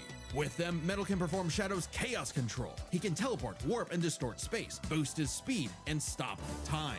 And with either the Chaos Emeralds or Master Emerald, he can transform into Super Neo Metal Sonic. Completely Super Neo Metal Sonic. golden. Super Neo Metal Sonic. Whenever comics are involved in a death battle, you know some insanely stupid shit is about to happen. Because comic books can't help themselves. They're always written by retards, with that exception, pretty much. Can move at faster than light speeds and has the power to move continents. The emeralds are inconceivably powerful. They've been used to fuel Eggman's Death Egg, which could obliterate star systems. On their own, they can even create and destroy whole universes. Other super characters like Sonic have battled and defeated beings like the Time Eater, who could destroy multiple dimensions and timelines in seconds. At their peak, Yeah, but it doesn't work that way. It's magic. It's not like a quad ultra septuia gowilia septuia ton bomb. No, it's magic. It's magic. That's not how it works. If they fucking scale the power to blow up the universe, these fucking retards, I swear to God. 3 super hedgehogs have even fought Solaris, who nearly consumed Sonic's entire multiverse. So Super Neo Metal Sonic should be just as powerful as any of them. Though he's gotta be quick, because all that power only lasts a short time. The road to total domination was nearly at an end. After manipulating Sonic and friends and copying their abilities, Metal eventually combined their biodata with the mighty Egg Fleet and became Metal Overlord. Complete with missiles, giant Yeah, and then Charmy B, like, one-tapped him. Like, it just fucking blew open his asshole.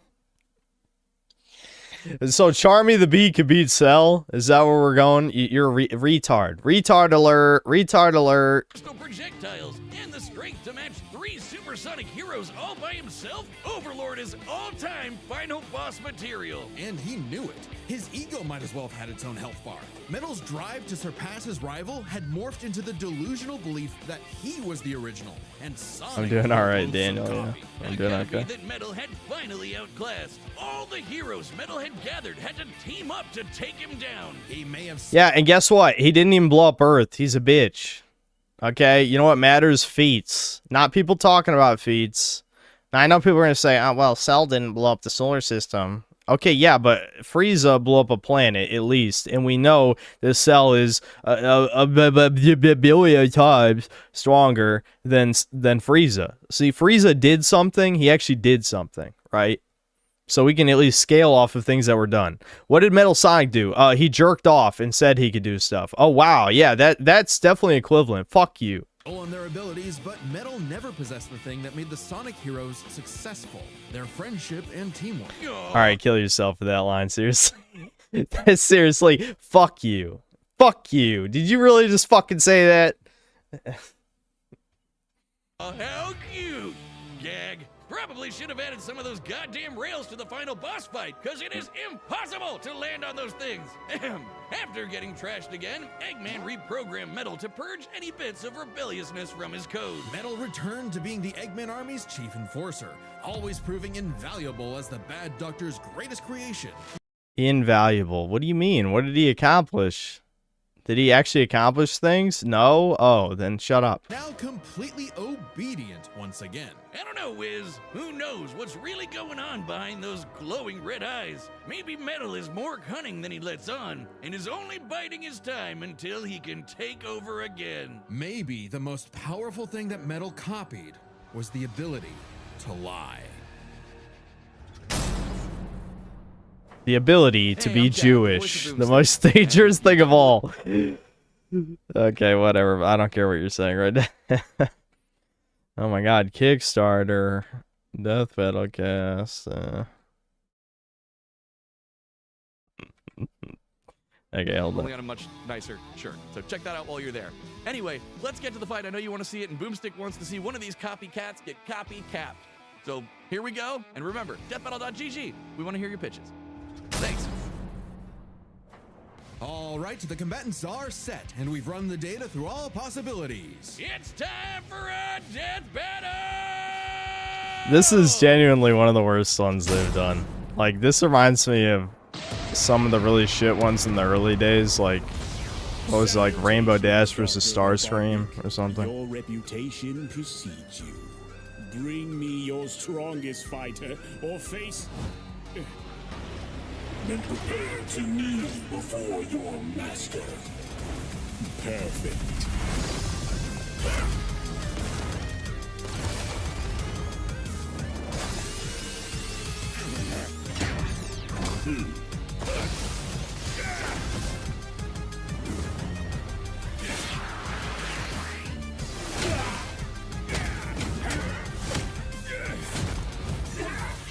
I don't think Cell would bother with the multi-form technique, especially when it weakens you, but I don't know. Tell me, does a machine like yourself ever experience fear? Not anymore.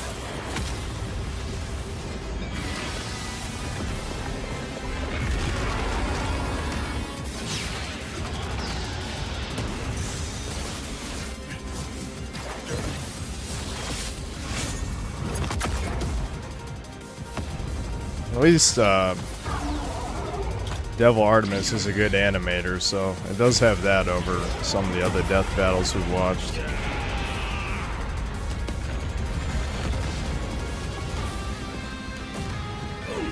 Fool, you're dealing with the ultimate life form. I already possess his data. Observe chaos. Done. Yeah, Cell not letting him talk, that is... Life form data successfully copied.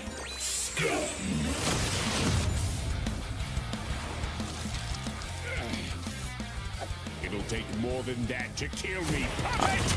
I knew they were gonna do the stupid copy thing. Like, it just... I don't know. It's just retarded. I don't know. It makes no sense. Now I know everything about you, insect. You know what I hate? That in, like, the Dragon Ball Super canon, knowing how to go Super Saiyan would let you go Super Saiyan, because the stupid, like, back tingle retardation. Just another reason to hate Dragon Ball Super, I guess, indirectly. But yes, I guess this is more or less backed by how the canon works, unfortunately.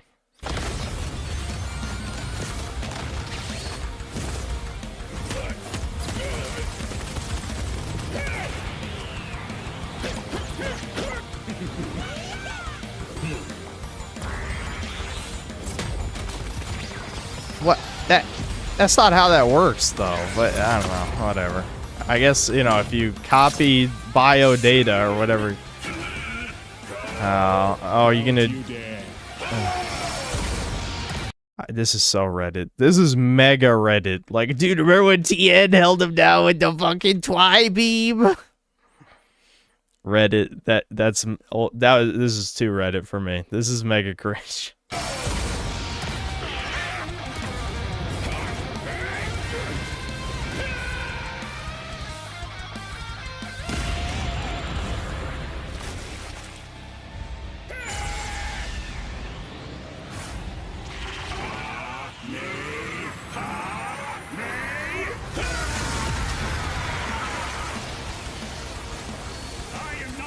Greatest warrior in the universe.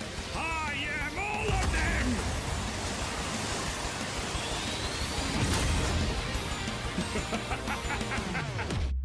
If you are all of them, then so am I. I'll never lose to a machine like...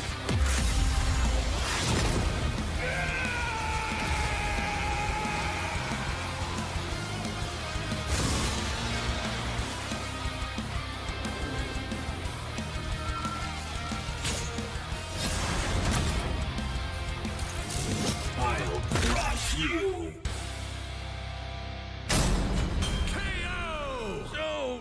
So this is definitely the worst death battle I've ever seen. How does this only have 2400 dislike? I mean, I know the dislike extension's wrong. I know it's wrong because it only counts people who have the extension. So it's probably more than that. Well, holy fuck, are you kidding me? Are you kidding me? Okay. So how does Metal Sonic not beat Sonic every time then? Like, couldn't he just like biometrically copy a bunch of people and then just beat Sonic's ass with like a bunch of different powers? Like, this just doesn't fucking make sense.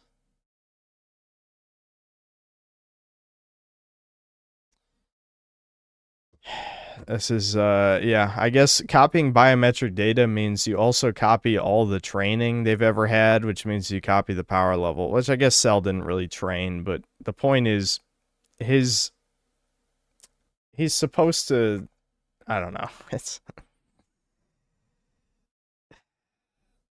I already know what the logic is going to be, because they're operating on the logic that, okay, if Metal Sonic can copy someone 1-to-1, if he copies someone and also has the Chaos Emeralds, then obviously he would win, because that would be the advantage over Cell. And I guess somehow copying their biometric data also means you know how to kill them, somehow. Even though he's never beaten Sonic. Even though he should know exactly how to beat Sonic, because he would know everything about Sonic. But I guess Sonic's the perfect organism or something. This makes no sense. This is actually really retarded. And I know what they're about to say is fundamentally retarded as well for the justification. Now Metal's got all the powers of the Chaos Emeralds and the Z-Fighters? Well, that world's fucked. Our bad. Cell may have been one of the greatest threats in Dragon Ball Z, but Eggman's greatest creation ultimately proved too much for him. Metal Sonic got his ass whooped by chubby baby Sonic, who sucks. I don't know. I know the boomers like the classic 2D Sonic stuff, but I mean, it was just Sonic, just normal ass Sonic beat Metal Sonic. Let's break this down into 4 categories: strength, speed, abilities, and adaptation. First up, who was the strongest? Well, it's no surprise that any version of Cell was gonna be way more powerful than base Metal or Neo. Even just using the manga, blowing up a solar system is far beyond the level of power output Metal can match. Yeah, so if you copy someone's DNA, you can use Ki, I guess. That's just how it works somehow, even though Ki has nothing to do with DNA. How are they going to justify that? This is stupid. I really hope someone makes the most autistic debunk video ever made about how gay and retarded this is. And also, no, I'm not even going to finish that sentence. But seriously, this deserves like an autistic like shit down these people's throat for how stupid this is. That's what this deserves. Out his stronger forms. With them, the power gap entirely reversed. Not only could Metal match Cell's solar system busting or scaling from Frieza, but he could surpass it with the universe-destroying power of the Emeralds. But hang on, Wiz. That makes no sense, though. That makes no sense. Because if Metal Sonic could do that, then he would have already beaten all the heroes by now. He could just copy whatever universe-ending threat there is, and also add the Chaos Emeralds on top of that, and just kill everyone. But that's not how it works. There's no reason to believe that's how it works. It's never been established that's how it works. Obviously, it's supposed to be like a Taskmaster sort of thing, but they added Schizobabble, like fake, not Schizobabble, but Technobabble, but it might as well be Schizobabble. Technobabble element where he's copying their DNA or something, but really he's just copying their abilities. That's it. Like he's not like, oh, if Sonic could blow up a planet, and Metal Sonic looks at him, then he can blow up a planet. No, that's not how it fucking works. That's retarded. There's no reason to believe that's how it works. Those Namekians said that Cell was strong enough to threaten a universe on his own. They did, but they didn't specify how, and there's nothing suggesting he could destroy it in one go. Especially since it's only brought up theoretically and without any time frame. Even being generous and assuming he could just blow it up, final bosses like Time Eater and Solaris can destroy the wider multiverse, and Super Neo Metal would scale to them. Metal Sonic No, why would you think that? Why would you think that? Roll back the line. Even being generous and assuming he could just blow it up, final bosses like Time Eater and Solaris can destroy the wider multiverse, and Super Neo Metal would scale to them. Super Neo Metal would scale to them. Based on what? Based on what? Has he done that? Did he actually do anything? No, he didn't actually do anything. And we don't even know how big Sonic's multiverse is. Like, they're assuming that the Sonic universe could be the size of your fucking gaping asshole for all you know. I love it. The amount of assumptions that go into this stupidity here. There's no way the writer's intent is, yes, if Metal Sonic looked at God, he'd become God. That's so fucking stupid. This is definitely rage bait. Why the fuck do people not... I refuse to believe this has real human being fans. This is all botted. Dead internet theory, this video confirmed. Metal Sonic takes the edge in strength. And with Sonic characters being known for their speed, you might think that was an easy win for Metal. At his max speed in his super form, he should be comparable to entities like the Time Eater, who in Shadow Generations can destroy entire universes in seconds by using the radius of the observable universe. No, wrong. It's magic. It's magic. It's magic. It's magic. It's magic. There's no science. There's no logic. You're wrong. You're fucking gay. You suck science cock every night, you gay motherfuckers. This is not how it works. First, we can estimate the Time Eater's destructive wave traveled at about 180 quadrillion. This is... Who watches this? Only rape victims. Only rape victims enjoy this. The time to finish them off. I'm going to burn them alive. Put all of the rape victims to a building and burn them.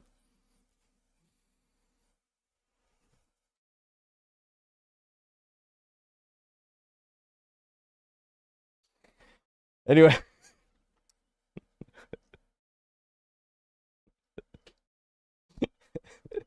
Anyway. I hate Death Battle. I actually fucking hate Death Battle so much.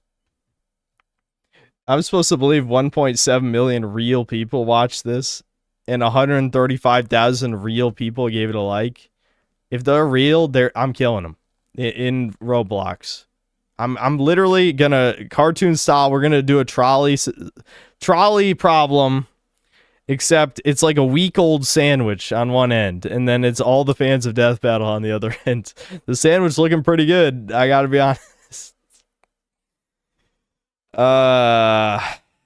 Yeah.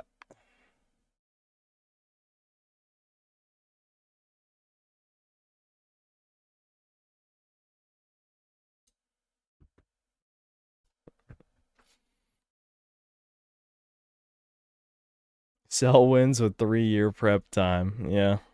His form just did not mature enough, clearly. This is the worst. This is actually the worst one I've seen. I'm not kidding. I'm not kidding.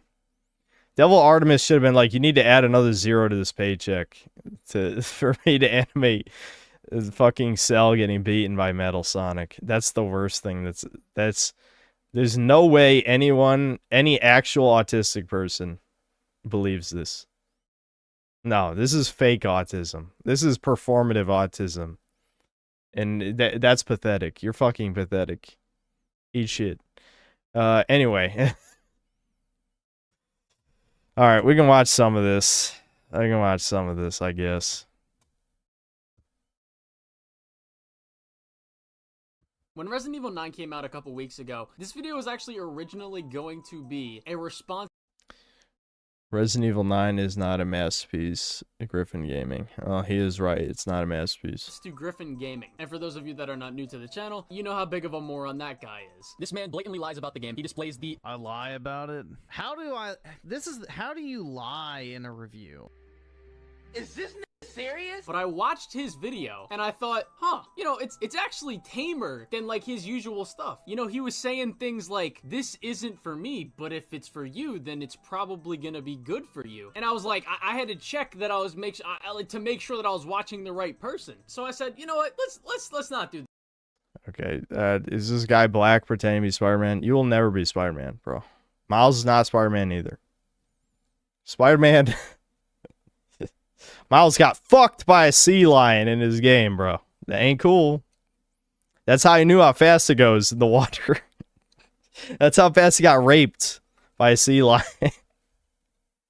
Anyway. This video. And I went searching for some more videos. And that brings us to the video we're responding to today. A video from a channel named Type 2 Productions, who may or may not have stolen my thumbnail, but that's besides the point. What? But isn't... I don't know. I thought that thumbnail was...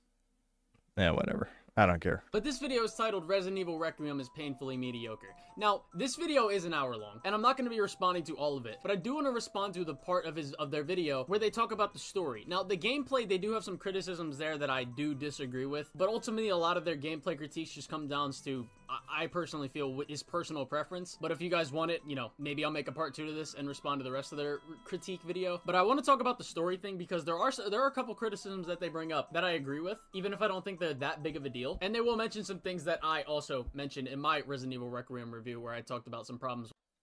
Resident Evil 9 is one of the best horror games. Peak. Okay. Have you even played any Resident Evil games? I mean, genuinely. You think Resident Evil 9 is one of the best horror games? All right, baby's first Resident Evil over here.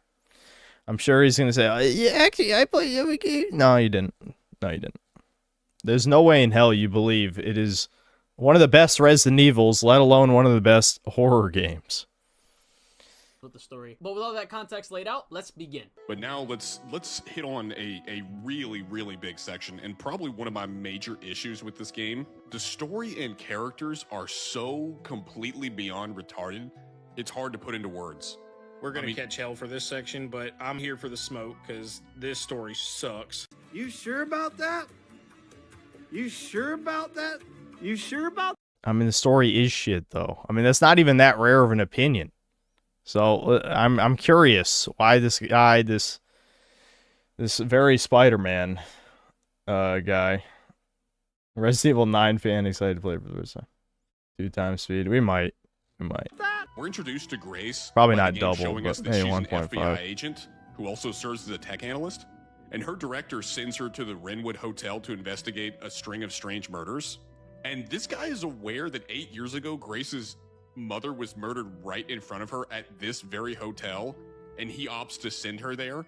I mean, this girl is a stuttering, nervous wreck throughout the whole game, and this man decides to send her there and send her alone. It's to the point he's either literally working for the villain, which we never see any evidence of. Let me stop you right there. I do think this point is interesting, like worth talking about, because it's something I questioned as well in my first playthrough, even though I wasn't too concrete on my critique of it, and that's for a couple reasons. Number one, the part about him sending her to the same place where her mother died, despite there being a conflict of interest, I think that part of it can easily be defended by just her simply being a product of the fact that she's been following these strings of murders. Like, we literally see her writing a report on... Okay, but she's a tech analyst, though. She's not a field agent. She shouldn't be there, especially not with, like, backup or anything else. She just goes there by herself.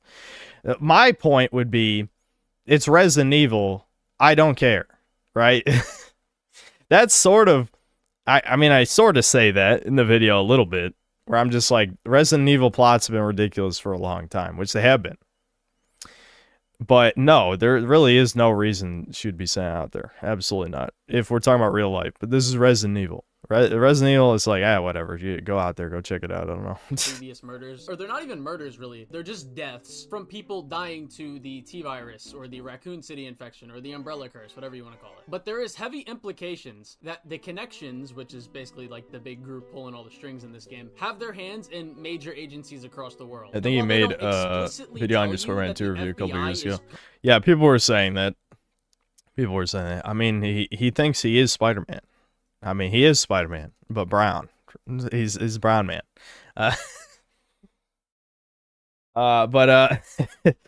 Complete is like under their control. We know that they do have people in the department. They have people taking pictures of Grace, monitoring her movements, and as Victor says, it was part of a plan. And as we can see later in the game at the ARC facility, it was part of their plan to get Grace on this case. So I don't really think it's too out of the realm of possibility when looking at the files and the documents. Yeah, I mean, well, that's the thing, though. They did say that he might have been working for the villain, and it's definitely possible because the Connections are the Illuminati, and the Illuminati would have, you know, control over the FBI to some degree. They basically, actually, there's a halfway point in the story where they try and get the DSO off the case. So obviously, yeah, I think that was the implication, but it doesn't, I don't know. This isn't really worth talking about. I think. and the things that the thing you see at the end of the game on the arc screen, that the connections were the reason for this happening. I won't give the story too much credit because this could have been explained a little bit better, maybe just by an explicit statement that, they were the reason this happened, instead of it being so subtle. But I do think we have enough here to make the interpretation that, yeah, this wasn't just the director being stupid, that this was planned. I'm not saying that he was literally forced to put Grace on this case, but I do think it's fair to make the interpretation that there was some kind of influence. How does this have like 50,000 views? We're like almost 4 minutes in and it hasn't even gotten interesting yet. Maybe there's just like secretly a lot of people who wanted to shit on Type 2 Productions or some shit. I don't know. There. But furthermore, to add on to the point, he doesn't even send Grace there alone. There's literally a cop at the crime scene with her, like normally there would be. Yeah, he was really on the crime scene. He was like a fucking... No, he actually really wasn't. He was outside of the building, not doing jack fucking shit. Grace has to show that she's an FBI agent, and he doesn't even go in with her. He only shows up after he got infected with the T virus dart. So that doesn't fucking count. He was out in the perimeter while she went into the hotel by herself.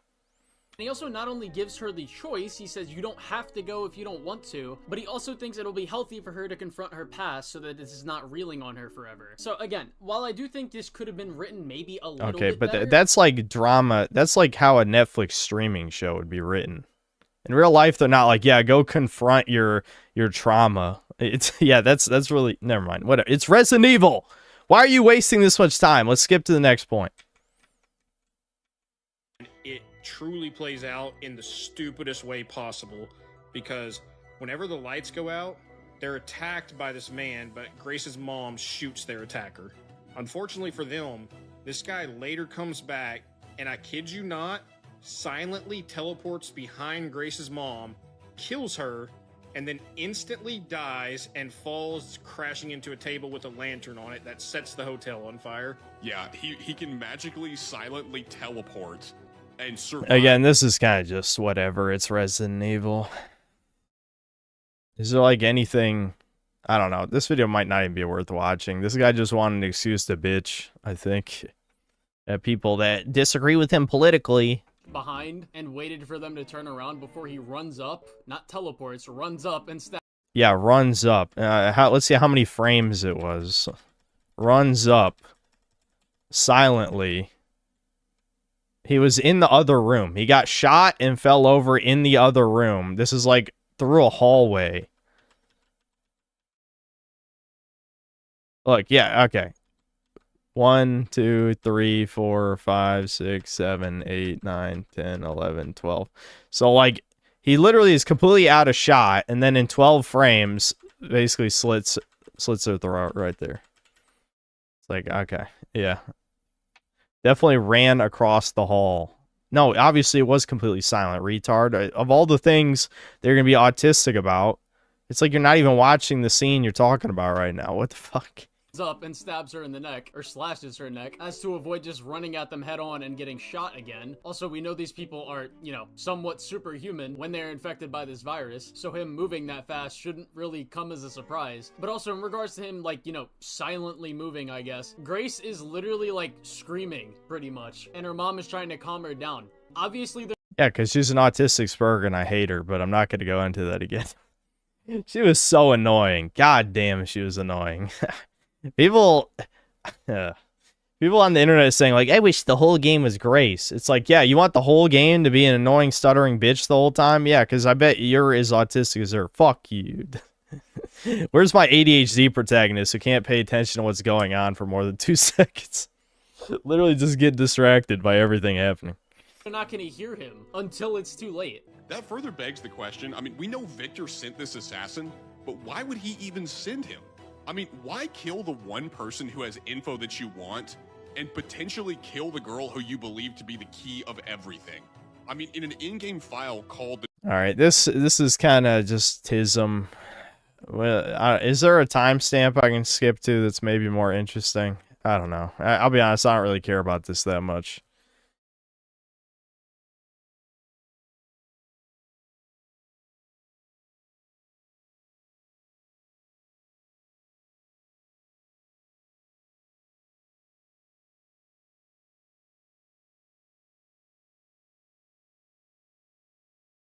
Has anyone asked why there's an oil lamp in that apartment? Atmosphere. They wanted to up the feng shui, you know what I'm saying? Yeah, I feel like this is literally Spider-Man guy is another woke bag, and he's like, these guys are chuds. And somehow this got more views than that. I'm just a little surprised, but whatever. I'll give it a dislike. He's punching down, dude. He has 90,000 subs. I'm pretty sure these guys have a lot less than that. So, fuck you. I dare you punch down another YouTuber. I would never do that. I would never do that. Me? No. Punch down. That wasn't me. I didn't do that. This Colin guy is a dysgenic white zoomer. Oh, he's one of them. He's an anti-woke channel that responds to Critical Drinker. He was friends with SK and Southpaw, if you remember them. Okay. Yeah, so that's even worse then. He's a white zoomer cuck who pretends to be black, basically. Or just acts like a white N-word. And, yeah, I don't know. He's gay, too. Very gay. What was the next video suggestion?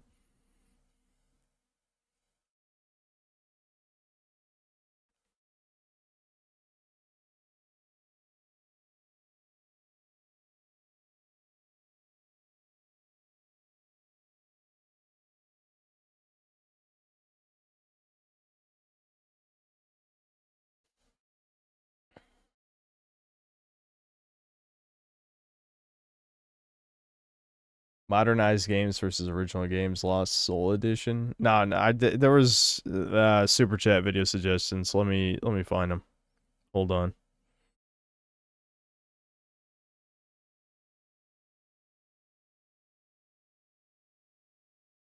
Wizard Mania, I did see that, and yes, I liked it. That was a good video.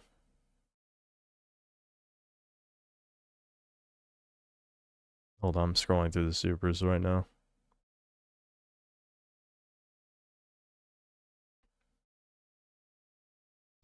You guys lucked out. I was gonna play RuneScape on stream, but you tricked me into watching videos. I can't believe it. Okay, I think I've seen the Shredded Nerd video before. I'm not sure if people want me to watch it that don't listen to pros thing. Scrolling. What chat? Does anyone else remember? I'm looking, man. I'm trying not to scam people right now.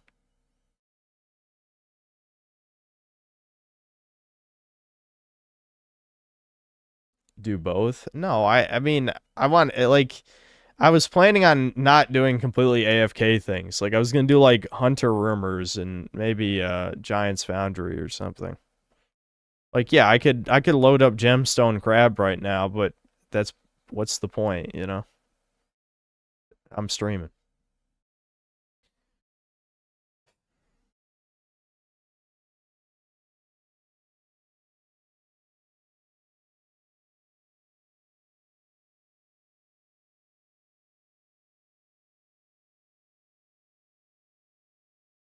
Crab. Is RuneScape actually fun? Yeah, kinda. I mean, the thing about RuneScape, there's actually a great video by a guy called, I think it's just Jimmy, but with a 1. Jimmy, it's like why people play RuneScape or something. Yeah, this is actually a really good video. Even though I really hate the format of guy with microphone and green screen, I actually think this is a good video, believe it or not. This is a good one. But basically, to condense the 27-minute video, the reasons are constant progression, million things to do. It's like a personal adventure because you can do whatever you want in any order you want. If you're like an efficiency autist, you can do that. You know, bossing, the social aspect, I guess, to some degree. If you're an economy autist, the Grand Exchange shit. I don't. There's many reasons why I think it's up to like the third most popular MMO. RuneScape's actually more popular than it's ever been right now, which is kind of crazy to think about. That's probably why they upped the price of membership. Yeah, Squiggin just told me about that today. But yeah, scamming. Oh, scamming shit doesn't happen that much anymore. It's not worth it. Because noobs don't have anything worth anything. Because the RuneScape economy has inflation almost... Yeah, actually, I would say the RuneScape economy has significantly worse inflation than real life. Like, the RuneScape gold is so worthless. Someone could make an autism video about that, about inflation in RuneScape. How, you know, money is measured in millions, not in hundreds, thousands, tens of thousands. No, millions is what RuneScape is measured in. It's like Argentina or something. Or Venezuela. It's like Venezuela. Which is probably why RuneScape... RuneScape... I guess it's better than Venezuela because RuneScape infamously has a lot of South American bots who make more money than they would at a real job. So I guess it's not quite as bad as Venezuela. But RuneScape it's experienced hyperinflation after all these years.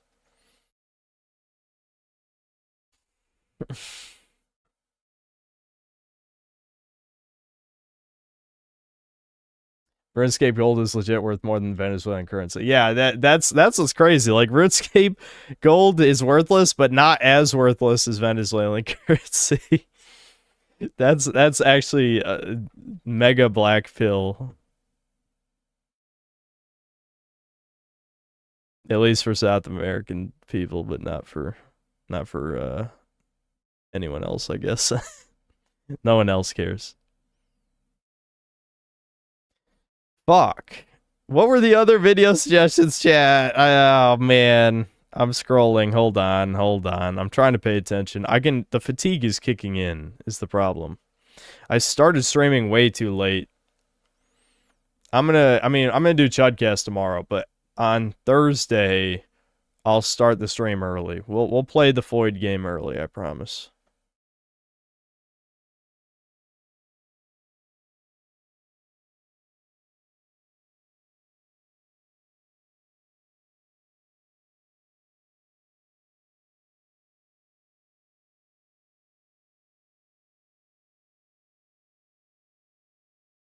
Dead air. We don't like that. We don't like the dead air. We're not a fan. Who is a real fan?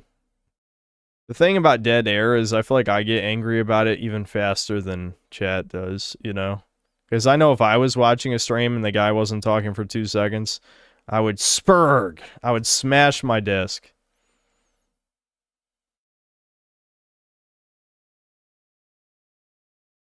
Okay, I found Raymundo's suggestion. He said, I think he was implying it's not on YouTube, though. I'll try to look for it on YouTube first. But if it's... I'll look up this archive cave if it's not on it. So the other day I had an epiphany. I was scrolling mindlessly through my phone as one does, and I came across this monstrosity, The Fairly Odd Parents reboot, and it was just as bad as I expected it to be. Look how they massacred my boy.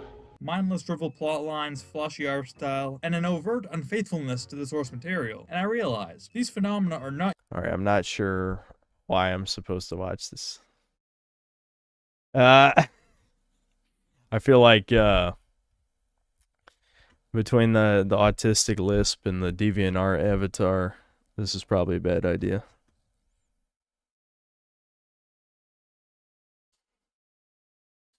Well, whatever. We've watched autistic vids before. Fuck it. We'll see how far we get. Unique to the Fairly Odd Parents. These symptoms carry on to many remakes and reboots that have sprouted from Hollywood in the last few years, whether it's animated or live action, movie or TV show. And if this were just a one-off thing in media, I probably wouldn't be making this video, but this is a repeated cancer that is spreading to more and more properties, and is only destructive in nature. And so I gotta take the mantle and expose just what makes these properties so inherently bad. Let's go. I can never hear this track. I don't know. The problem is every time I hear it, I think of what's his fucking name? Turn Down for Waltz. I think he's a guy who does fucking Melee videos, and he uses it in like every Melee video, and I'm like, God damn, motherfucker, get a new track. You're setting off my tism. I got the music tism. It was originally the Fairly OddParents Trash Reboot #1 that inspired me to make this video, but now they went and made another one. And when it's animated, that's where I draw the line. I'm old enough to remember back in Yale 2016 when everyone was trashing the new reboot at the time, Teen Titans Go. Then it was the Powerpuff Girls, Ben 10 reboot, Rise of TMNT, the list goes on. No one really respects reboots as an inherent property, especially in the manner that they're handled in our modern era. It's almost a safe opinion these days to say, ooh, Hollywood unoriginal, Hollywood bad. But when you take a deeper look at it, you realize it's not just about the unoriginality. These Disney reboots do more than just rip off the original for monetary gain. No. They actively disrespect the source material while they do it. They have to warp the brand to their liking, whether it's for monetary, social, or story. It sounded like he said warp the brown to their liking. What did he actually say? While they do it. They have to warp the brand to their liking. The brand. It doesn't help. So on top of the autistic lisp, like his microphone's not very good. So I thought he said warp the brown to their liking. I'm like, what? Hold on, what do you mean? Whether it's for monetary, social, or storytelling purposes, if you really want to give them that credit. This Teen Titans Go syndrome has only gotten worse nowadays, because instead of just telling unfunny stories, modern reboots, especially in the animated realm, aim to purposely disrespect the original vision. Starting off with the fact that the original creators don't want this kind of stuff, almost ever. We've all heard of how Steven Hillenburg never really wanted to reboot of SpongeBob.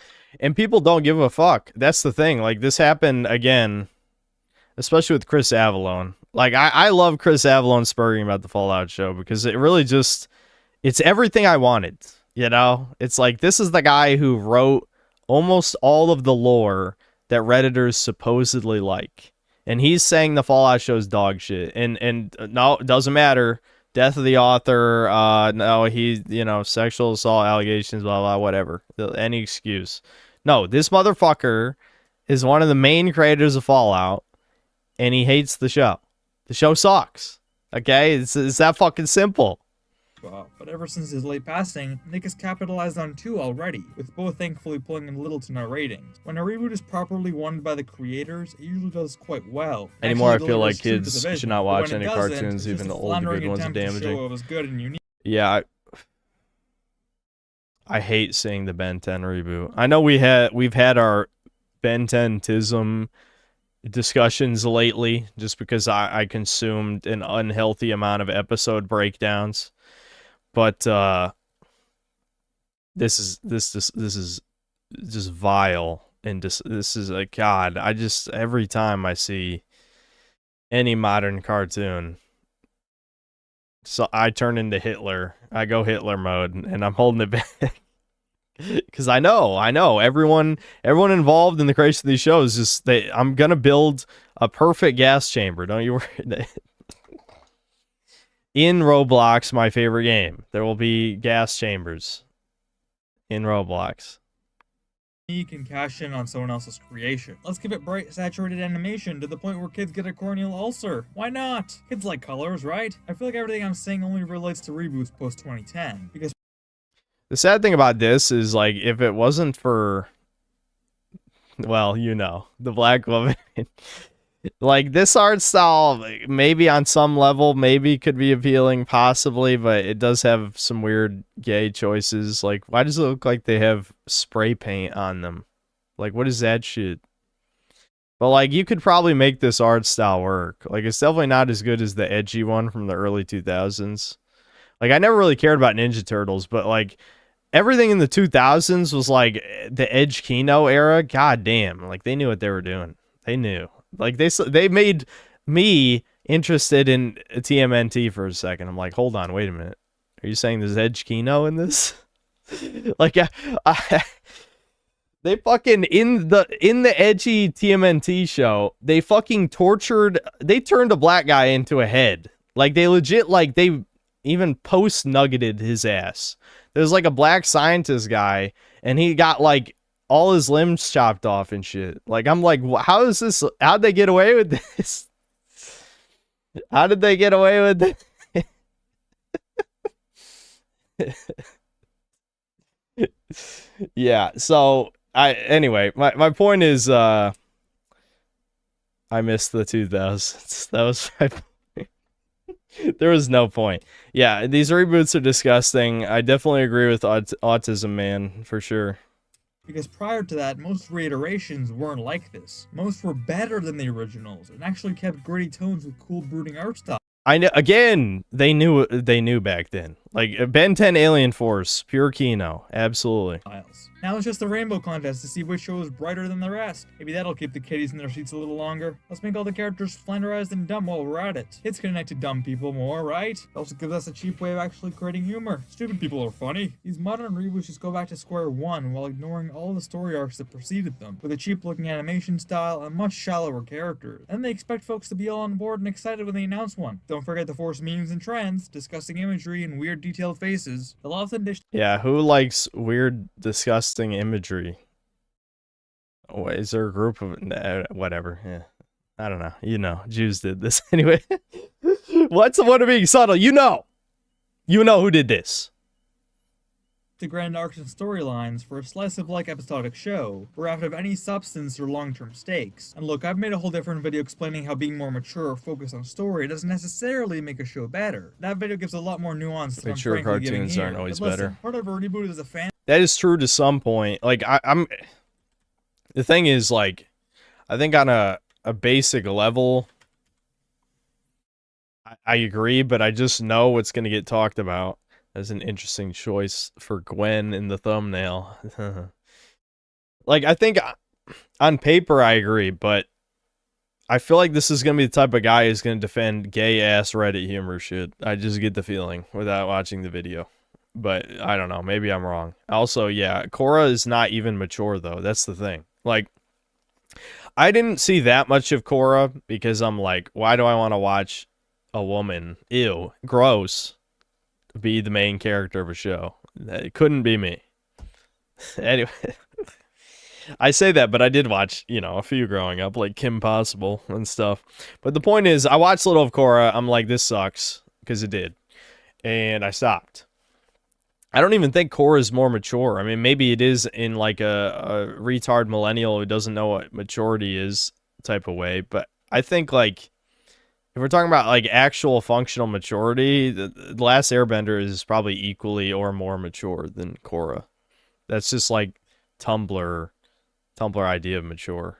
Korra is, Giving here. But listen, part of a reboot is a fan service that you never really have to deliver to the original fans of the old property. You can't just say you're delivering something new for the current generation while abandoning the people who made your franchise what it is by watching all those years ago. Don't ruin our childhoods for your own creative laziness. It just makes you ask, why? Not to mention how they unnecessarily have to. Yeah, I mean, I love the ER reviews of Korra. I think everyone does. Why the fuck has he not finished the series? He's been doing it for how many years?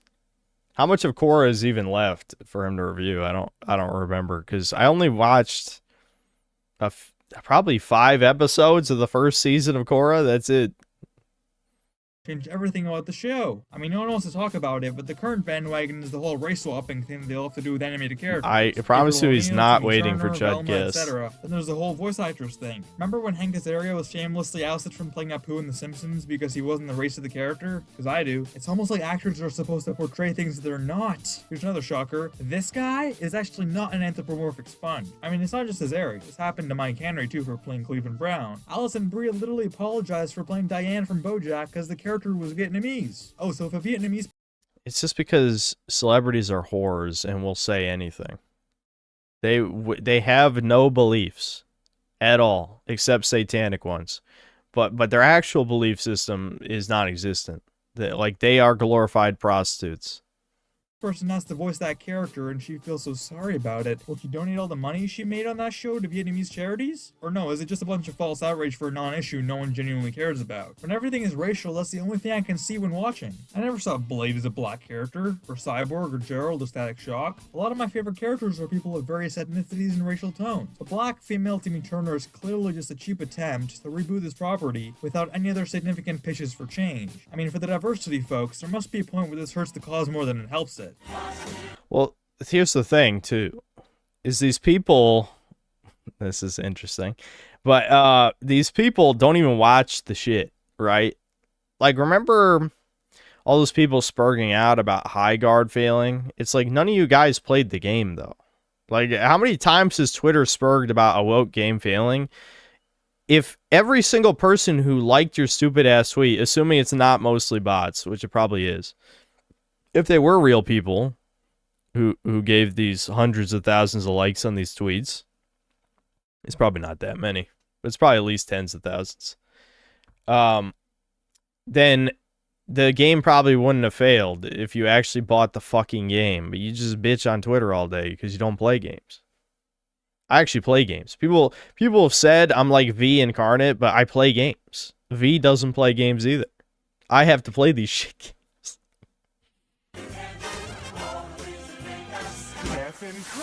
And this video isn't just about the new race swapping phenomenon, but it's an extremely prevalent symptom of a larger issue, which ties into the lack of respect for staying faithful to the original property. Maybe Butch Hartman wants Timmy to be race and gender swapped, which is why he has absolutely no direct involvement in the creative department of the project. I find that unlikely. It's absolutely insulting to ruin a person's original vision of a character just because people want to see themselves on screen. People don't even care about anyone who creates things. They only care about themselves, actually. Let's just boil this down as simple as humanly possible. They are all narcissists. They do not actually care about who created their favorite thing. And if they created something, they would absolutely spurg out if anyone copied them or did death of the author. But if someone else makes something, nah, fuck them. It doesn't matter. It's not theirs. It's the collectives. These, again, if you... all this makes sense when you understand that leftists are all just demoralized bugmen. Or women. And of course the women have no beliefs. That goes without saying. But the men are just bugmen. Like, they have nothing. They have no will, no power. They will never do anything of value. Except they'll bitch. They'll definitely bitch. And consume. They'll consume product and bitch. But they will not do anything. These people are too uncreative to create their own original stories, so they need to ruin existing stuff to be able to call themselves inclusive and hip with the times. This absolutely also hinders the story and episode quality, as the main selling point here is the obvious element that's right in front of us, but no one's allowed to acknowledge it for some reason. I mean, watch a single episode of Rise, A New Wish, Patrick Star, or Camp Coral, and you'll see that. Even those shows are unfaithful to the source material. It's not just about the race swapping issue. Being unfaithful has different forms, and the reason I focus on that issue is because it's the most prevalent at this point in time. Okay, I know Ren and Stimpy is like kind of ahead of its time in a lot of the gross out shit, but like I'm assuming that's supposed to be Ren's like tail nub or something. It just looks like he has a fucking bulge on the front. Like, what the fuck is going on here? Faithful has different forms, and the reason I focus on that issue is because it's the most prevalent at this point in time. Maybe 10 years ago, the discussion was about a completely different form of unfaithfulness. Still, some shows suffer from that. I mentioned SpongeBob, there are plenty of other examples. I just despise seeing a person's work be disrespected when they likely sacrificed like hell to turn into a reality. And some studio exec can just demand a reboot of it for ratings, and completely change the original character into something just to appeal to the bandwagon. In live action, you could claim that the actor's audition and skill level determine who gets the role. This is the shit. I mean, again, I at what point is it pointless to complain about normies for the 10 gorillionth time? But the success of the Disney live action remakes is definitely like, oh wow, normies really are not people. Because this is the most soulless trash in human existence, and they ate it up. Like, how can you claim you have a soul when you unironically went to watch this shit? And that would be fair. But I it's mean, totally really. different with an animated character made of pixels. Although even that's under question these days when the new Snow White or Ariel can't even sing, but are preferred over tons of other actors. I don't know. Am I crazy? I feel like I'm living in the Emperor's New Clothes. People just disagree with this because it's the right thing to say or whatever, but most people would probably agree with these common sense points deep down. When a character is good, race shouldn't matter, nor should the new spin you put on the character. Okay, well, wrong. Wrong. No. Listen, make your own character. If it's good, it'll be successful. It won't be good. We know it won't be good. That's why you got to piggyback off of other characters. But, yeah, no, race swapping character definitely always matters. Yes, I would say you can pull off any background of a character if it's done well. Absolutely. I know, King of the Chuds is saying, you know, insert like, I feel like when it comes to video games, you know, like they have the whole joke like, oh, I'm not racist, I have a black friend. Like for video games, it's like, I'm not racist, I like you know, Barrett, or I like, you know, Samus or Lara Croft, so I'm not sexist. It's like, yeah, but that's because those are appealing characters. You know what I mean? Like, if, yeah, you make a good character. Oh, I like the character. Wow. Insane. Whether it's a gimmicky change in the age, the gender, the design more broadly, or their persona and attitude in a larger sense. Even things like the Lion King remake piss me off because they clearly Nick capitalized Fury on this and Avengers it pulled worked, it but off. turning one of I think when it comes to the thing with that is in the Ultimate Universe, they already made Nick Fury black and he was based on Samuel L. Jackson. So in Nick Fury's case, it technically was based on the comics. It just was based on an alternate universe of the comics. So that one kind of works. I don't really care because like when it comes to, again, that was back in a time where most of us were not aware of a lot of this woke slop shit. So some stuff gets grandfathered in. And in that case, it was fine because he was based off a version of the character that was literally based on the actor that ended up playing him. So yeah, who the fuck, who's really going to complain about that? the greatest animated films in the 90s to a National Geographic documentary with the occasional reminder that it is, in fact, a Lion King reboot. When they're more faithful to the source material like Cinderella or Beauty and the Beast, it doesn't bother me as much. But I don't think Rob Minkoff and Roger Allers crafted the 94 masterpiece with their own hands just to expect it to get a live-action CG remake when it's pretty much 100% animation, or portraying real animals for some reason. God, it's all so stupid. My Anyway, dad can't hated wait that. to see a side Yeah, I shot mean, like boomer comic people, like my dad, I think probably mentioned it. And I didn't really read the Ultimate Universe comics. I know people like the Spider-Man ones. They, that's where Miles Morales comes from. But, where was I going with this? Shit, I forgot. I forgot where I was going with it. Who cares?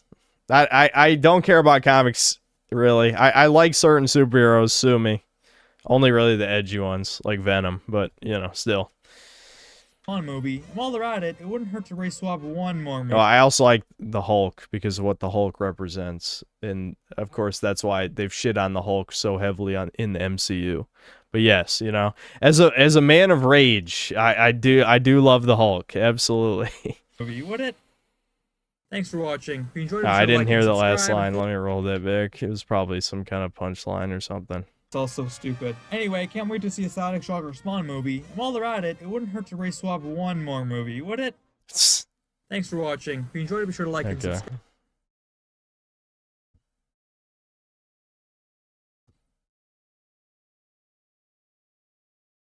Yeah, Wolverine's cool. Hulk's cool.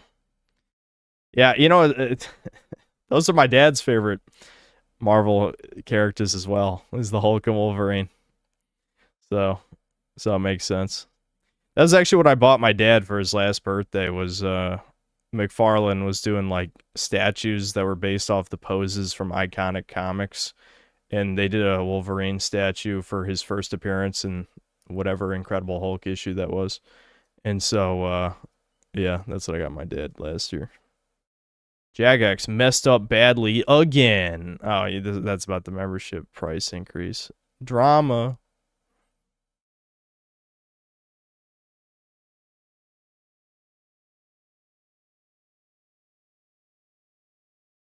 Yeah, Wolverine's like 5'4". Yep.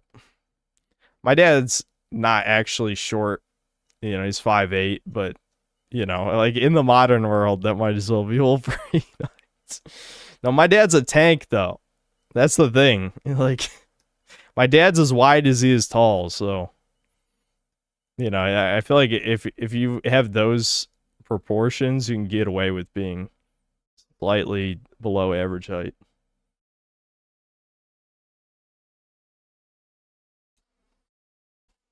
Five eight has always been short. That's cope. That's absolute cope. Listen, I don't want to hear any shit from the 6'2" synth cells, the true cells, 6'2's true cells.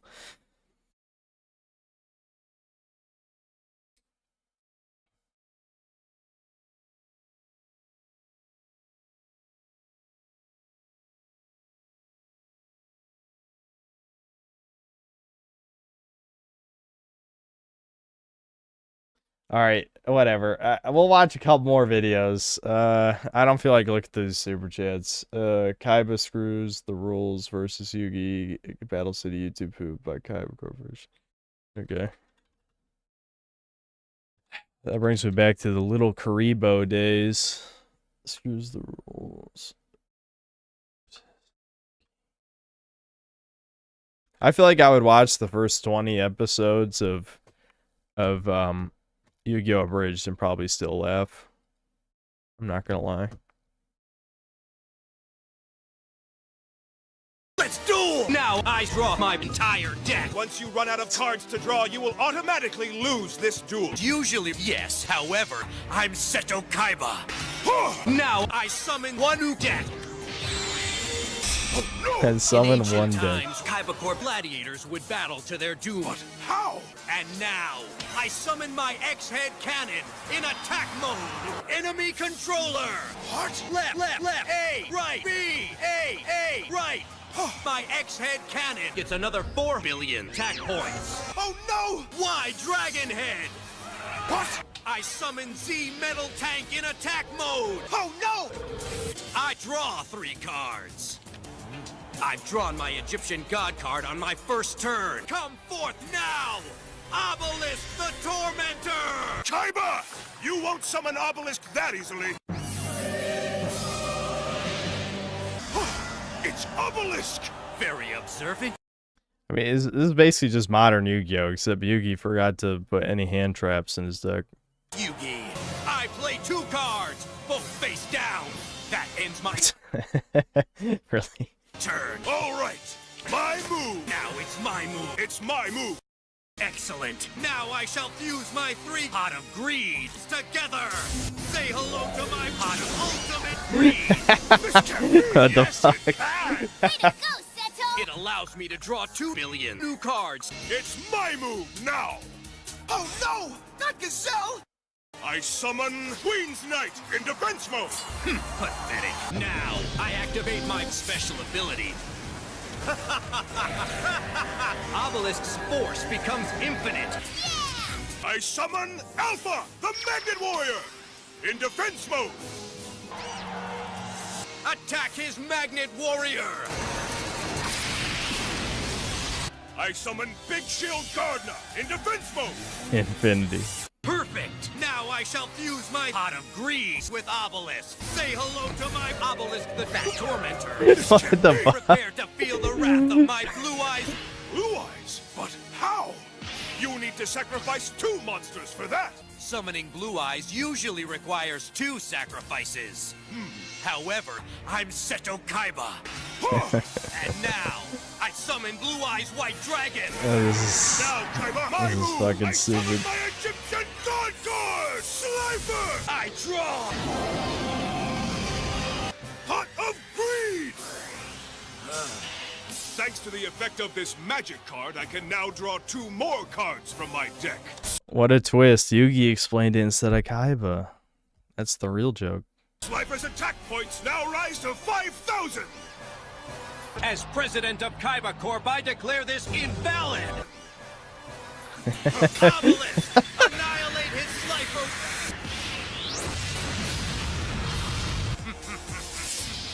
Now I can bring back an old friend! Behold! The rebirth of my Egyptian God card! I summon your mother in attack mode! That's enough, Kaiba! No, I'm Seto Kaiba. But how? I'm Seto Kaiba. This allows me to take your Egyptian God card. My card, please.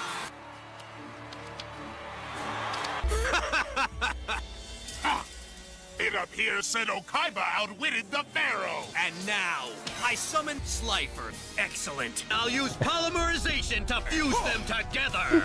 Now, meet my Slifer, the twin-headed Sky Dragon. Wow, if I he's had a dime for every time I draw cards, I'd be even richer. What? Now I shall fuse my 2 Pot of Greed together. He's good. He knows every aspect of this game. Meet my Pot of Pathetic Greed. It allows me to draw 1 new card to refresh my hand. Now I end my turn. You will lose. Usually, yes. However. What? However. Explain. Listen. Now I draw a card from my graveyard. But How? I'm Seto Kaiba. Now, I activate my credit card. My credit card allows me to buy one new deck. Oh, no! I'm afraid this is the final turn. That means this duel comes to an end in 3 more turns. Are you aware of what happens now? You're planning to call forth 2 more Blue Eyes White Dragons, aren't you? Allow me to explain, you fool. I summon 500 Blue Eyes White Dragons. Now I shall fuse my 500 dragons together.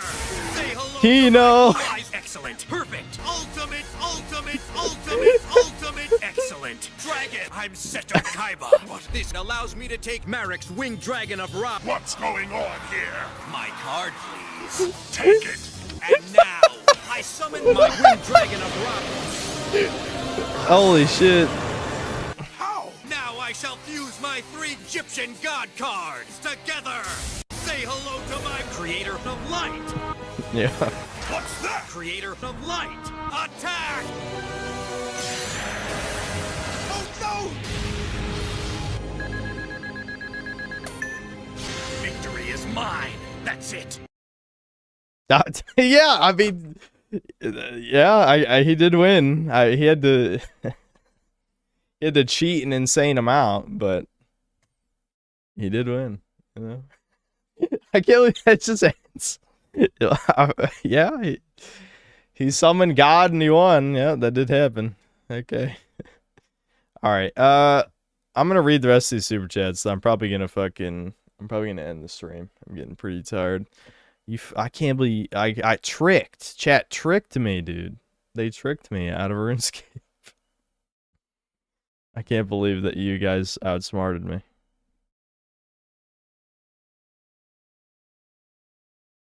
Hold on, the YouTube studio page is freaking out.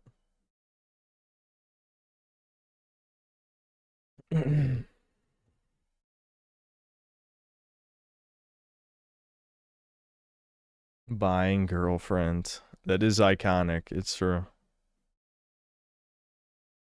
Little did you know, those little boys were buying grown-ass men. The problem is, that's not... I don't know. Is it really funny anymore? It's been ruined by the sad reality of you know, of the internet.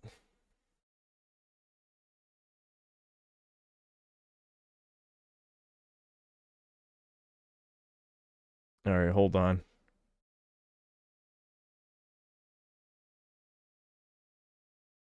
Ricardo Cumsocks, thanks to the $5. When the Rock use our talking points, you smell what Rock is cooking. Beat the fuck out. Voids, God bless him. You know, that only had 4 likes, yet that made me laugh more than most of Ricardo's comments. There's a reference to the ESL comment from earlier. Sheep Herder, thanks to the $5. Razor Fist doesn't believe Epstein was Mossad. These people are just coping and playing damage control for midterm elections. I haven't really commented on the Razor Fist situation in a while, but yeah, he definitely has some very bizarre opinions, I gotta say. I don't know if he's a controlled op, like he's actually owned by the Jews somehow. I find that hard to believe, but I guess anything's possible. He's pretty decently popular, and he's been around forever, so, like, I don't know.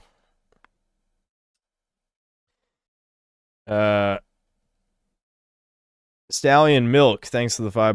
Debin symptoms sound like they could be a bad case of SIBO. What is that?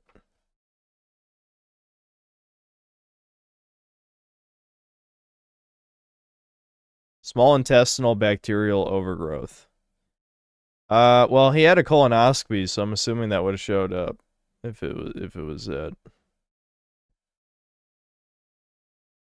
I'm pretty sure it's not that because of the colonoscopy. Sweeping Hamster, thanks to the $2. When's the Cell versus Kermit death battle?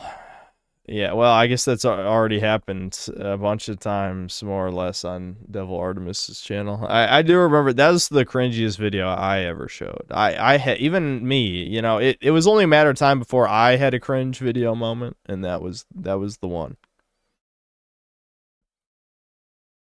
Sheep Herder 911, thanks to the $5. Worst part of any Dragon Ball vid is imagining the very real and voting eligible 40-year-old men who watch these vids unironically and with rapt attention.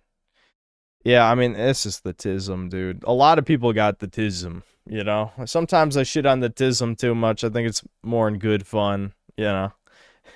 Devin, I don't know how much good fun when Devin says it. Me, it's in good fun. Because, you know, I definitely, I could be on spectrum. Could be. It's definitely possible. You might even say it's likely. But, yeah, it is just the classic case. Someone said it in his comment section for that video, but it was something like, the real war is any autist versus someone who's 1% more autistic than them, or something like that. It's a classic meme bit, basically. Yeah, like it is true. I to a point, you know. I'm sure you hit a point of tism where more tism isn't infuriating. But if you're very high functioning, then like people who are slightly less high functioning are extremely annoying, basically.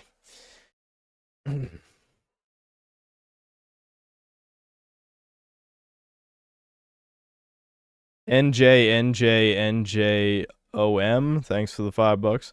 A channel called Final Form Figures has a video covering this death battle. He debunks some stuff, or so he says. I'm not going to check it out, but I support him.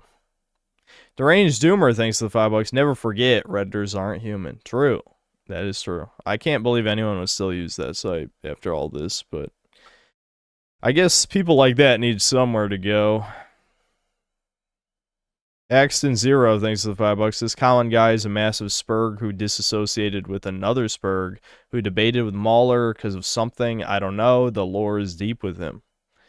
Yeah, I mean, I think I do vaguely remember you guys telling me about him back when I made my Spider-Man vid like 3 years ago, or however long it was. It's crazy that Sony has barely released anything since then. I mean, I know they made Ghost of Yote, but I don't think most people even cared about that game. So, Wolverine, reviewing Wolverine is a promise. I absolutely will review Wolverine. But, yeah, I don't know. It's sad to see what happened with Insomniac. I definitely got to make, I think I did make that a point in my Spider-Man video, but I definitely got to make it a big point that, like, I used to be a huge Insomniac fan. I mean, they've made well, if I'm being real with you, they made probably 5 of my favorite games of all time. Like 5, like if I wasn't doing a 1 per franchise rule for the, just to, you know, for the sake of being fair, they have probably made 5 of the games in my top 20, you know, which is crazy.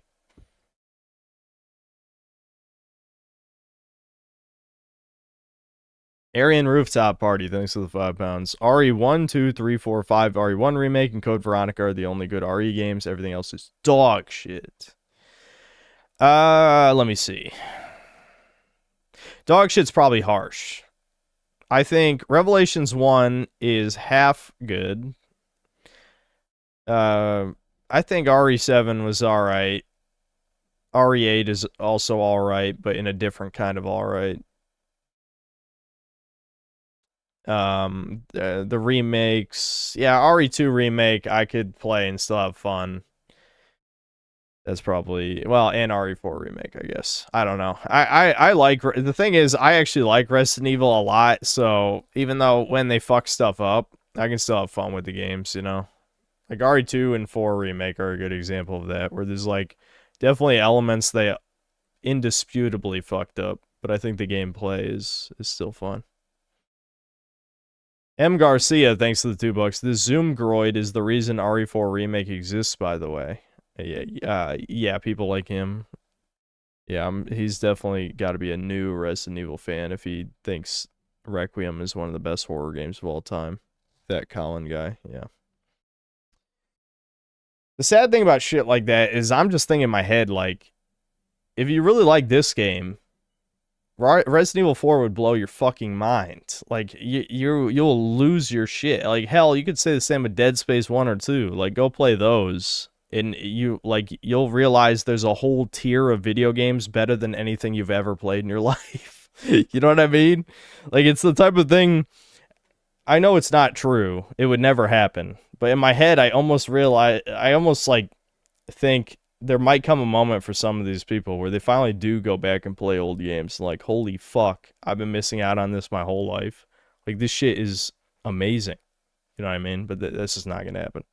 Especially because, like, a lot of people are caught up on the graphics thing. I don't care. I think if the aesthetic is appealing, then the graphical fidelity isn't that important. Inslayer Cologne, thanks to the 2 pounds. Ayo, we saw you comment on shit, what video was that? I don't remember. Well, oh, it was the Real Game Awards, I think. Yeah, we saw your comment. Will you live stream X Blades this year? I don't know what that is. What's X Blades?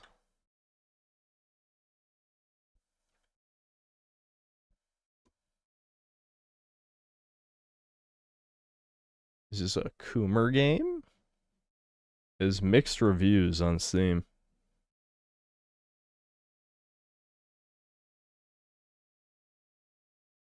I wonder why it's mixed.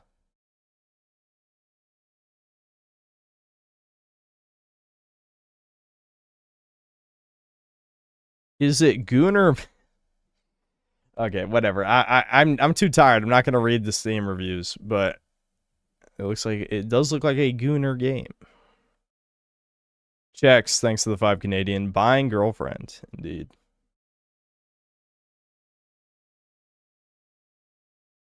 Can we get regular DMC first? Yeah, I should probably play DMC 3 before I play other DMC likes. Killer Must, thanks to the 50 DKK. Can you watch Spree Snooter? Either his newest, can't write the name here, lol, or Silent Hill remake video. Okay, I feel like I should have ended the stream already, but we can go a little longer. Just okay.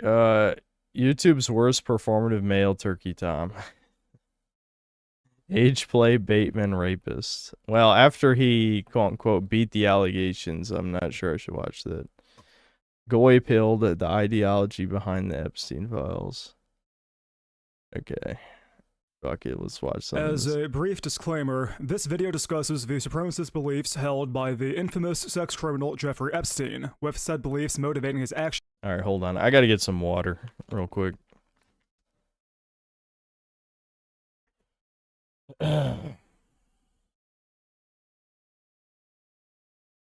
DMC3 keynote, let's do it!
Yeah, I don't really feel like talking about the Turkey Tom thing too much, but yes, it is very obvious that people were ignoring, you know, the people, obviously his fans, all the comments are just about the big wiener thing and all of the comments, and people are just ignoring that he obviously was purposely dating a mentally ill woman.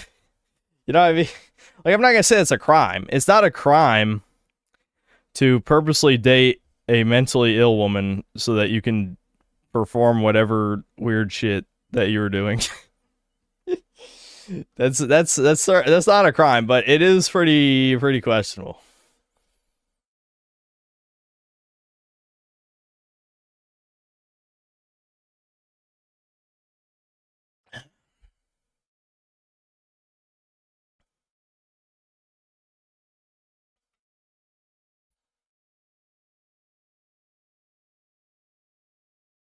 cheating on like all of his girlfriends constantly. Was that confirmed though, or was that more hearsay? I haven't seen any videos since he debunked the allegations, so I have no idea if he was exposed for certain shit or not. But, yeah.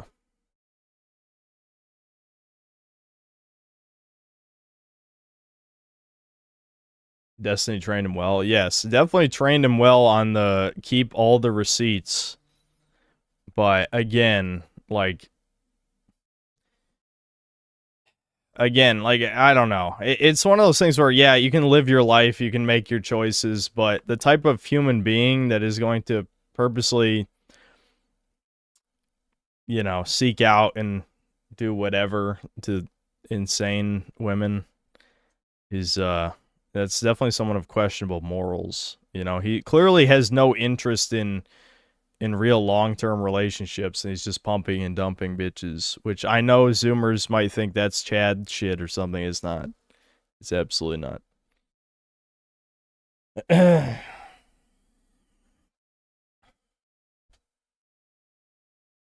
As detailed in the Epstein files. I wholeheartedly condemn these beliefs, and the purpose of this video is to provide historical and ideological context in the interest of seeking a greater understanding of these situations. Yeah, but nugget maxing on the other hand, yeah, chopping off people's limbs, that's Giga Chad shit. Pumping and dumping bitches, no, cringe. I am in no way glorifying him, his beliefs, nor his actions. Again, I do not support these beliefs. Thank you.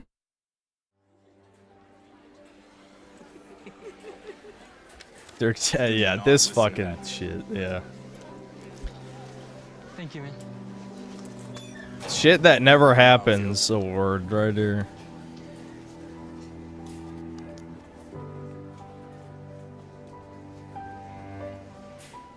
Nah. They're not worth it, bro. Yeah, you're right. I was tripping. What's your name? Jeffrey Epstein.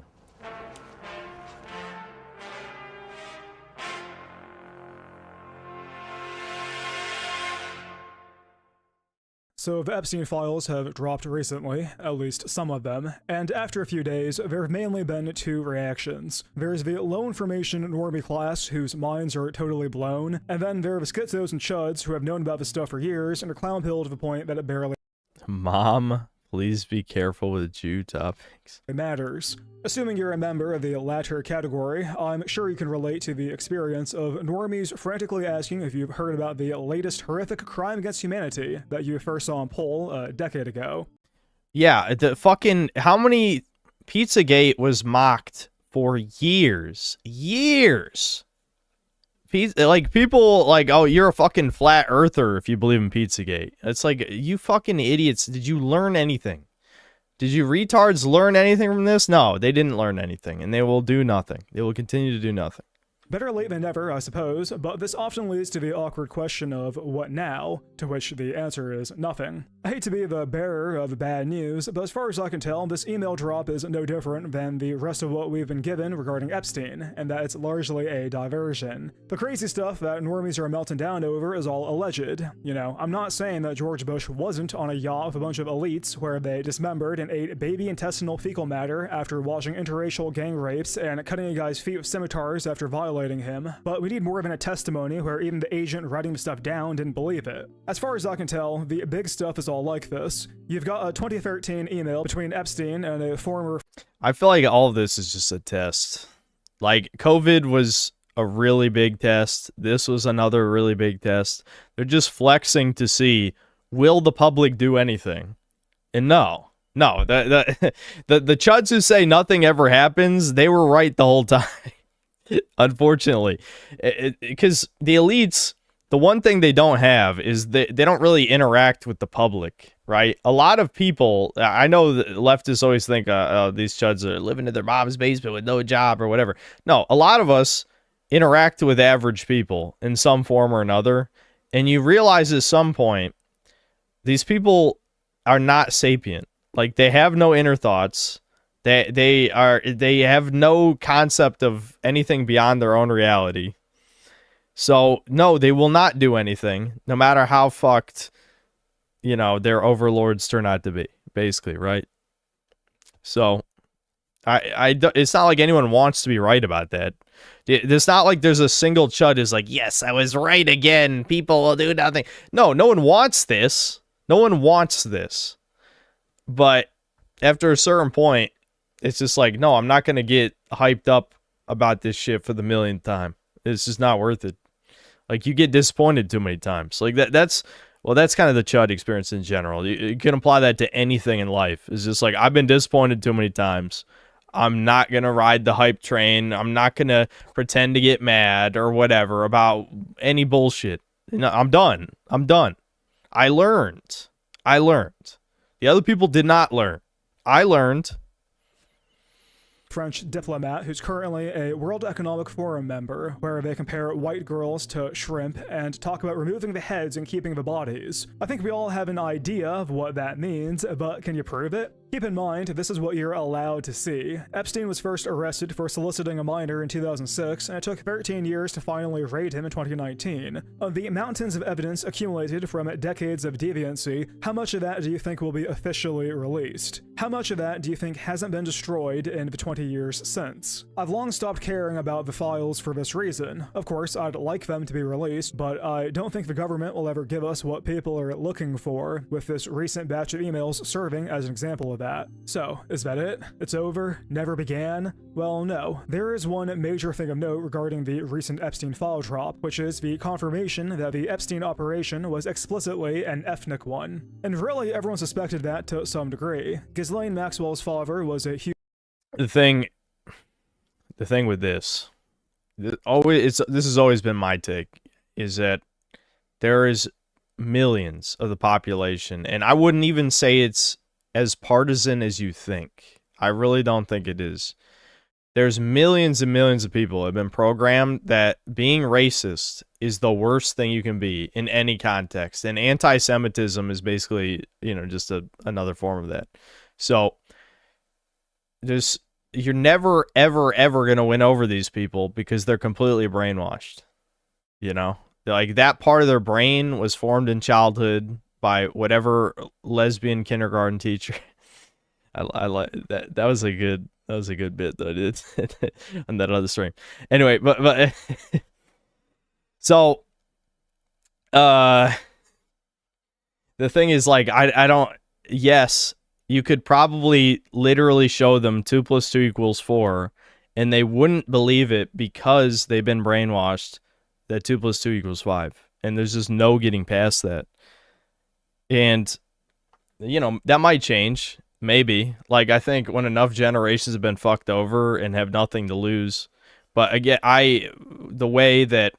the other thing I believe is, as long as the bread and circuses are around, then people will do nothing because they have their copes. As long as you have copes, you can live in the system, no matter how much you're oppressed, right? So, yeah, I think that's basically what needs to change. The copes got to go. And the racism brainwashing got to go too, and then we'll be okay. Huge Mossad guy, but going through the emails, it's clear to see that it wasn't just an Israeli operation, it was a Jewish one. Epstein says verbatim that he represents the Rothschilds, a highly powerful international banking family connected. That's the number one downside to us not doing Chudcast, is we didn't talk about fucking Gabe Newell versus the Rothschilds. Hold on. I think I did write this down because I was assuming we were going to do it last week. Yes. Yeah, I did write it down. We'll talk about it. I'll look if there's any updates on that. I just know, obviously, he beat the Rothschilds in court, and then just suspiciously out of nowhere, he's getting sued by the state of New York, or Valve is getting sued by the state of New York for loot boxes. Just for no reason, just a complete coincidence that he's being sued because of loot boxes right after beating the Rothschilds in court. I'm sure there's no coincidence. That's just a complete coincidence. Absolutely. That again, to a person who notices patterns, should fucking be a huge wake-up moment. That the Rothschilds own New York. They probably own the whole fucking country. I mean, shit. Like, come on. That's like just out of nowhere that happens.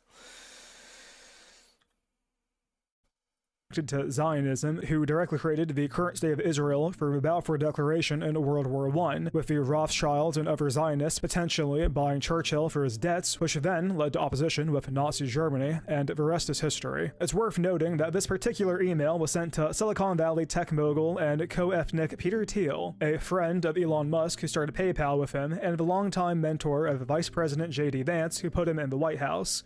Yeah, this Peter Thiel shit is interesting. I'll admit, I definitely haven't done my research on this stuff. It is interesting, for sure. Usually when it comes to stuff like this, I'm like, whatever the worst scenario is, yeah, that's probably legit. You know what I mean? Like, this is, yeah, it's definitely an interesting spider web here, for sure. Yep.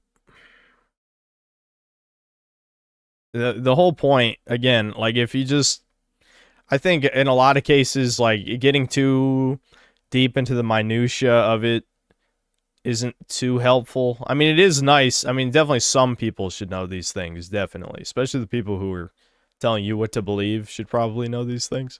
But for someone like me, I'm just like, okay, yes, the point is that it's really just a uniparty system and nothing will change. It's basically what to take away from this stuff, right? And I kind of, you know, I knew that forever basically anyway. But it is interesting to know some of this stuff for sure, just to know specifics of why you can't trust certain people.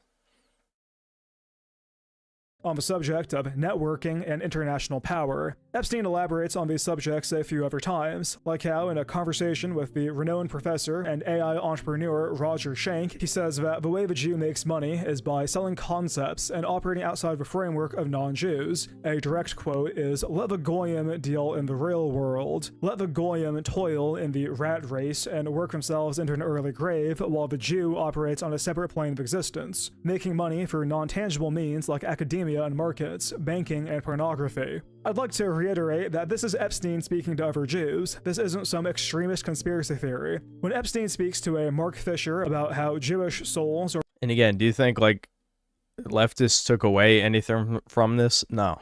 No, they absolutely did not. They did not take a single thing away from this. Especially, like, I saw the emails people were spreading around of basically Epstein encouraging the tranny shit. And was there any moment of self-awareness? No. Nope. Not at all. Because all they give a fuck about is how they can own the rightoids. That's it. Their entire existence is just being obsessed with the other side. That's it. Just constant bitching like women all day, every day for the rest of their pitiful existence. Which is ironic because that's probably what they think about me and my channel with video games. Which that's how it feels sometimes. But at the same time, I do make decent money bitching about said video games and making edgy jokes. So it could be a lot worse. more valuable than the souls of non-Jews. That's not because an anti-Semite had a gun to his head and forced him to say those things. Likewise, the conversation with Fisher, in which the latter tells Epstein that if he's going to breed, it must be with a Jewish girl, sounds conspiratorial, but it's real, and that's not an uncommon concern within Jewish communities. Many will claim that Epstein specifically was an ethno-supremacist, when Judaism as a whole prohibits marriage between Jews and Gentiles. In fact, Israel as a country does not permit intermarriage. In other words, Israel as a country does not permit Jews to miscegenate with non-Jews. The secular component does not detract from the fact that the national policy is no race mixing. I mention Israel because whenever you speak on this stuff, there's an immediate knee-jerk response of not all. It's not all Jews. Epstein viewed Gentiles as inferior, and so did his many powerful friends. Of course, I'm wondering if he's come to the same conclusion I have about the racism programming thing. But this recurring pattern isn't indicative of anything broader, and there is a sliver of truth to that. The secular 40-year-old Jewish Trucel working minimum wage at Taco Bell wasn't invited to the island. However, not all— Yeah, I mean, that's a fair point to make, I think. I mean, there's definitely, like, obviously, on, like, a literal level, not literally every person with Jewish DNA is like a demon or something, you know what I mean? But the thing with this is that kind of thinking is not helpful to anyone. Like, it's literally just it's a call of inaction is what it is. Like, that's not going to do anything for anybody to be like, well, not all. It's like, and What do you mean not all? Like, I haven't even said what I'm gonna do yet. You know what I mean? Like, maybe if not all was a response to I've created the bioweapon to wipe out all Jewish DNA from the world, and then someone's like, wait, not all. They'd be like, okay, maybe he has a point, maybe. But this usually that comes up as we're just fucking trying to make a point about something.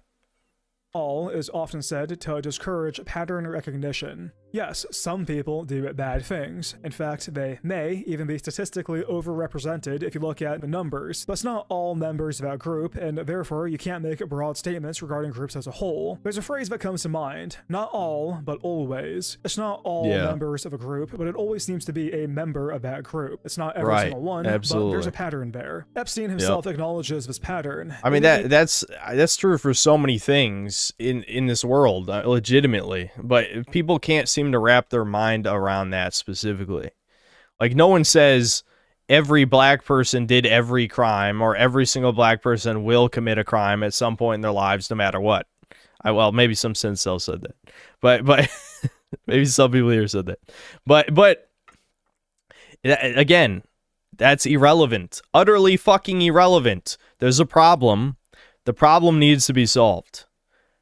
Of course, you know, leftists will probably assume the worst. Again, like the bioweapon example I said, like, yes, I'm going to wipe out the African gene. I with the power of science.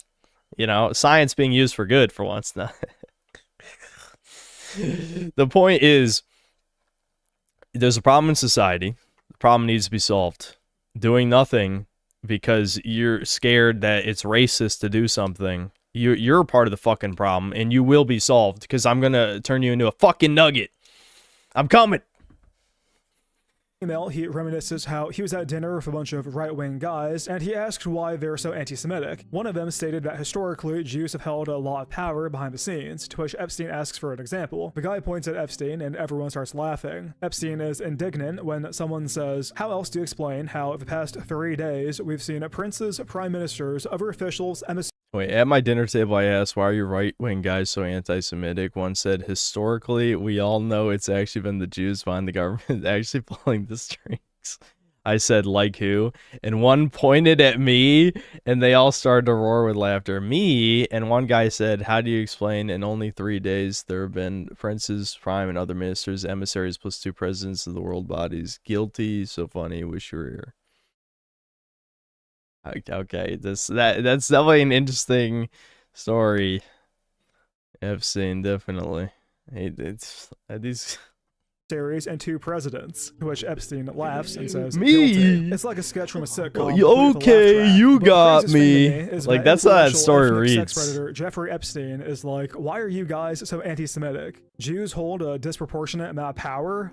Source? It's insane that Jeffrey Epstein is whining about anti-Semitism, playing the victim and crying foul before laughing about it immediately after. It's relatively small, but something of note is the common usage of the term goyim, or goy for short. It's a Yiddish term that Jews use to refer to non-Jews. Gentile is the official term, while goy is more of a slur. The email about goyim slaving in the real world while Jews operate above it all really sums it up. It's a demeaning term used to look down on the other 99.8% of the global population, the mindless cogs in a machine designed to benefit the chosen few, which Epstein lays out in that same email. I'd like to reiterate that the Epstein operation was explicitly an ethnically Jewish one. Epstein is on record favoring blonde-haired, blue-eyed white girls, and to my understanding, all of the victims have been Gentiles. None of them were Jewish, and of course they weren't. As award-winning journalist and media consultant Michael Wolff said to Epstein in 2017, it's a war between Jews and non-Jews, with Jews presently winning. It doesn't matter if you don't see the world that way. In fact, the vast majority of people still think that Jews are white. Well, they're not. And Epstein's sex trafficking.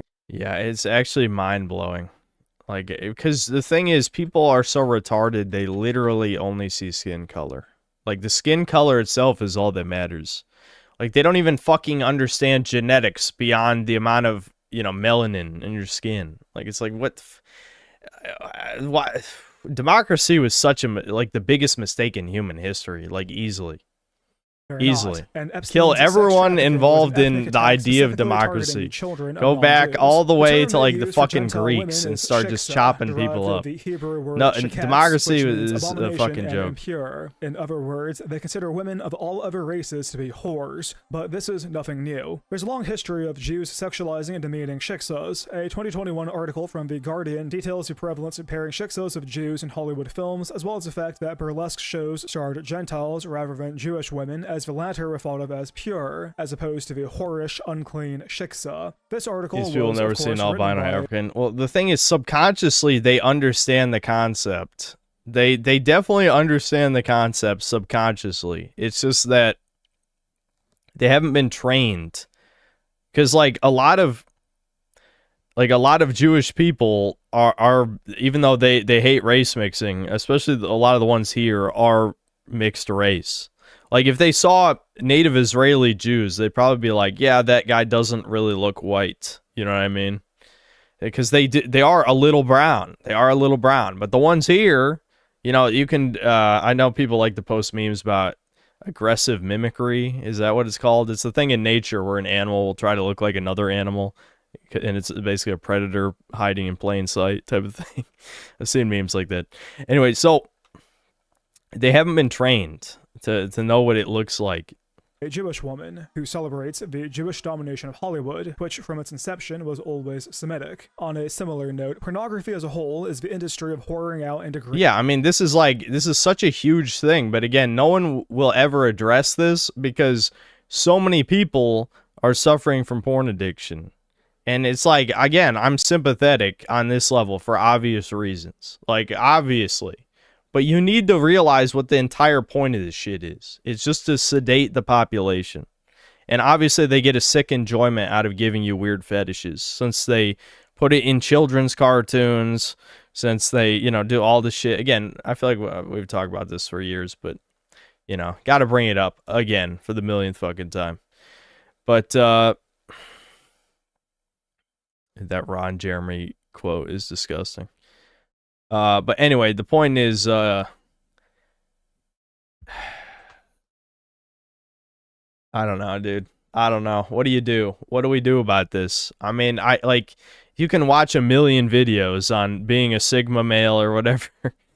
And I'm not saying it's bad advice, obviously. It is absolutely good advice for you personally. And I have given the advice before that, you know, in this point of society, the best solution is to just make your best life, you know, while you can before it all collapses, which it probably won't even collapse in our lifetime. Let's be honest. I think this is going to be a very slow decline. So you got to just make the best of a bad situation.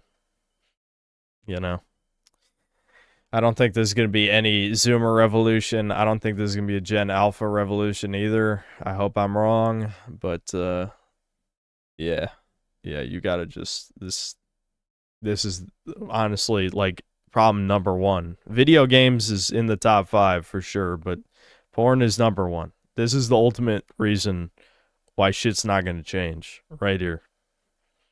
Shiksa, with the vast majority of the porn industry having ties to Jews. Al Goldstein, founder of the pornographic magazine Screw, which is described as a pioneer in bringing hardcore pornography into the American mainstream during the late 60s and early 70s, infamously stated that Jews are overrepresented in the porn industry because, quote, we think that Christ sucks, Catholicism sucks, we don't believe in authoritarianism, and pornography is a way of defiling Christian culture. You'll note that in this statement, it's acknowledged that porn is a subversive weapon against Christians, and really the Goyim as a whole. This isn't exactly a secret, however, considering how in 2002, in a conflict with Palestine, Israel...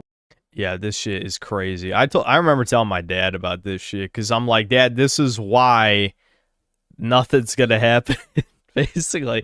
Like, I was trying to, like, blackpill my dad, basically, and I remember telling him about this shit, like, years and years ago.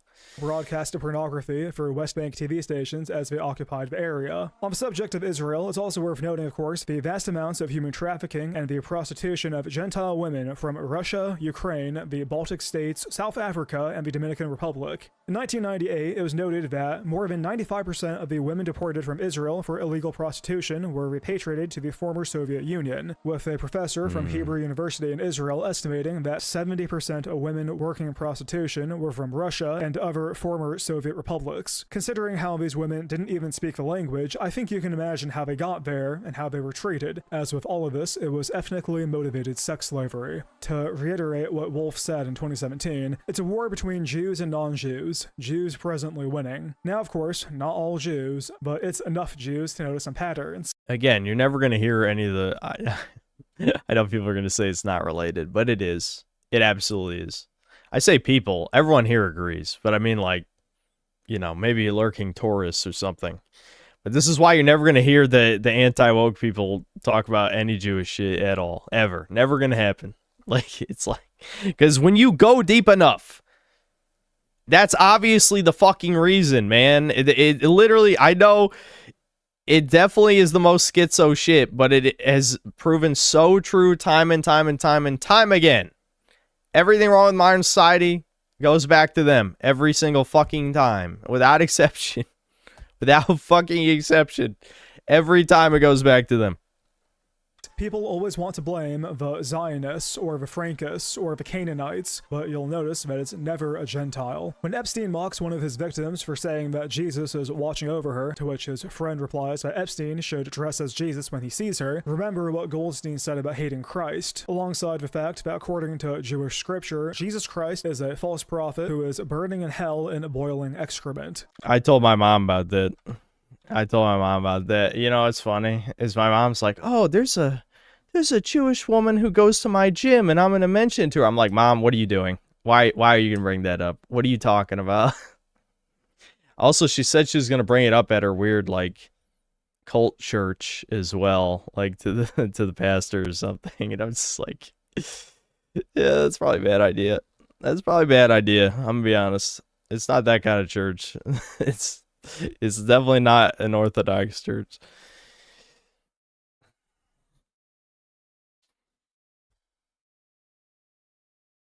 Jewish point of view, where we don't believe in the divinity of Christ. I think that there you can make an argument that the Gospels, which were written, he was just a prophet. And that's a great idea. No. My mom is not red-pilled, guys. How many times have I said this over the years? I mean, she believes that I'm telling the truth, but my mom is not based. I've said this many times. So I'm just like, this. You're just going to walk into a situation you're not ready for, I feel like. Though, you know, it'll probably just be an NPC response, how, like, the Talmud does not reflect actual Judaism or something. You know what I mean? That's usually just, like, what you would expect to hear, but whatever. We don't even believe he was a prophet. What do you think he was? What do you guys think he was? What do I think he was historically? I think he was a Jew who tried to lead a revolt against the Romans and got killed for his trouble. Just like a lot of other Jews at that time who were crucified for trying to lead revolts against the Roman and got killed for their trouble. When you read the emails about gene testing and designer babies, and you see the talks of potential cannibalism, consider the fact that these people have a slur for the rest of the population, who they consider genetically and spiritually inferior. The sad thing is that very little of this is new information. Again, patterns. But it's nice to have some confirmation, like the email where Epstein discusses attending the World Jewish Congress dinner with the Rothschilds. If you were to talk about the ethnic component of the elites a month ago, you'd be discredited as a conspiratorial anti-Semite, but now you can literally source Jeffrey Epstein when speaking about this stuff. I would say that this is the silver lining to the Epstein files. For the past few years, the country has been in uproar over the conflict in Gaza, and for the past year, the Trump admin was criticized for not releasing the files. A massive spotlight has been in this direction for years, only for the Epstein files to reveal that the whole operation came from a place of deep ethnic hatred. Mainstream sources have simmered down after this revelation, but what about the people? I never thought I'd see the day that normies finally came around on Pizzagate, but here we are. And while a lot of the reactions I see are no doubt more so indicative of the sphere I'm in rather than the... Was Hitler right?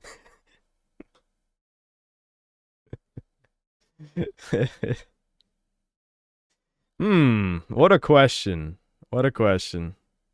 layman's opinion, I truly feel that in the wake of the Epstein files, this is the best opportunity in decades to push the Overton window. Right now, there's a lot of confusion and a lot of anger. Every day, something new comes up, like Pam Bondi supposedly redacting information from the files on account of anti-Semitism. There's a lot of outrage, but nowhere for it to go, and so this is the best.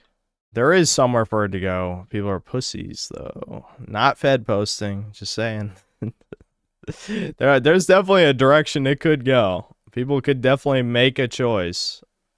I would never encourage violence, but people could make a choice.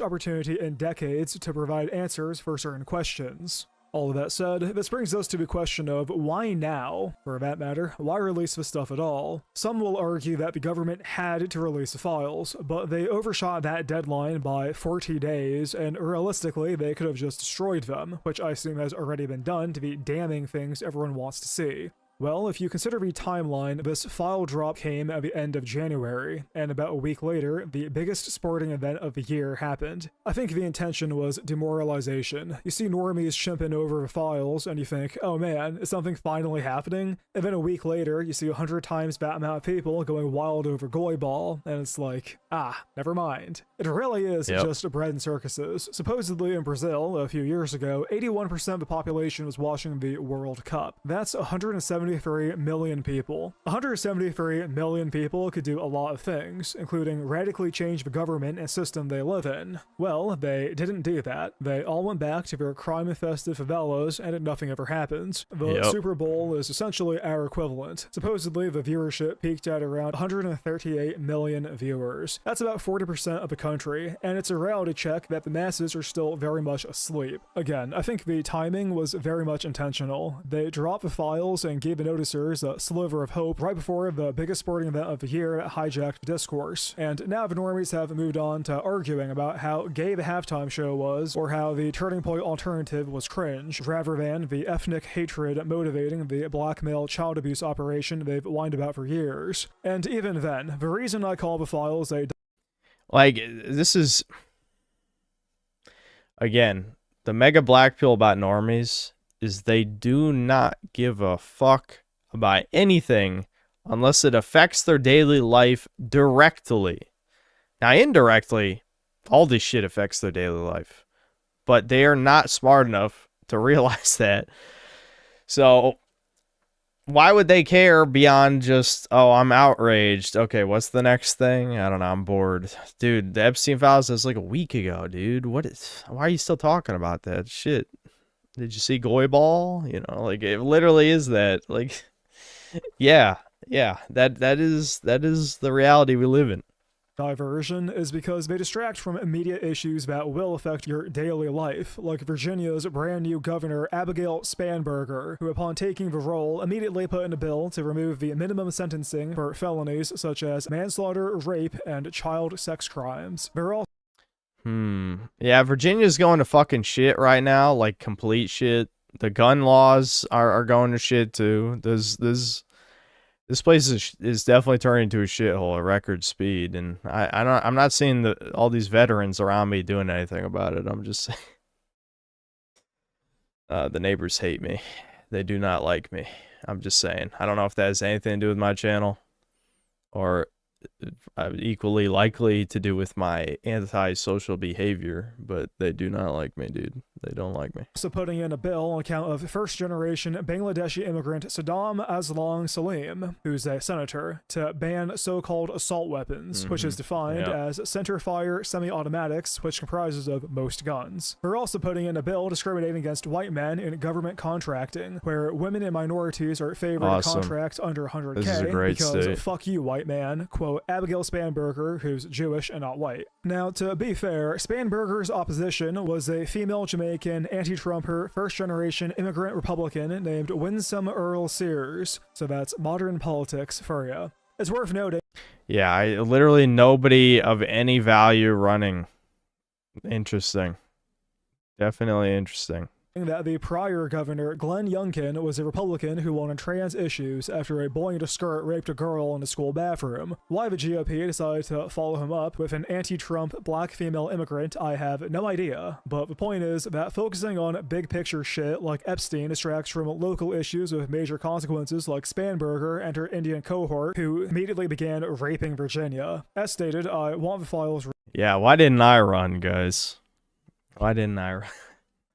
released. Really, I think everyone does. But in the very likely event that we'll never get what people are looking for, which is names, evidence, and heads rolling, I think the biggest takeaway from all this is the ethnic angle. In conclusion, I'd like to take a look at a certain ad from the Super Bowl, namely the Blue Square Alliance ad, an organization dedicated to standing up to Jewish hate. In this ad, a meek Semitic manlet is ruthlessly terrorized by two 90s sitcom characters, as in they put a sticky note on his backpack that reads Dirty Jew, which gets the attention of everyone within a mile radius, causing his diverse classmates, mostly female, to point and laugh. He reaches his locker, sees the note, and right as the Showa flashbacks begin, a mystery meat mulatto comes up and says not to listen to them, as he knows how it feels. Presumably, he too can relate to the Jewish experience. This is where the ad ends, but the original version goes on a bit longer, wherein the heroic black guy is like, "She, little n***, what's your name, cuh?" To which the harmless nebbish Jew replies, "Me?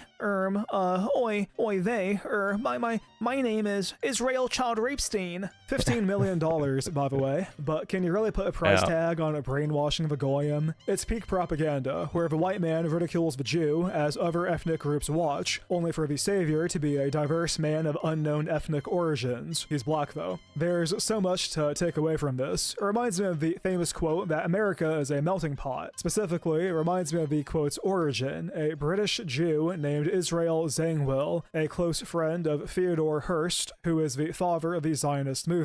The quote comes from a play that Zangwill wrote about a Russian Jew who pursues a beautiful young Christian woman, something Zangwill never did, as he had children with a Jewish woman named Edith Ayrton. He also never moved to America, yet he was happy to talk about how the true American is a fusion of all races, perhaps resembling... Yeah, that's really interesting. And for some reason, absolutely no reason at all, everyone came to refer to America as a melting pot for the rest of history. That is interesting, isn't it?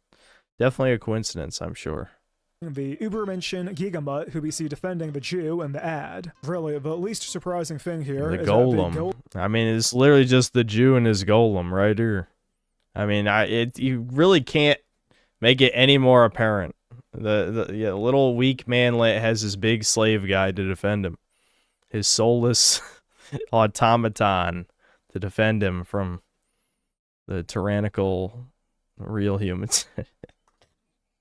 But who we see defending the Jew in the ad. Really, the least surprising thing here is that the golem in the ad is black, at least Hey, he said golem There's a long too. history of Jews trying to ingratiate themselves within the black community. After all, in the words of renowned comedian, producer, political commentator, and television host John Stewart Leibowitz, The Jewish community and the black community, we should be together.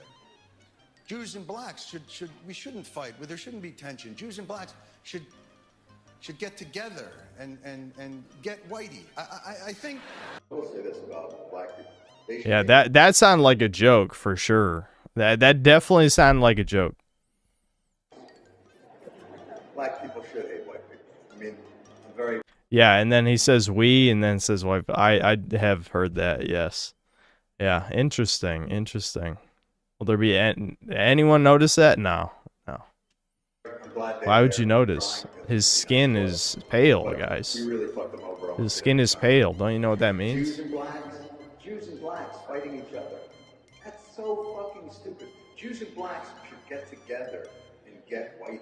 You'll note that Leibowitz is trying to form a sense of kinship between the two aggrieved races, just as we see in the Super Bowl ad. Of course, this is a false pretense. Blacks also fit under the category of goy, and they even have their own slur in Yiddish, which is schwarze. So, as you may imagine, the relations between blacks and Jews are often tenuous at best. The Super Bowl ad was generally received poorly. It has an abysmal ratio on YouTube, and the comments are turned off. You may think it's absurd to put this out.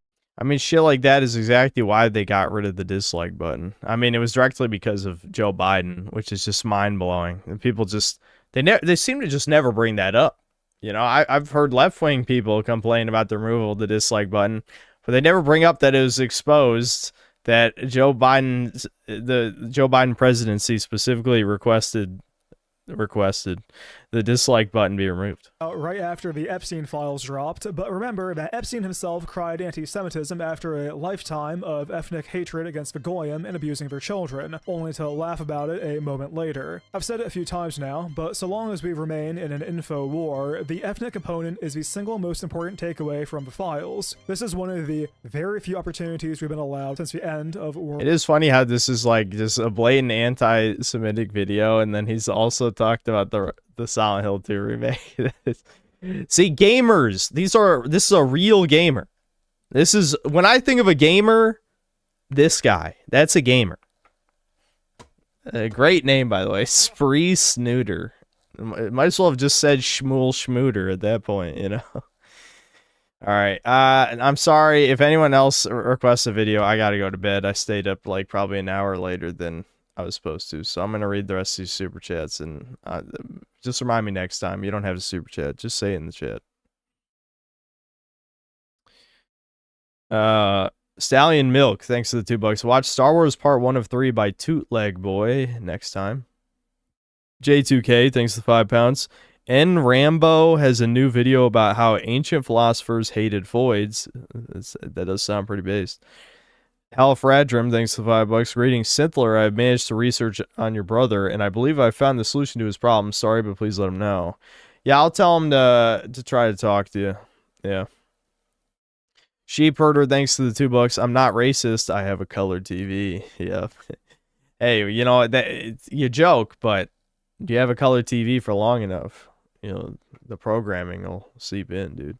You should see the dog shit my mom watches. I was watching some Victorian era looking slop, and like everyone was black or Asian. I'm just like, yeah, when I think of Victorian England, blacks and Asians, that was like 100% of the population. Oh yeah, there's some obese bitches too, which yeah, there was some royalty that were obese for sure, but I mean, I don't like it. Okay, that part you don't have to be realistic. There's no fat people in the past. Okay, that doesn't even, like, they didn't have the processed sugar, so fat back then was like not even overweight now. You know what I mean? So like an obese bitch back then is probably like 150 pounds. Here that's like barely slightly chubby. You know, you know what I'm saying? Anyway, Sheepbird with another 2. Not racist. Got black folks in my family tree. Swinging. That's classic. That's classic.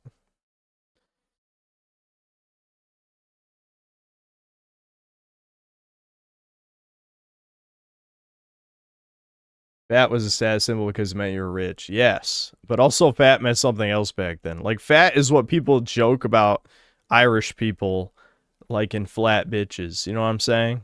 Like to an Irish person, anyone who weighs more than 100 pounds is obese, right? That is usually the joke. So, that's what I imagine fat is usually. Because, like, I feel like even when they show old-timey portraits and stuff, it's never is like the morbid obesity of the modern era. It would look like an alien to people in the past, you know. Anyway, Lord Particle, thanks to the 1 gifted membership. Non-processed YouTuber, thanks to $2. Night Synth, enjoy the chill stream, no problem. Karoth, thanks for the 16 months of membership. They were a 3rd-rate duelist with a 4th-rate deck. That is, dude, I'm telling you, some of the dub lines, just perfection. Absolutely. That was back when they actually, you know, cared about dubs, you know. Stallion Milk, thanks to the $2. Colonoscopy doesn't show SIBO. Look into it, trust me. Yeah, I mean, I'm not going to look into it. It's not my disease, but maybe Devin should. I don't know. I hate when people tell, you know, that's one of my trigger phrases. When people tell me to do research, I'm like, who the fuck do you think you are? You do research. Fuck you. I'm going to play RuneScape. RuneScape's my new bit because it's not even a lie. You know what I'm saying? Darth Raider, thanks to the $10. I just finished DBZ, and I gotta say I preferred the OG Dragon Ball. That I just throw up in my mouth. I don't like that half Saiyans are stronger than pure Saiyans. You're right, that is kind of cringe. Also, Vegeta's constantly overshadowed by others, which kind of sucks. Yeah, that's fair, but I feel like OG Dragon Ball is like watching, an old Saturday morning cartoon. I mean, yes, it has shit that you would not see on a Western Cartoon Network, Cartoon Network, but like the tone is, I don't know. I tried watching it, and I did watch the first 2 arcs, but I wasn't that entertained. CG Goodwin, thanks to the $5. Punch Woman worth $70. Crimson Desert. What? Are you saying you can punch women in Crimson Desert? I mean, I was already gonna buy it. You can't. It's not like you can sell me more on the product.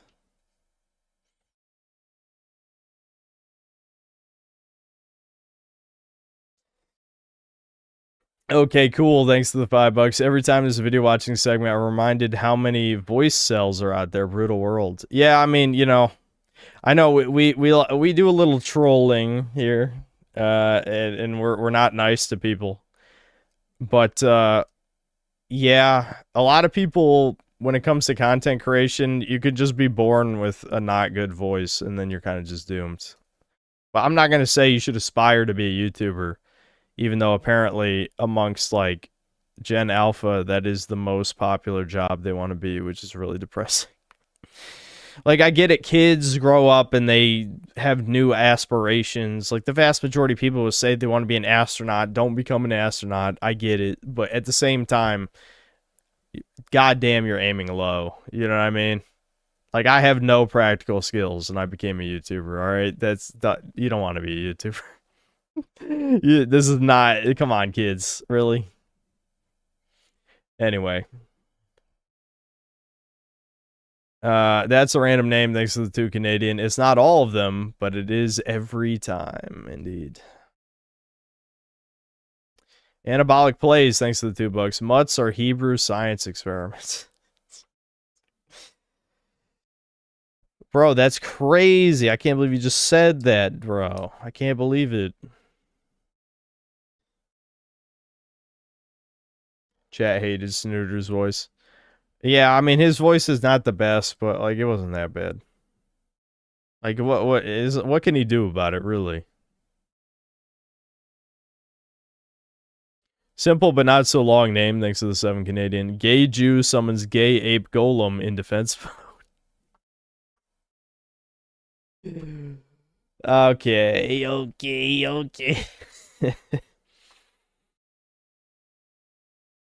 Axton Zero, thanks to the $5. Say what you will about the Brown and Toucans, but we're in a cultural race war, and they are in it to win it violently and financially.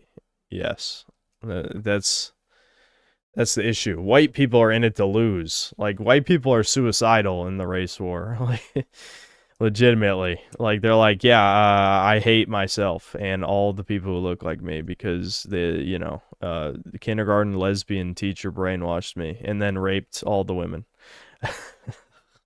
This is what I'm saying, though. Like, whenever people call me an edgelord, I'm like, accurate. When people call me a neo-Nazi, okay, sure, whatever, fine. But it's when people say grifter, I'm just like, come on, dude. Like, you're telling me I say this shit to like come on. Who the fuck would even say that to like make money? No one would say any of the things I've said if they want to make money. Nobody. Like,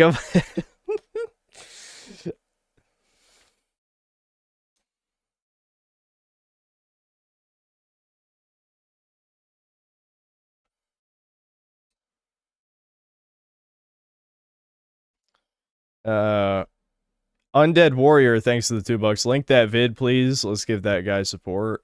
Hold on. I exited out of that tab. But that was, I could throw the link, I guess.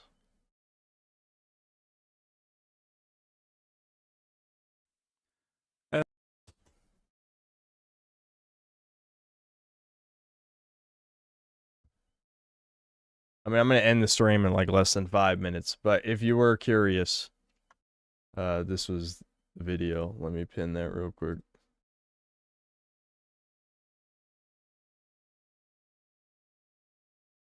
Sheepherder 911, thanks to the $5. Not video game related, but I watch UFC, and there's a guy named Drew Dober who has knocked out every fatiguer in his division. It's a meme in MMA YouTube. He's knocked out every black guy he's fought, as they say. Okay, that's kind of funny. Ryan C, thanks $2. Would you watch the 1 hour Tyler vid next stream? Yeah, it was another like Jew related one. Yeah, I guess we could. If I do another vid watch segment, that would be when we get bored of the Foyd game. 1348 X Voto. Yeah.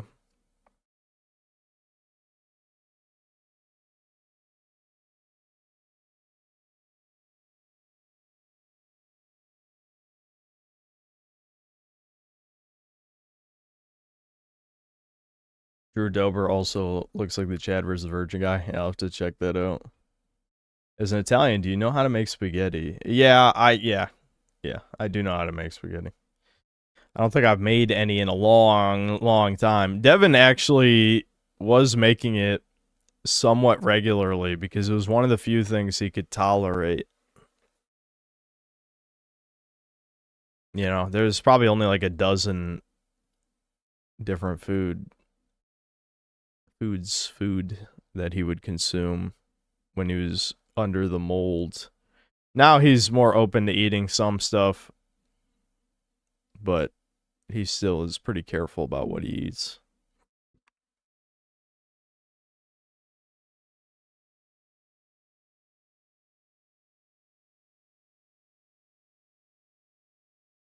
Put dry noodles in boiling water, remove after 10 minutes. Yeah, I mean, I'm assuming they meant all the other parts after that.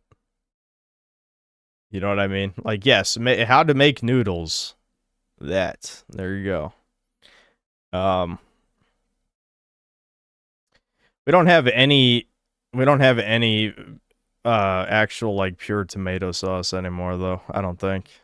Like we used to get our red sauce from my Nonna had a little garden at the old folks home she was at, but all the tomato sauce is gone. So yep.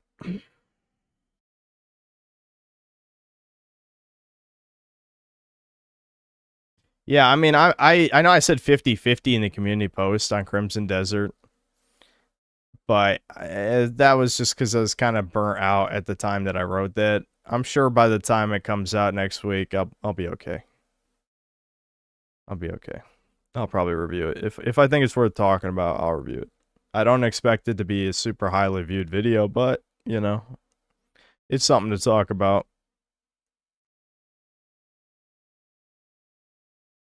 Checking the Snooter guy's a Syncell. He mentions you in his Dispatch and Turkey Tom videos. Oh, cool.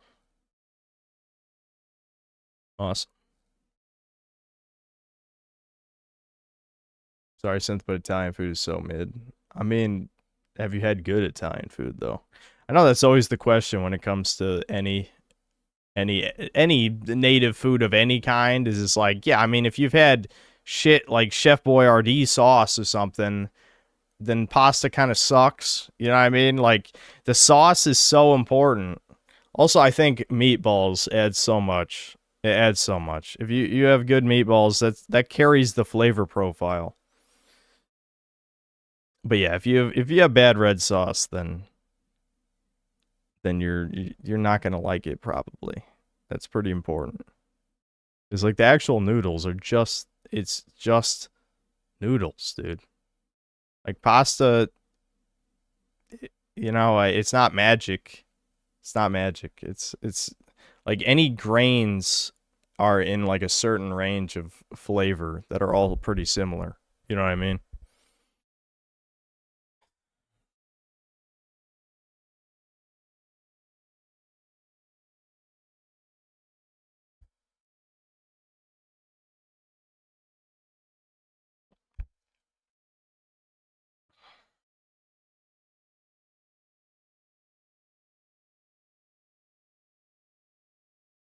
I don't really cook great, Mad God, so I'm not the guy to ask. I mean, you know, I cook basic shit for myself when I need to, but I am lazy, as you know, so I don't really like making food. When I start my actual channel, can I pay you? No. Wait, pay you to insult my TTRPG system. Think of it like a sponsorship. I mean, you don't really have to pay me. I don't know. If I'm interested in something, I'll look at it. If it looks interesting, sure.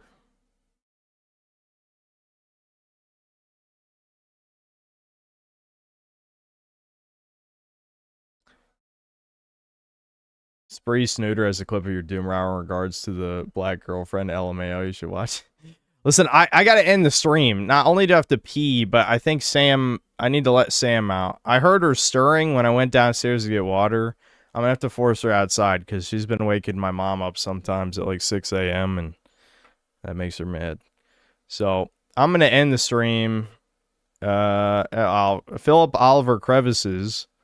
You know what's funny? I'm not even gonna lie. I did kind of have a retard moment and didn't realize what your name is. Fill up all of her crevice. Yeah, I mean, I just the way I read it, because I read things, so I try to enunciate things correctly. That I legit just didn't put it together. Anyway, thanks for the $5. Why do colored zombies hate the chainsaw in RE9? Every time it revs, it goes run, crimer, crimer, crimer, crimer. Run, crimer, crimer. I get it. Like how the chainsaw webs. I get it. I do get it. That's funny. All right, I gotta end the stream because I was holding back synthetic bladder for a while, and it's time.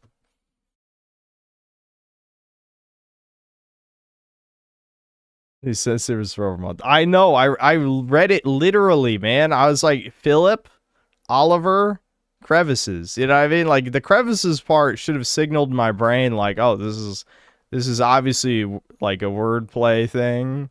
But for me, I'm just like, nah, I don't know. Philip, I don't know what that means. Oliver, I don't know. It's I really should have put it together, but I didn't. All right, see you guys.